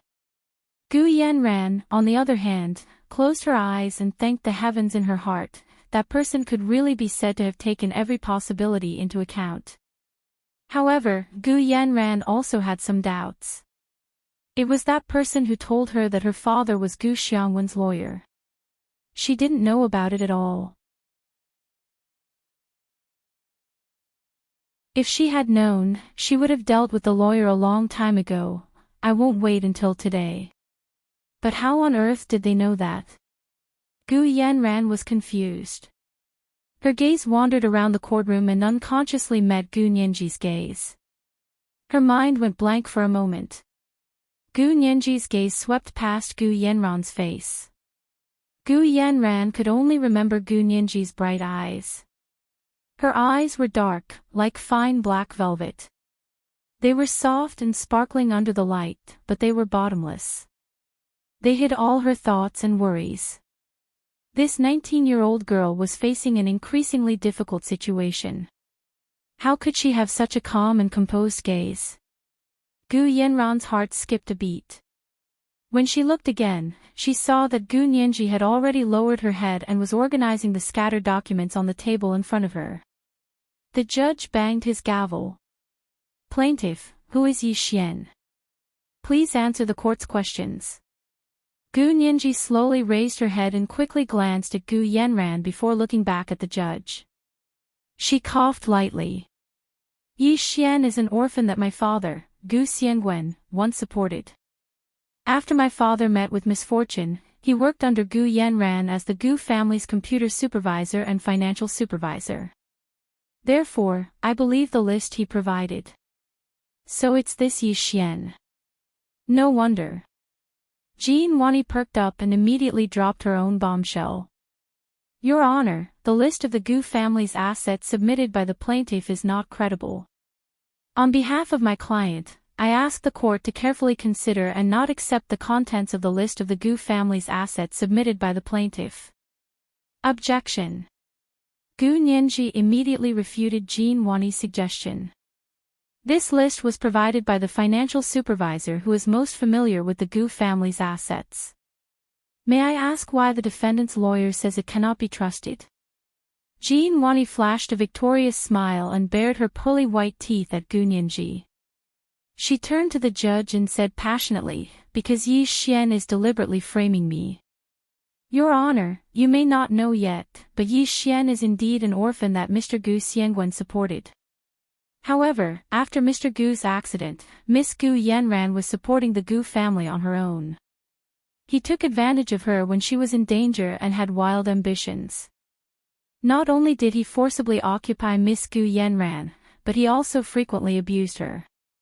He destroyed my client both physically and mentally.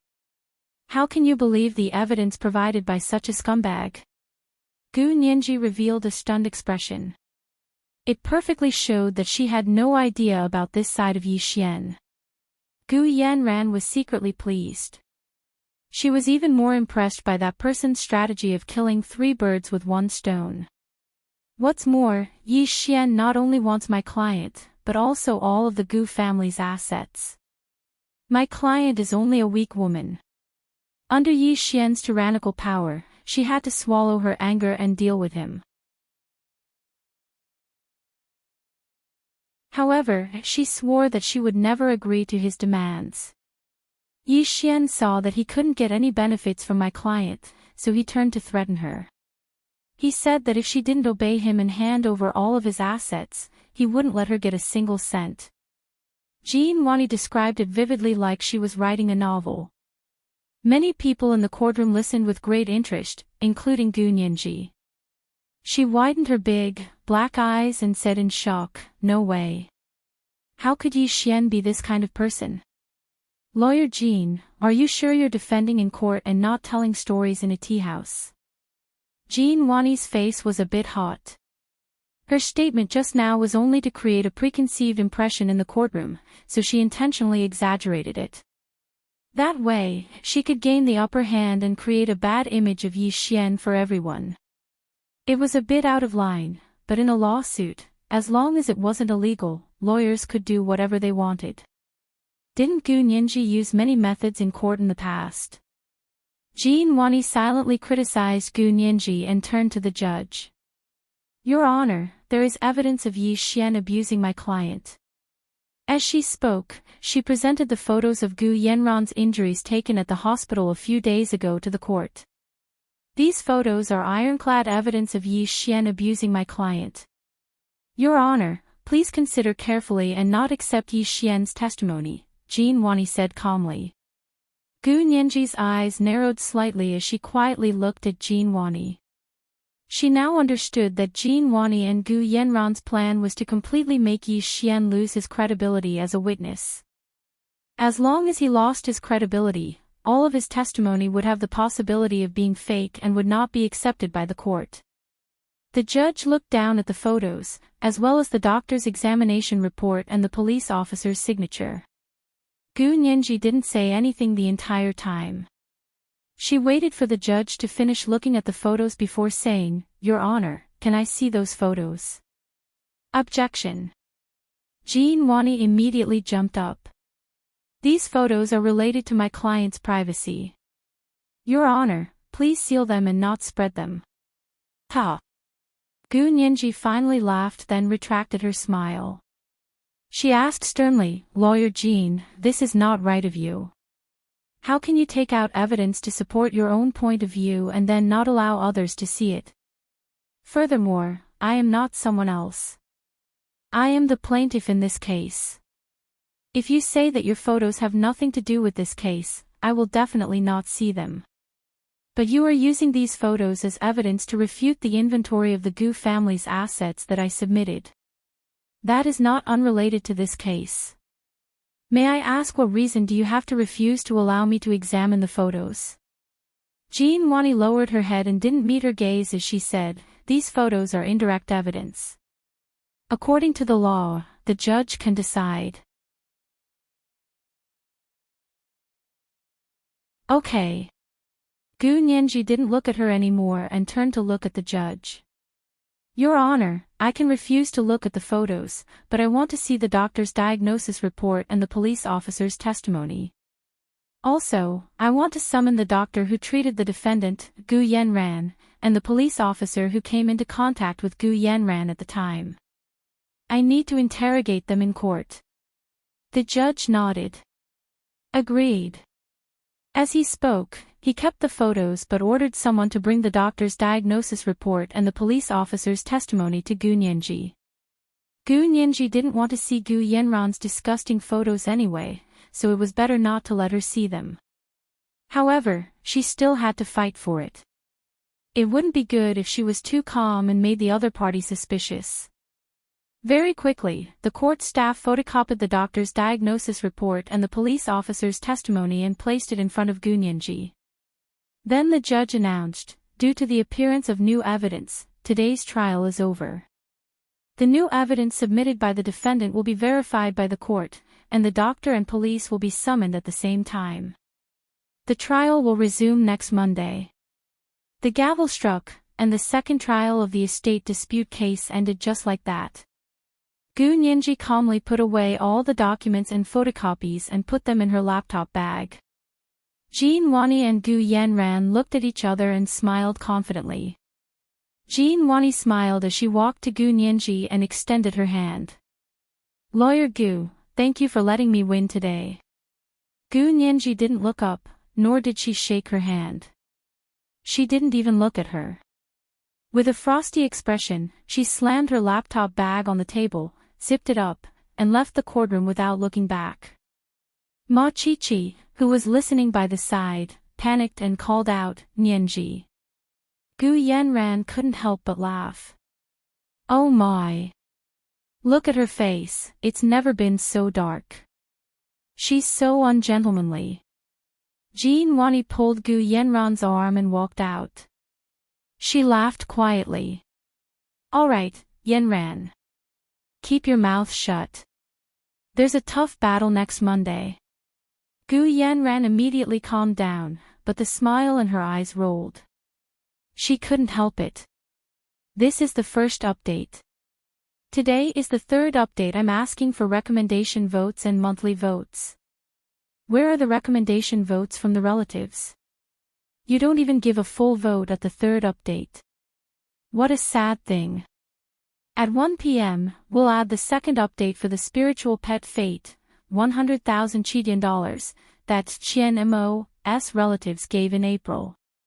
At 7 p.m., the third update.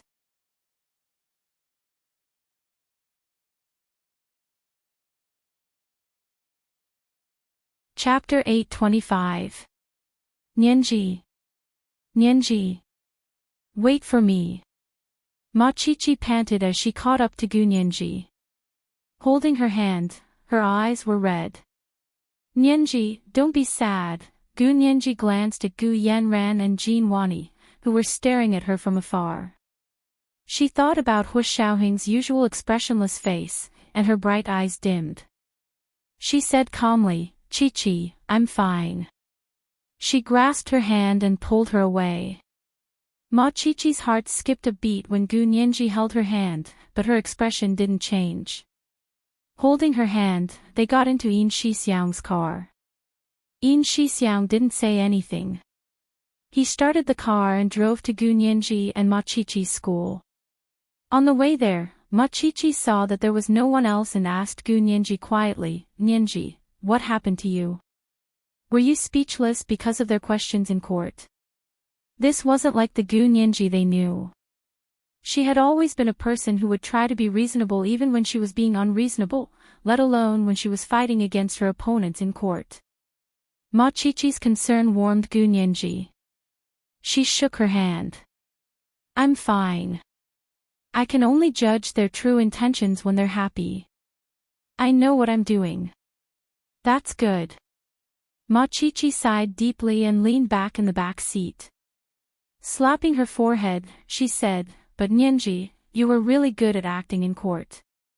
Even I was fooled. I thought." Gu Nyenji hugged her arm and leaned her head on her shoulder.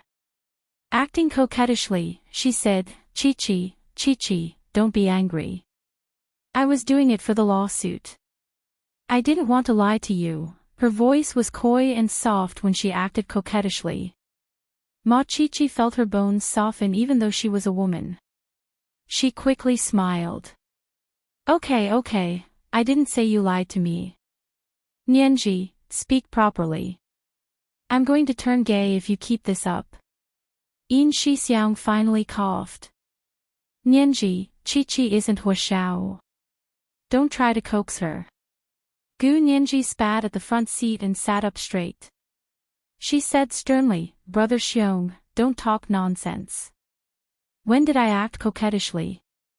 I was apologizing to Chi-Chi." Yin Shixiang chuckled. Gu Nyenji saw that Yin Shixiang didn't believe her, so she didn't explain further. She rolled her eyes 180 times in her heart, but she still needed him to speak on Hua Xiaoheng's behalf.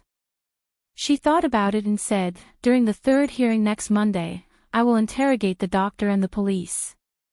Yi Xian's case will be put on the agenda." Yi Xian's case in the United States was the focus of Gu Nyenji's attention recently. She was even more concerned about it than her own estate dispute. To put it bluntly, these two cases were actually the same case. Because of Gu Nyenji's estate dispute case, Yi Xian's case in the United States had come about. Yin Shixiang understood what Gu Nyenji meant and nodded slightly at the front. Gu Nyenji turned to look out the window and pondered the questions to be asked during Monday's trial.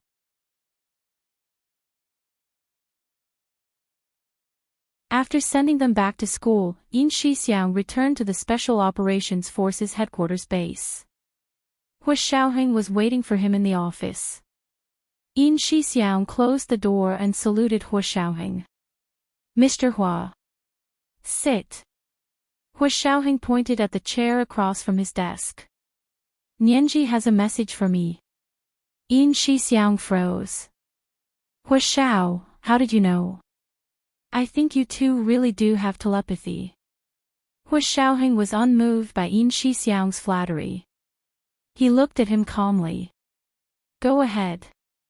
Yin Shixiang became serious. Gu Yanran and Jin Wani are fully prepared this time. They want Yi Xian dead. He had already used his phone to live stream the trial to Hua Xiaoheng. However, what Gu Nyenji said in the car had to be said by him personally. Although he didn't understand what she meant, he still repeated it verbatim to Hua Xiaoheng. Nyenji said that during the third trial next Monday, she will be interrogating the doctor and police. Yi Xian's case will be put on the agenda. Hua Xiaoheng propped his chin on one hand and held the mouse with the other. He opened a few pages on the computer and looked at them. After a while, he nodded. "Got it. You can go now." "Oh. You understand." Yin Shixiang scratched his head. "You really understand?" "Yeah." Hua Xiaoheng didn't say anything else. He put his hands down and began typing on the keyboard with both hands. Yin Shixiang quietly left. He still didn't understand what Hua Xiaoheng and Gu Nyenji wanted to do. However, he understood one thing in the afternoon because Hua Xiaoheng asked him to contact the police headquarters and ask them to keep an eye on the progress of Yi Xian's case. Time always passed especially fast for people who were in a good mood. Gu Yanran felt like it was Monday in the blink of an eye. It was time to go to court again. This time, she wore Chanel's new fall, winter black and white thousand birds plaid dress suit. Her soft black hair was tied into a bun at the back of her head. Her snow-white skin didn't have any makeup on. She only had a light pink lipstick. When she looked in the mirror, she actually looked like Gu Nyenji. However, she didn't have her big eyes. Gu Yanran looked in the mirror for a while and seemed to remember something.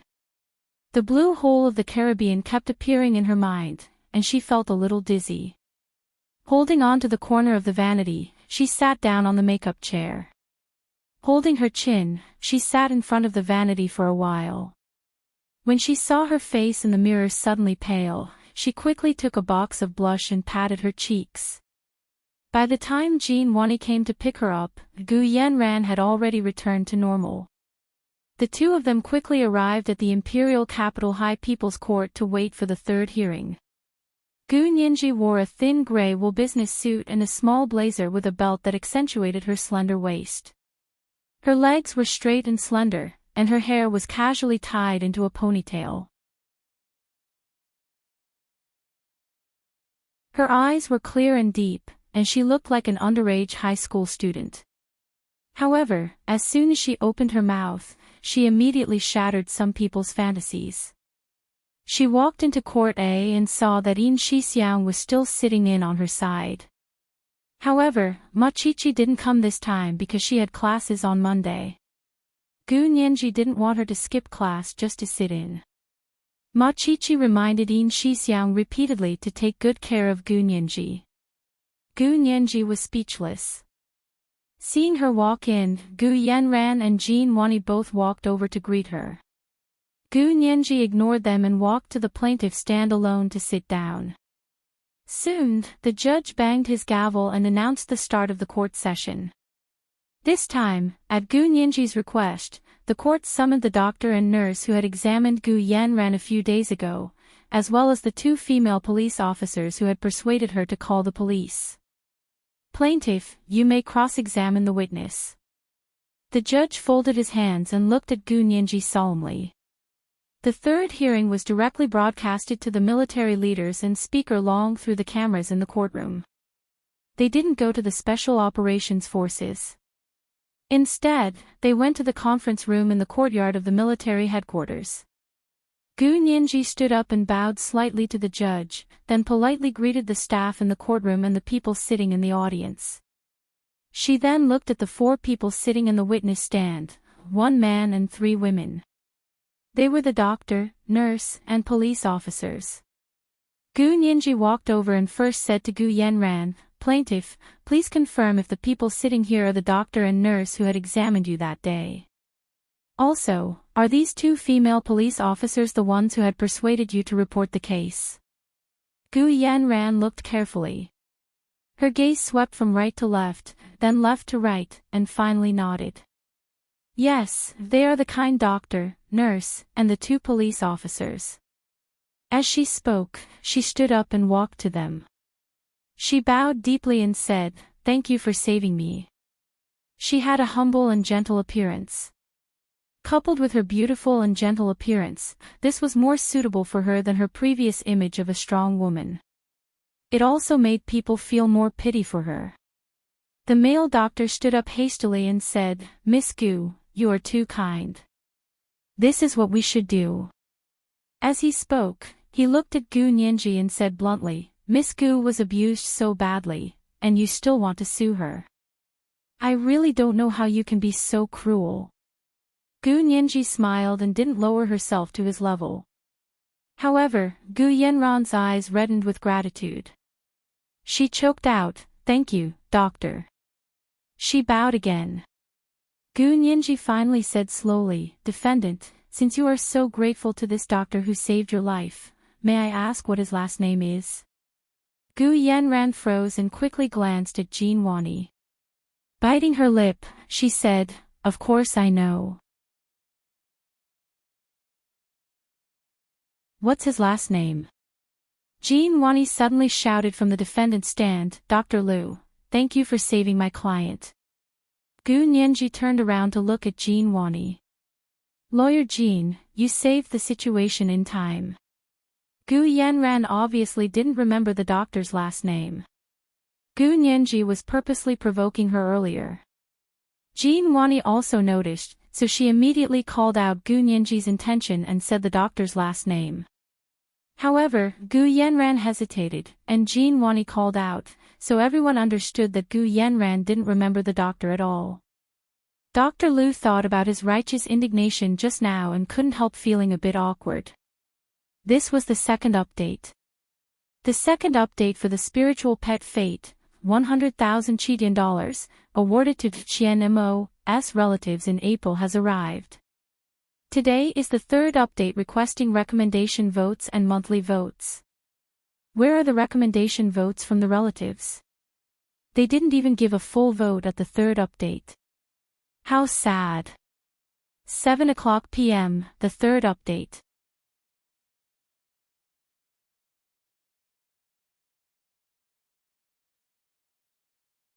Chapter 8:26. Gu Nianji had already achieved her goal, so she didn't continue to harp on the issue. She smiled appropriately and invited the doctor to sit on the witness stand to begin the interrogation. May I ask if you're Dr. Liu from Hepingli Hospital? Yes, I'm an emergency room doctor. That day, Dr. Liu was obviously a talkative person. Once he started talking, he couldn't stop himself. Gu Nianji interrupted him gently. Dr. Liu, now you only need to answer yes or no. Dr. Liu felt awkward once again. The anger he felt for Gu Yanran's sake earlier dissipated just like that. He only felt so awkward now that he couldn't even be bothered to say anything. Gu Nianji waited for him to calm down before asking again, then may I ask if your hospital received a lady who suddenly fainted from Block C of the Hepingli Commercial District building 10 days ago? Dr. Liu adjusted the glasses on the bridge of his nose and nodded. Please answer yes or no, Gu Nianji insisted gently. Her gaze was calm and serene as she quietly looked at Dr. Liu. Dr. Liu felt a little better and said, yes. Then is this lady in court right now? Yes, that's her. Dr. Liu pointed in Gu Yanran's direction. Gu Yanran smiled warmly at him. However, Dr. Liu was already unmoved by this. He was filled with hot blood and wanted to seek justice for the beauty. However, he found out that the fair, rich, and beautiful woman who had stayed in his hospital for 2 to 3 days and had always been grateful to him did not even care about his surname. It seemed that his righteous indignation was too cheap. Perhaps in the beautiful lady's eyes, he wasn't even worth mentioning. She didn't need him to seek justice for her. Gu Nianji's first surname-related question was like a bucket of cold water splashed on the doctor's head. It also splashed on the nurses' heads, and it also splashed on the 2 female police officers' heads. They looked at Gu Yanran thoughtfully.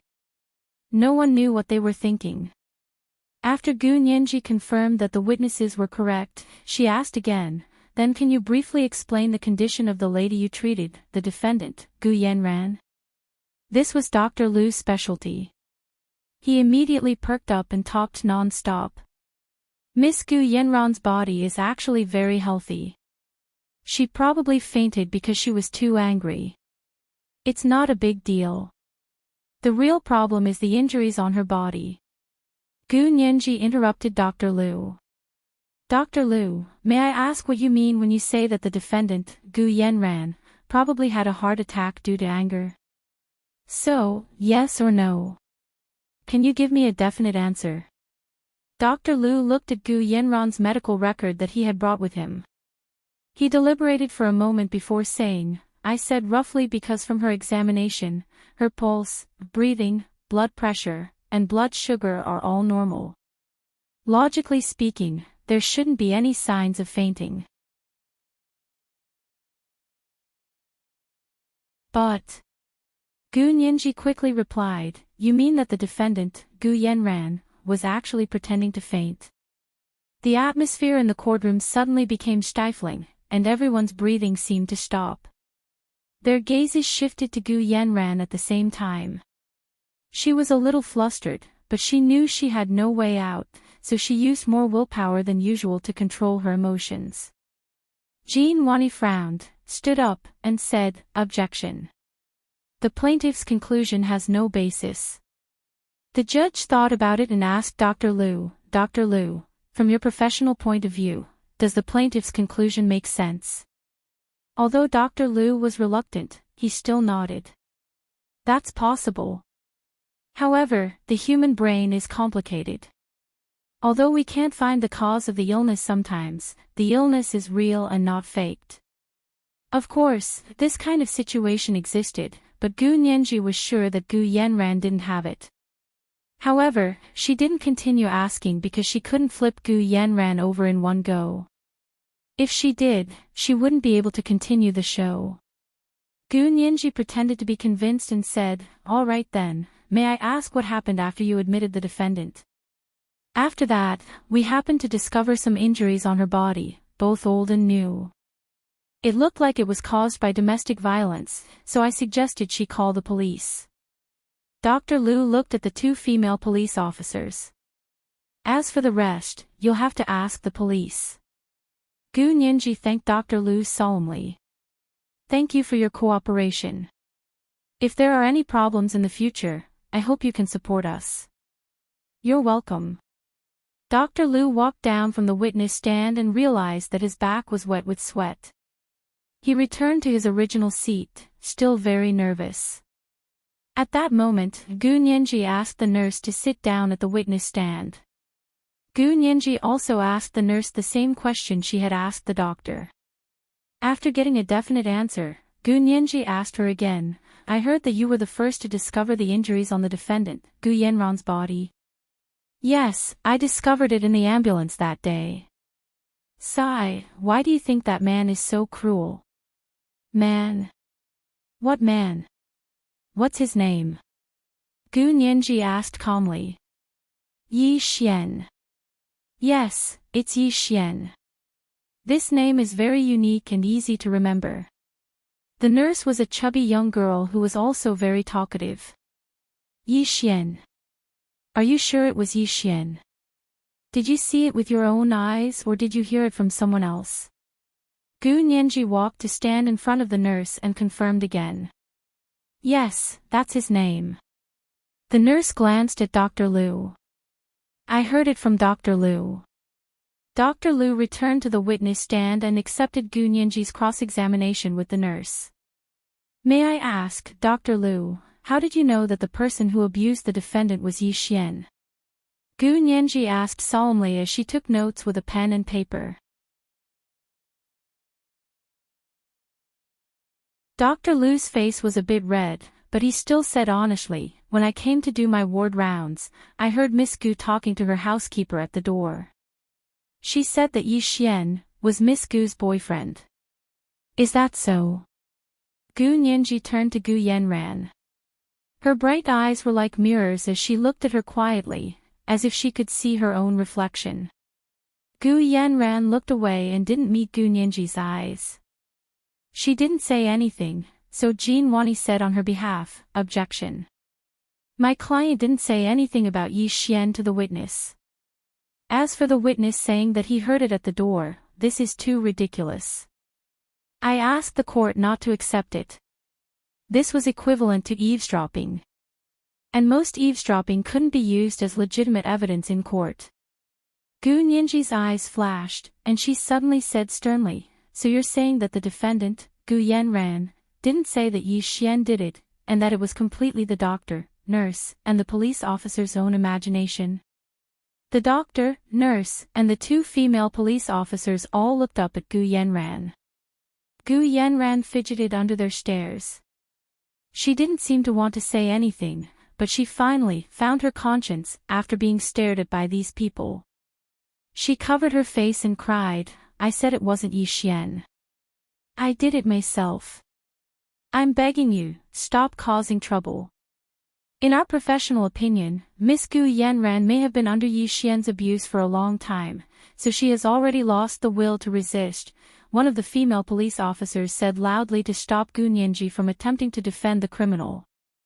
Gu Nianji looked at the female police officer who had spoken and asked sharply, "May I ask your professional opinion is to convict the defendant in a situation where there is no defendant?"